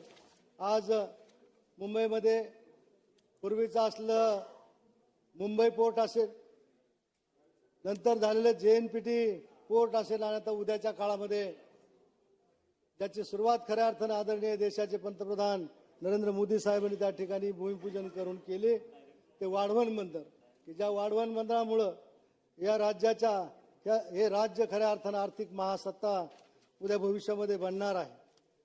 या मुंबई शहराचा विकास खऱ्या अर्थानं झपाट्यानं होत असताना वेगवेगळ्या ठिकाणी बुलेट ट्रेनच्या माध्यमातून अहमदाबादला जोडण्याचा बुलेट ट्रेनचा विषय असेल किंवा या मुंबईमध्ये वेगवेगळ्या प्रकारचे जवळपास 143 किलोमीटरचे मुंबई, पुणे आणि नागपूर या शहरातले मेट्रोचे जे जाळं असेल ते बनवण्यासाठी अतिशय गांभीर्यपूर्वक या ठिकाणी सरकारनं पावलं उचललेत आणि त्याच्यामुळे शहराचा विकास निश्चितपणे खूप मोठ्या प्रमाणावर झाला. वाढवण बंदराच्यामुळे जवळपास 298 दशलक्ष मेट्रिक टनाचे त्या ठिकाणी मालाची हाताळणी केली जाणार आहे भविष्यात आणि त्याच्या माध्यमातून फार मोठा आर्थिक उलाढाल या मुंबई शहरासह सगळ्या राज्यामध्ये त्या ठिकाणी केली जाणार आहे. मुंबई महानगरपालिकेच्या या ठिकाणी चतुर्थ श्रेणीचे कर्मचारी असतील किंवा या अनेक वर्ष या मुंबईतल्या गिरणी कामगारांना जी काही घरं आपण देऊ शकलो नाही ती घरं देण्याच्या संदर्भात देखील आपलं सरकार हे अनुकूल आहे, त्याबद्दल देखील सरकारला मी मनापासून या ठिकाणी धन्यवाद देतो. इमारतींचा पुनर्विकास झाला, झोपडपट्ट्यांचा पुनर्विकास झाला, परंतु एक गोष्ट निश्चितपणे खंत करण्यासारखी आहे की झोपड्यांमधले जे रहिवासी आहेत त्यांच्यासाठी इमारती बांधून जरी दिल्या तरी देखील त्याच्या आजूबाजूला पुन्हा देखील झोपडपट्टी वाढते आणि त्याच्यामुळे थोडंसं शहराला प्रगतीच्या दृष्टीनं त्याचा देखील अडथळा निश्चितपणे होतोय. आज या मुंबई शहराच्या विकासासाठी खरं म्हणजे 64,783 कोटीची तरतूद आज राज्य सरकारने केली आहे आणि आणखी केंद्र सरकार देखील या हडपसर खर्डे असतील, नळस्टॉप वारजे असेल, माणिक बाग असेल, या सगळ्या मेट्रोच्या प्रकल्पांसाठी 9,897 कोटीचे रुपयाची मागणी आज आपण केंद्र सरकारकडे देखील केली आहे. एवढा मोठ्या प्रमाणावर निधी आज या शहरांच्या विकासासाठी त्या ठिकाणी आपण उभा करत आहोत. आज या गडचिरोली सारख्या जिल्ह्यामध्ये की जो खऱ्या अर्थाने खनिजाची खाण आहे, अशा या जिल्ह्यामध्ये स्टील सिटी सारखा महत्वाकांक्षी प्रकल्प देखील त्या ठिकाणी आज आपल्या सरकारनं राबवण्याचा निर्णय या ठिकाणी घेतलेला आहे. आणि म्हणून ही सगळी शहरं ही अतिशय विकासाच्या दृष्टीनं फार मोठ्या प्रमाणावर वाटचाल चांगल्या पद्धतीचं झपाट्याने वाटचाल करीत आहे. परंतु मला आज या ठिकाणी 2 मंत्री महोदय बसलेले आहेत. उदयजी सामंत आहेत, दादाजी भुसे साहेब आहेत आणि शंभूराज देसाई साहेब देखील आहेत. मला त्यांच्या माध्यमातून अध्यक्ष महोदय त्यांच्या कानावर एक गोष्ट घालावीशी वाटते. ही शहरं अजूनही झपाट्याने जर वाढवायची असतील आणि तर याच्यासारखी आणखी सगळी जिल्ह्याची जी ठिकाणं आहेत, जिल्ह्यांची शहरं जी आहेत, त्याच्यामध्ये सुद्धा विकासाचा हाच वेग खऱ्या अर्थाने भविष्यामध्ये निर्माण झाला पाहिजे. आणि या सगळ्यांच्या मध्ये, या शहरांच्या मध्ये विकासाचा वेग जेव्हा आपण निर्माण करू शकतो, त्याच्यासाठी जी खऱ्या अर्थाने मदत आहे. आम्ही ग्रामीण भागातले सगळे या ठिकाणी लोकप्रतिनिधी आहोत आणि मग नुसती शहरं वाढून चालणार नाही, तर शहरांची वाढ झपाट्याने व्हायची असेल तर ग्रामीण भागामध्ये देखील विकास हा गेला पाहिजे, वाढला पाहिजे, झाला पाहिजे. ही खऱ्या अर्थाने काळाची गरज आहे. आणि म्हणून या ठिकाणी एखादा प्रोजेक्ट घेतला तर तो तातडीने पूर्ण केला जातो. परंतु ग्रामीण भागामध्ये काही प्रोजेक्ट त्या ठिकाणी घेतले तर त्याला वर्षानुवर्ष लागतात. मग बंधाऱ्यासारखे असतील किंवा धरणांसारखे प्रोजेक्ट असतील, कित्येक वर्षाचा कालावधी त्याच्यामध्ये जातो आणि मग त्या परिसराचा विकास त्या ठिकाणी खऱ्या अर्थाने थांबतो. आज खरं म्हणजे तशी संधी मिळत नाही, परंतु या 293च्या चर्चेच्या अंतर्गत मला निश्चितपणे या ठिकाणी संधी मिळाली. म्हणून मी एक गोष्ट माझ्या मतदारसंघाच्या आणि आमच्या जिल्ह्याच्या दृष्टीनं आपल्या मंत्री महोदयांच्या आणि अध्यक्ष महोदय तुमच्या निदर्शनाच्या ठिकाणी आणू इच्छितो.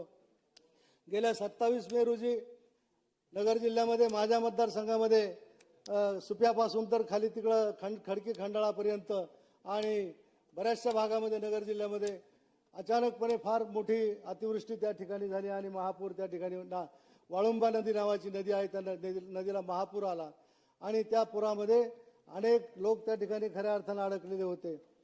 त्यांना वाचवण्याचा प्रयत्न यशस्वी झाला, परंतु या पावसामुळे, या पुरामुळं त्या परिसरातली कामांची किंवा विकास कामांची किंवा रस्ते असतील, बंधारे असतील, पाझर तलाव असतील, त्याचप्रमाणे नाला बिल्डिंग असतील, फार मोठ्या प्रमाणावर हानी त्या ठिकाणी झालेली आहे. शेतकऱ्यांच्या जमिनी अक्षरशः खांडून गेलेल्या आहेत. सगळी जमिनीतली माती, नदीच्या कडेच्या लोकांच्या शेतकऱ्यांच्या जमिनीतली माती त्या ठिकाणी वाहून गेलेली आहे. आणि अशा परिस्थितीमध्ये आज ते रस्ते दळणवळणाच्या लायक देखील राहिलेले नाहीत. आणि म्हणून खरं म्हणजे त्या कामासाठी सुद्धा आता उद्या भविष्यामध्ये सरकारने त्याच्यावर विचार निश्चितपणे करणं गरजेचं आहे. पालकमंत्री आदरणीय राधाकृष्ण विखे साहेब ही घटना घडल्यानंतर दुसऱ्याच दिवशी त्या ठिकाणी उपस्थित राहिले. संपूर्ण त्या ठिकाणी ज्या भागामध्ये अतिवृष्टी झाली होती त्या सगळ्या गावांचा त्यांनी दौरा देखील केला आणि त्या नुकसानीचे प्रचंड जे आकडे आहेत त्या आकडे सगळे त्यांनी बैठक घेऊन त्या ठिकाणी जाणून घेतले. आणि आज त्या सगळ्या नुकसानीचे जे पंचनामे आहेत, नुकसानीचे जे केलेले पंचनामे आहेत, त्या पंचनाम्यासह त्या ठिकाणी काय काय नुकसान झाले, काय काय कामं भविष्यात या ठिकाणी करावं लागतील, ते सगळे प्रस्ताव आज सरकारकडे आलेले. आणि म्हणून या बाबतीमध्ये देखील सरकारनं एक शासनाने या ठिकाणी काहीतरी धोरण घेतलं पाहिजे. जे नुकसान झाले शेतकऱ्यांचे आहे त्या नुकसानीसाठी देखील धोरण घेतलं पाहिजे. आणि ज्या शासकीय मालमत्तांचं उद्या रस्ते वाहून गेले असतील, बंधारे वाहून गेले असतील, ते देखील पुनर्जीवित करण्यासाठी त्या ठिकाणी सरकारने त्याची दखल घ्यावी. एवढं या ठिकाणी मी या चर्चेच्या अनुषंगाने या ठिकाणी सांगतो. आज जशा पद्धतीनं शहरामधले रस्ते, मेट्रो याला आपण चालना देतो, याला गती देतो, तशाच पद्धतीनं ग्रामीण भागात देखील रस्त्यांचं जाळं जर झालं नाही, समृद्धी मार्गाला, मोठ्या महामार्गांना जोडणारे जर ग्रामीण भागातले रस्ते जोडले गेले नाही, तर भविष्यामध्ये ग्रामीण भाग पाठीमागे राहील आणि शहरांचा विकास झपाट्यानं होईल. आणि म्हणून समतोल विकास जर खऱ्या अर्थानं करायचा असेल तर ग्रामीण भागातले सुद्धा प्रकल्प जे आहेत ते तातडीनं करणं गरजेचं आहे. आणि म्हणून अशा पद्धतीची सूचना मी या निमित्तानं सरकारला करतो. आणि मला आज या 293च्या प्रस्तावावर बोलण्याची संधी दिली त्याबद्दल मी माननीय अध्यक्षांचं पुन्हा एकदा आभार व्यक्त करतो आणि माझ्या चर्चेला पूर्ण विराम देतो. सन्मान्य सदस्य प्रवीणजी दटके. माननीय अध्यक्ष महोदय, आपल्याला धन्यवाद देतो की आपण मला 293 या सत्ता पक्षाच्या प्रश्नावर बोलण्याची संधी दिली. सर्वप्रथम मी या सरकारचं नागपूरवासियांतर्फे अभिनंदन करतो की ज्या रघुजी राजांचं राज्य बंगालपर्यंत ओरिसापर्यंत होतं, त्या शूरवीर रघुजी राजांची तलवार या सरकारनी इंग्लंडमधनं विकत घेतली. त्याबद्दल मी माननीय मुख्यमंत्री महोदय मान्य देवेंद्रजी असतील, मान्य दोन्ही उपमुख्यमंत्री मान्य एकनाथ शिंदे साहेब असतील, अजित पवार साहेब असतील आणि विशेष म्हणजे मान्य आशिष शेलार साहेब असतील, या सगळ्यांचं नागपूर नगरीच्या सगळ्या वासियांतर्फे यांचं धन्यवाद देतो. आणि ती तलवार जिथे आपण वाघनखं ठेवली आहेत त्याच अजब बंगल्यात ठेवावी अशी सरकारला कळकळीची विनंती करतो. माननीय अध्यक्ष महोदय, हे सरकार आल्यापासून जे काही गोष्टी घडतायत, विशेषतः महानगरांकरता ज्या प्रस्तावात विशेष संधी आहे, मग ITMS सारखी इंटिग्रेटेड ट्रॅफिक सिस्टीमचा विषय असेल, मग स्मार्ट सिटीमधील सिटी सर्व्हिलन्सचे विषय असतील, मग मेट्रो सारखे विषय असतील, ज्या की शहरांना ज्याच्या गरजा अधिक वेगाने लागणार आहेत, त्या सगळ्या गोष्टी आपण करतोय. त्याबद्दल मी या सरकारचं अभिनंदन करतोय. माननीय अध्यक्ष महोदय, अमरावती विभाग असेल किंवा नागपूर विभाग असेल, ते नजूल जमिनींचा विषय होता. त्यावेळेचे महसूल मंत्री माननीय विखे पाटील साहेब असतील किंवा यावेळेचे माननीय बावनकुळे साहेब असतील, यांच्या माध्यमातून नजूल जमिनीच्या लीजवर मिळायच्या, आता त्याचे मालक आपण त्या सगळ्या लोकांना करतो आहे आणि रेडी रेकनरच्या 2%च पैसे घेऊन त्यांना मालक करतो आहे. वर्षभर ही अॅम्नेस्टी दिली होती, परत एकदा पुढच्या वर्षीपर्यंत ही अॅम्नेस्टी सुरू ठेवावी आणि 2% अमरावती विभाग आणि नागपूर विभागातल्या सर्व नजूल प्लॉट ओनरला आपण फ्रीहोल्ड करून त्यांना या जागेचं मालक करावं अशी आपल्याला विनंती करतो. माननीय अध्यक्ष महोदय, NIT आणि NMC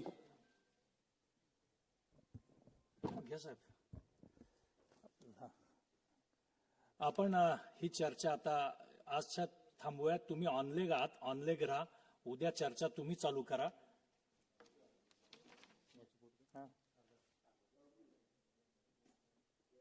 अर्धा तास चर्चा, मग विषय नियम 94 अन्वये.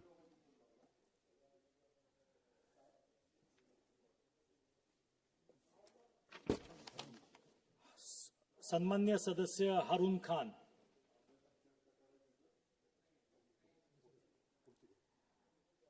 सन्मान्य सदस्य मने जामसुदकर त्यांचं विनंतीपत्र आले, त्यामुळे त्यांची पुढे ढकलण्यात आलेली आहे. सन्मान्य सदस्य सुधीर मुनगंटीवार त्यांची विनंतीपत्र आलेलं आहे, त्यामुळे त्यांचीही पुढे ढकलण्यात आलेली आहे.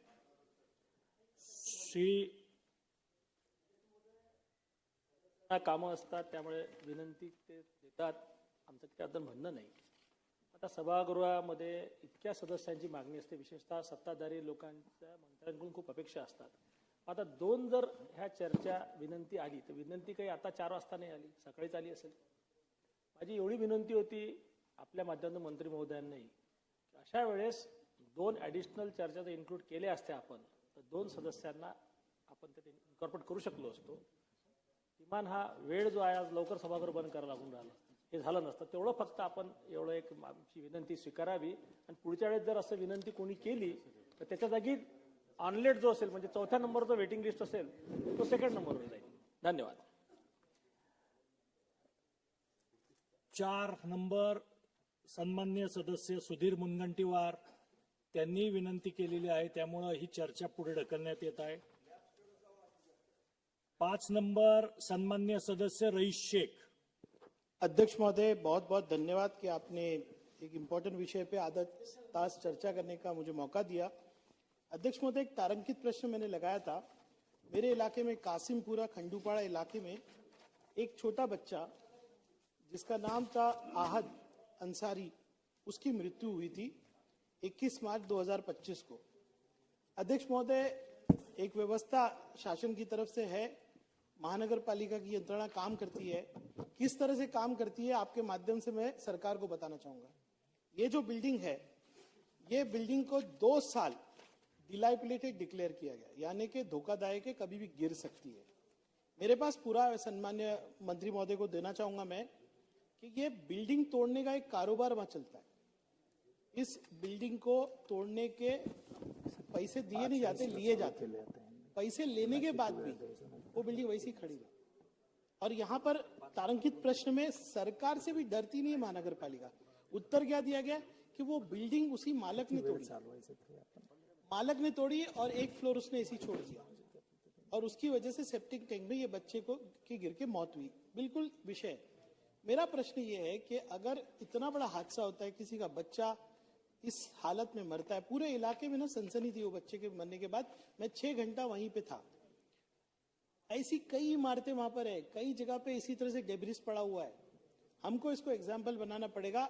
अध्यक्ष महोदय, मैं ये चाहता हूं, अध्यक्ष महोदय, मेरा पहला प्रश्न है कि 2 साल C1 बिल्डिंग को किसने नहीं तोड़ा? उनकी जवाबदारी है।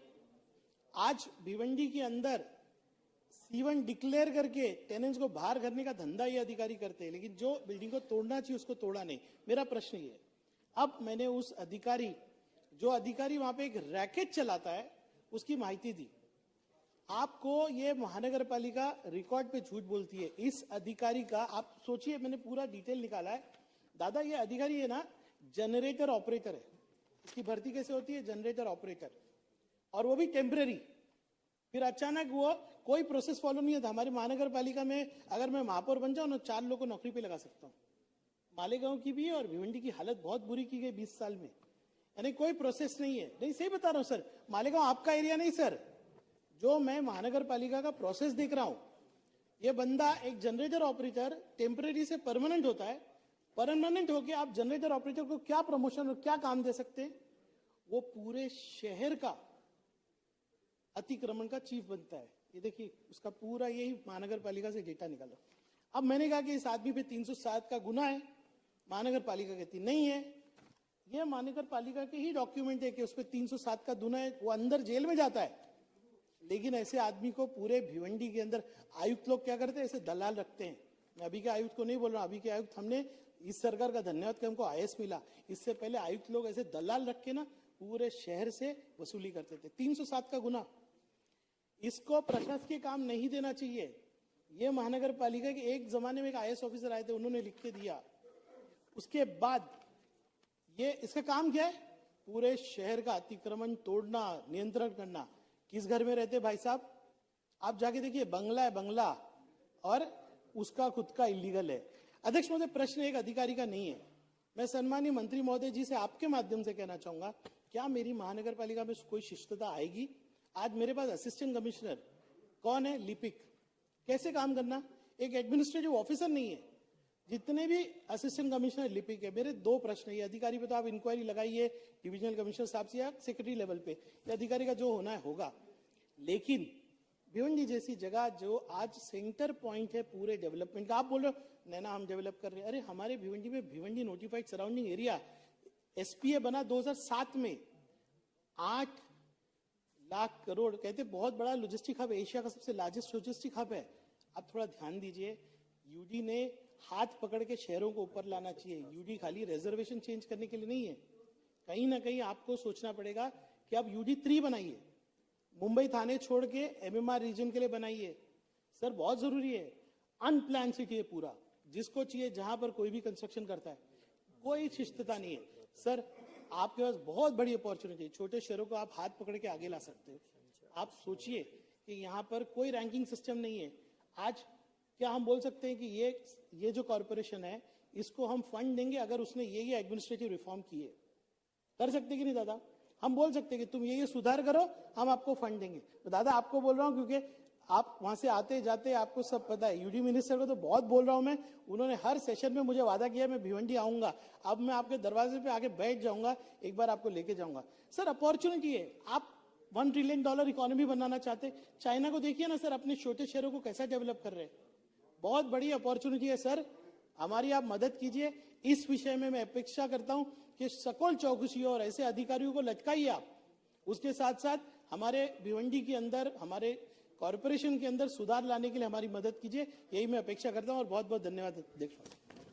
सन्माननीय मंत्री महोदय। अध्यक्ष महोदय, सन्मान्य सदस्य रईस शेख साहेबांनी जो मुद्दा या ठिकाणी मांडला, हा मला असं वाटतं की 2 भागामध्ये आहे। एक इमारत पडली, 5 वर्षीय बालकाचा त्या ठिकाणी मृत्यू आला आणि त्याच्या संदर्भामध्ये पोलिसांनी जी काही कारवाई करायची होती ती देखील केलेली आहे। परंतु एक महत्वाची गोष्ट आहे की जी दुर्घटना घडली ती काही परत येणार नाही, ते बालक जे काही गेले ते परत येणार नाही ही वस्तुस्थिती आहे. पण तो पार्ट 1 आहे. आणि पार्ट 2 मध्ये अध्यक्ष महोदय, सन्मान्य सदस्यांचं असं म्हणणं आहे की जो अधिकारी आहे तो स्वतःच्या कुटुंबासकट अनधिकृत बांधकामामध्ये राहतो. पण जी माहिती मी घेतली त्याच्यामध्ये त्याची फॅमिली ज्या घरामध्ये राहते त्याला 1995 सालामध्ये परवानगी दिलेली आहे. परंतु या सगळ्या गोष्टीमध्ये जर अधिकारी इन्व्हॉल्ड असेल तर त्याची चौकशी केली पाहिजे. याच्याबद्दल दुमत काय असण्याचं काही कारण नाही. आपण उच्चस्तरीय समिती नेमून त्याची नक्की चौकशी करू. परंतु सन्मान्य शेख साहेब, आपण देखील एक भिवंडीच्या संदर्भामध्ये पुढाकार घेतला पाहिजे. आपण सांगितलं की आशिया खंडातला सगळ्यात मोठा लॉजिस्टिक हब हा भिवंडी आहे, कारण तो माझ्याशी उद्योग विभागाशी निगडीत आहे. आता या संदर्भामध्ये आपण पण पुढाकार घेऊन थोडी जनजागृती केली पाहिजे. कशा पद्धतीनं जागेवर लॉजिस्टिक हब उभे राहतात हे तुम्हाला पण माहिती आहे, मला पण माहिती आहे, आणि त्याच्यातनं दुर्घटना घडतात. आणि म्हणून अध्यक्ष महोदय, माझी आपल्यामार्फत त्यांना देखील विनंती आहे, मी नक्की भिवंडीची व्हिजिट करेन. लॉजिस्टिकच्या संदर्भामध्ये सेपरेट आपण बैठक देखील उद्योगमंत्री म्हणून घेऊ शकतो. आणि या अधिकाराच्या बाबतीमध्ये जे काही तुम्ही या ठिकाणी मांडलेलं आहे त्याची आपण उच्चस्तरीय चौकशी करू आणि त्याच्यामध्ये नक्की तो दोषी असेल तर त्याच्यावर कारवाई करू. नाही, समाधान झालेलं आहे. नाही, समाधान यामुळे झालेलं की उद्योग मंत्री सिरियस आहेत उद्योग बद्दल, ही माझी खात्री आहे. अध्यक्ष महोदय, 2 विनंती आहे. आता तुम्ही सांगतात, रिकॉर्डवर सांगतो. नहीं, अभी उद्योग मंत्री जी आपको मैं बताऊं इलीगल कंस्ट्रक्शन क्यों होता है. एमएमआरडी की प्लानिंग अथॉरिटी है, एमएमआरडी ने अपने अधिकार कलेक्टर को दिए. कलेक्टर के यहाँ एक एडीटीपी बैठते हैं जो ये पूरा व्यवहार करते हैं. मैंने सम्माननीय उप मुख्यमंत्री जी जब मुख्यमंत्री थे तब से कह रहा हूं कि एमएमआरडी ने अपने अधिकार वापस लेने चाहिए. आपको पता है सरकारी जमीन के ऊपर कारखाने बनते, ये आप लीजिए ना अपनी तरफ लीजिए, ये अधिकार लीजिए. और इंडस्ट्रीज मिनिस्टर साहब आप पुढाकार लीजिए ना, ये पूरा कंट्रोल अपनी तरफ रखिए. आप नीचे से छोटे अधिकारियों को अधिकार देंगे ना, वो यही सब करेंगे. सबसे पहले आप भिवंडी नोटिफाइड सराउंडिंग एरिया में एक आईएएस ऑफिसर लाइए. 144 स्क्वायर किलोमीटर का है हमारा, 60 गांव और हमारा शहर. 144 square kilometre is 30% of Mumbai. वहां पर परवाना देने वाला कोई नहीं, फायर की कोई व्यवस्था नहीं, आरडीएक्स भी लाके कोई रखेगा हमको पता नहीं चलेगा. लोकल बॉडीज के सारे अधिकार प्राधिकरण के पास है. आप आइए तो सही, बैठिए, बात कीजिए. आप कह रहे जन जागृति, मैंने आज सम्माननीय मुख्यमंत्री उप मुख्यमंत्री जी को कहा अपनी सरकारी जमीन तो बचाइए. 3000 करोड़ की एनक्रोच हो रही है. कितनी बार बोलूं, कितने पत्र लिखूं, हम विपक्ष में तो आप हमको सीरियसली लेते नहीं.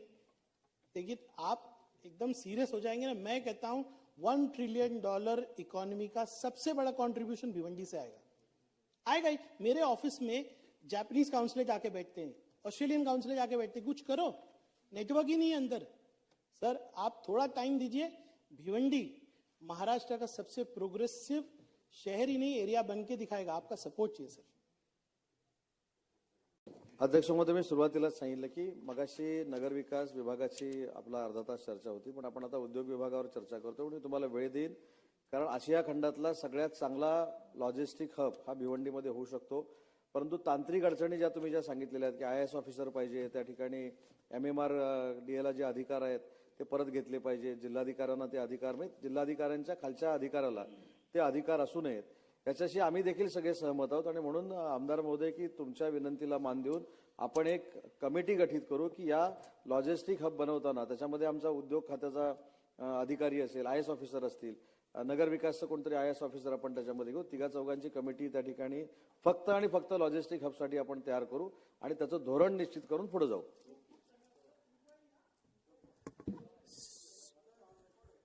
सभागृहाची बैठक आता स्थगित होत आहे. बुधवार दिनांक 2 जुलै 2025 रोजी सकाळी 11 वाजता सभागृहाची बैठक भरेल.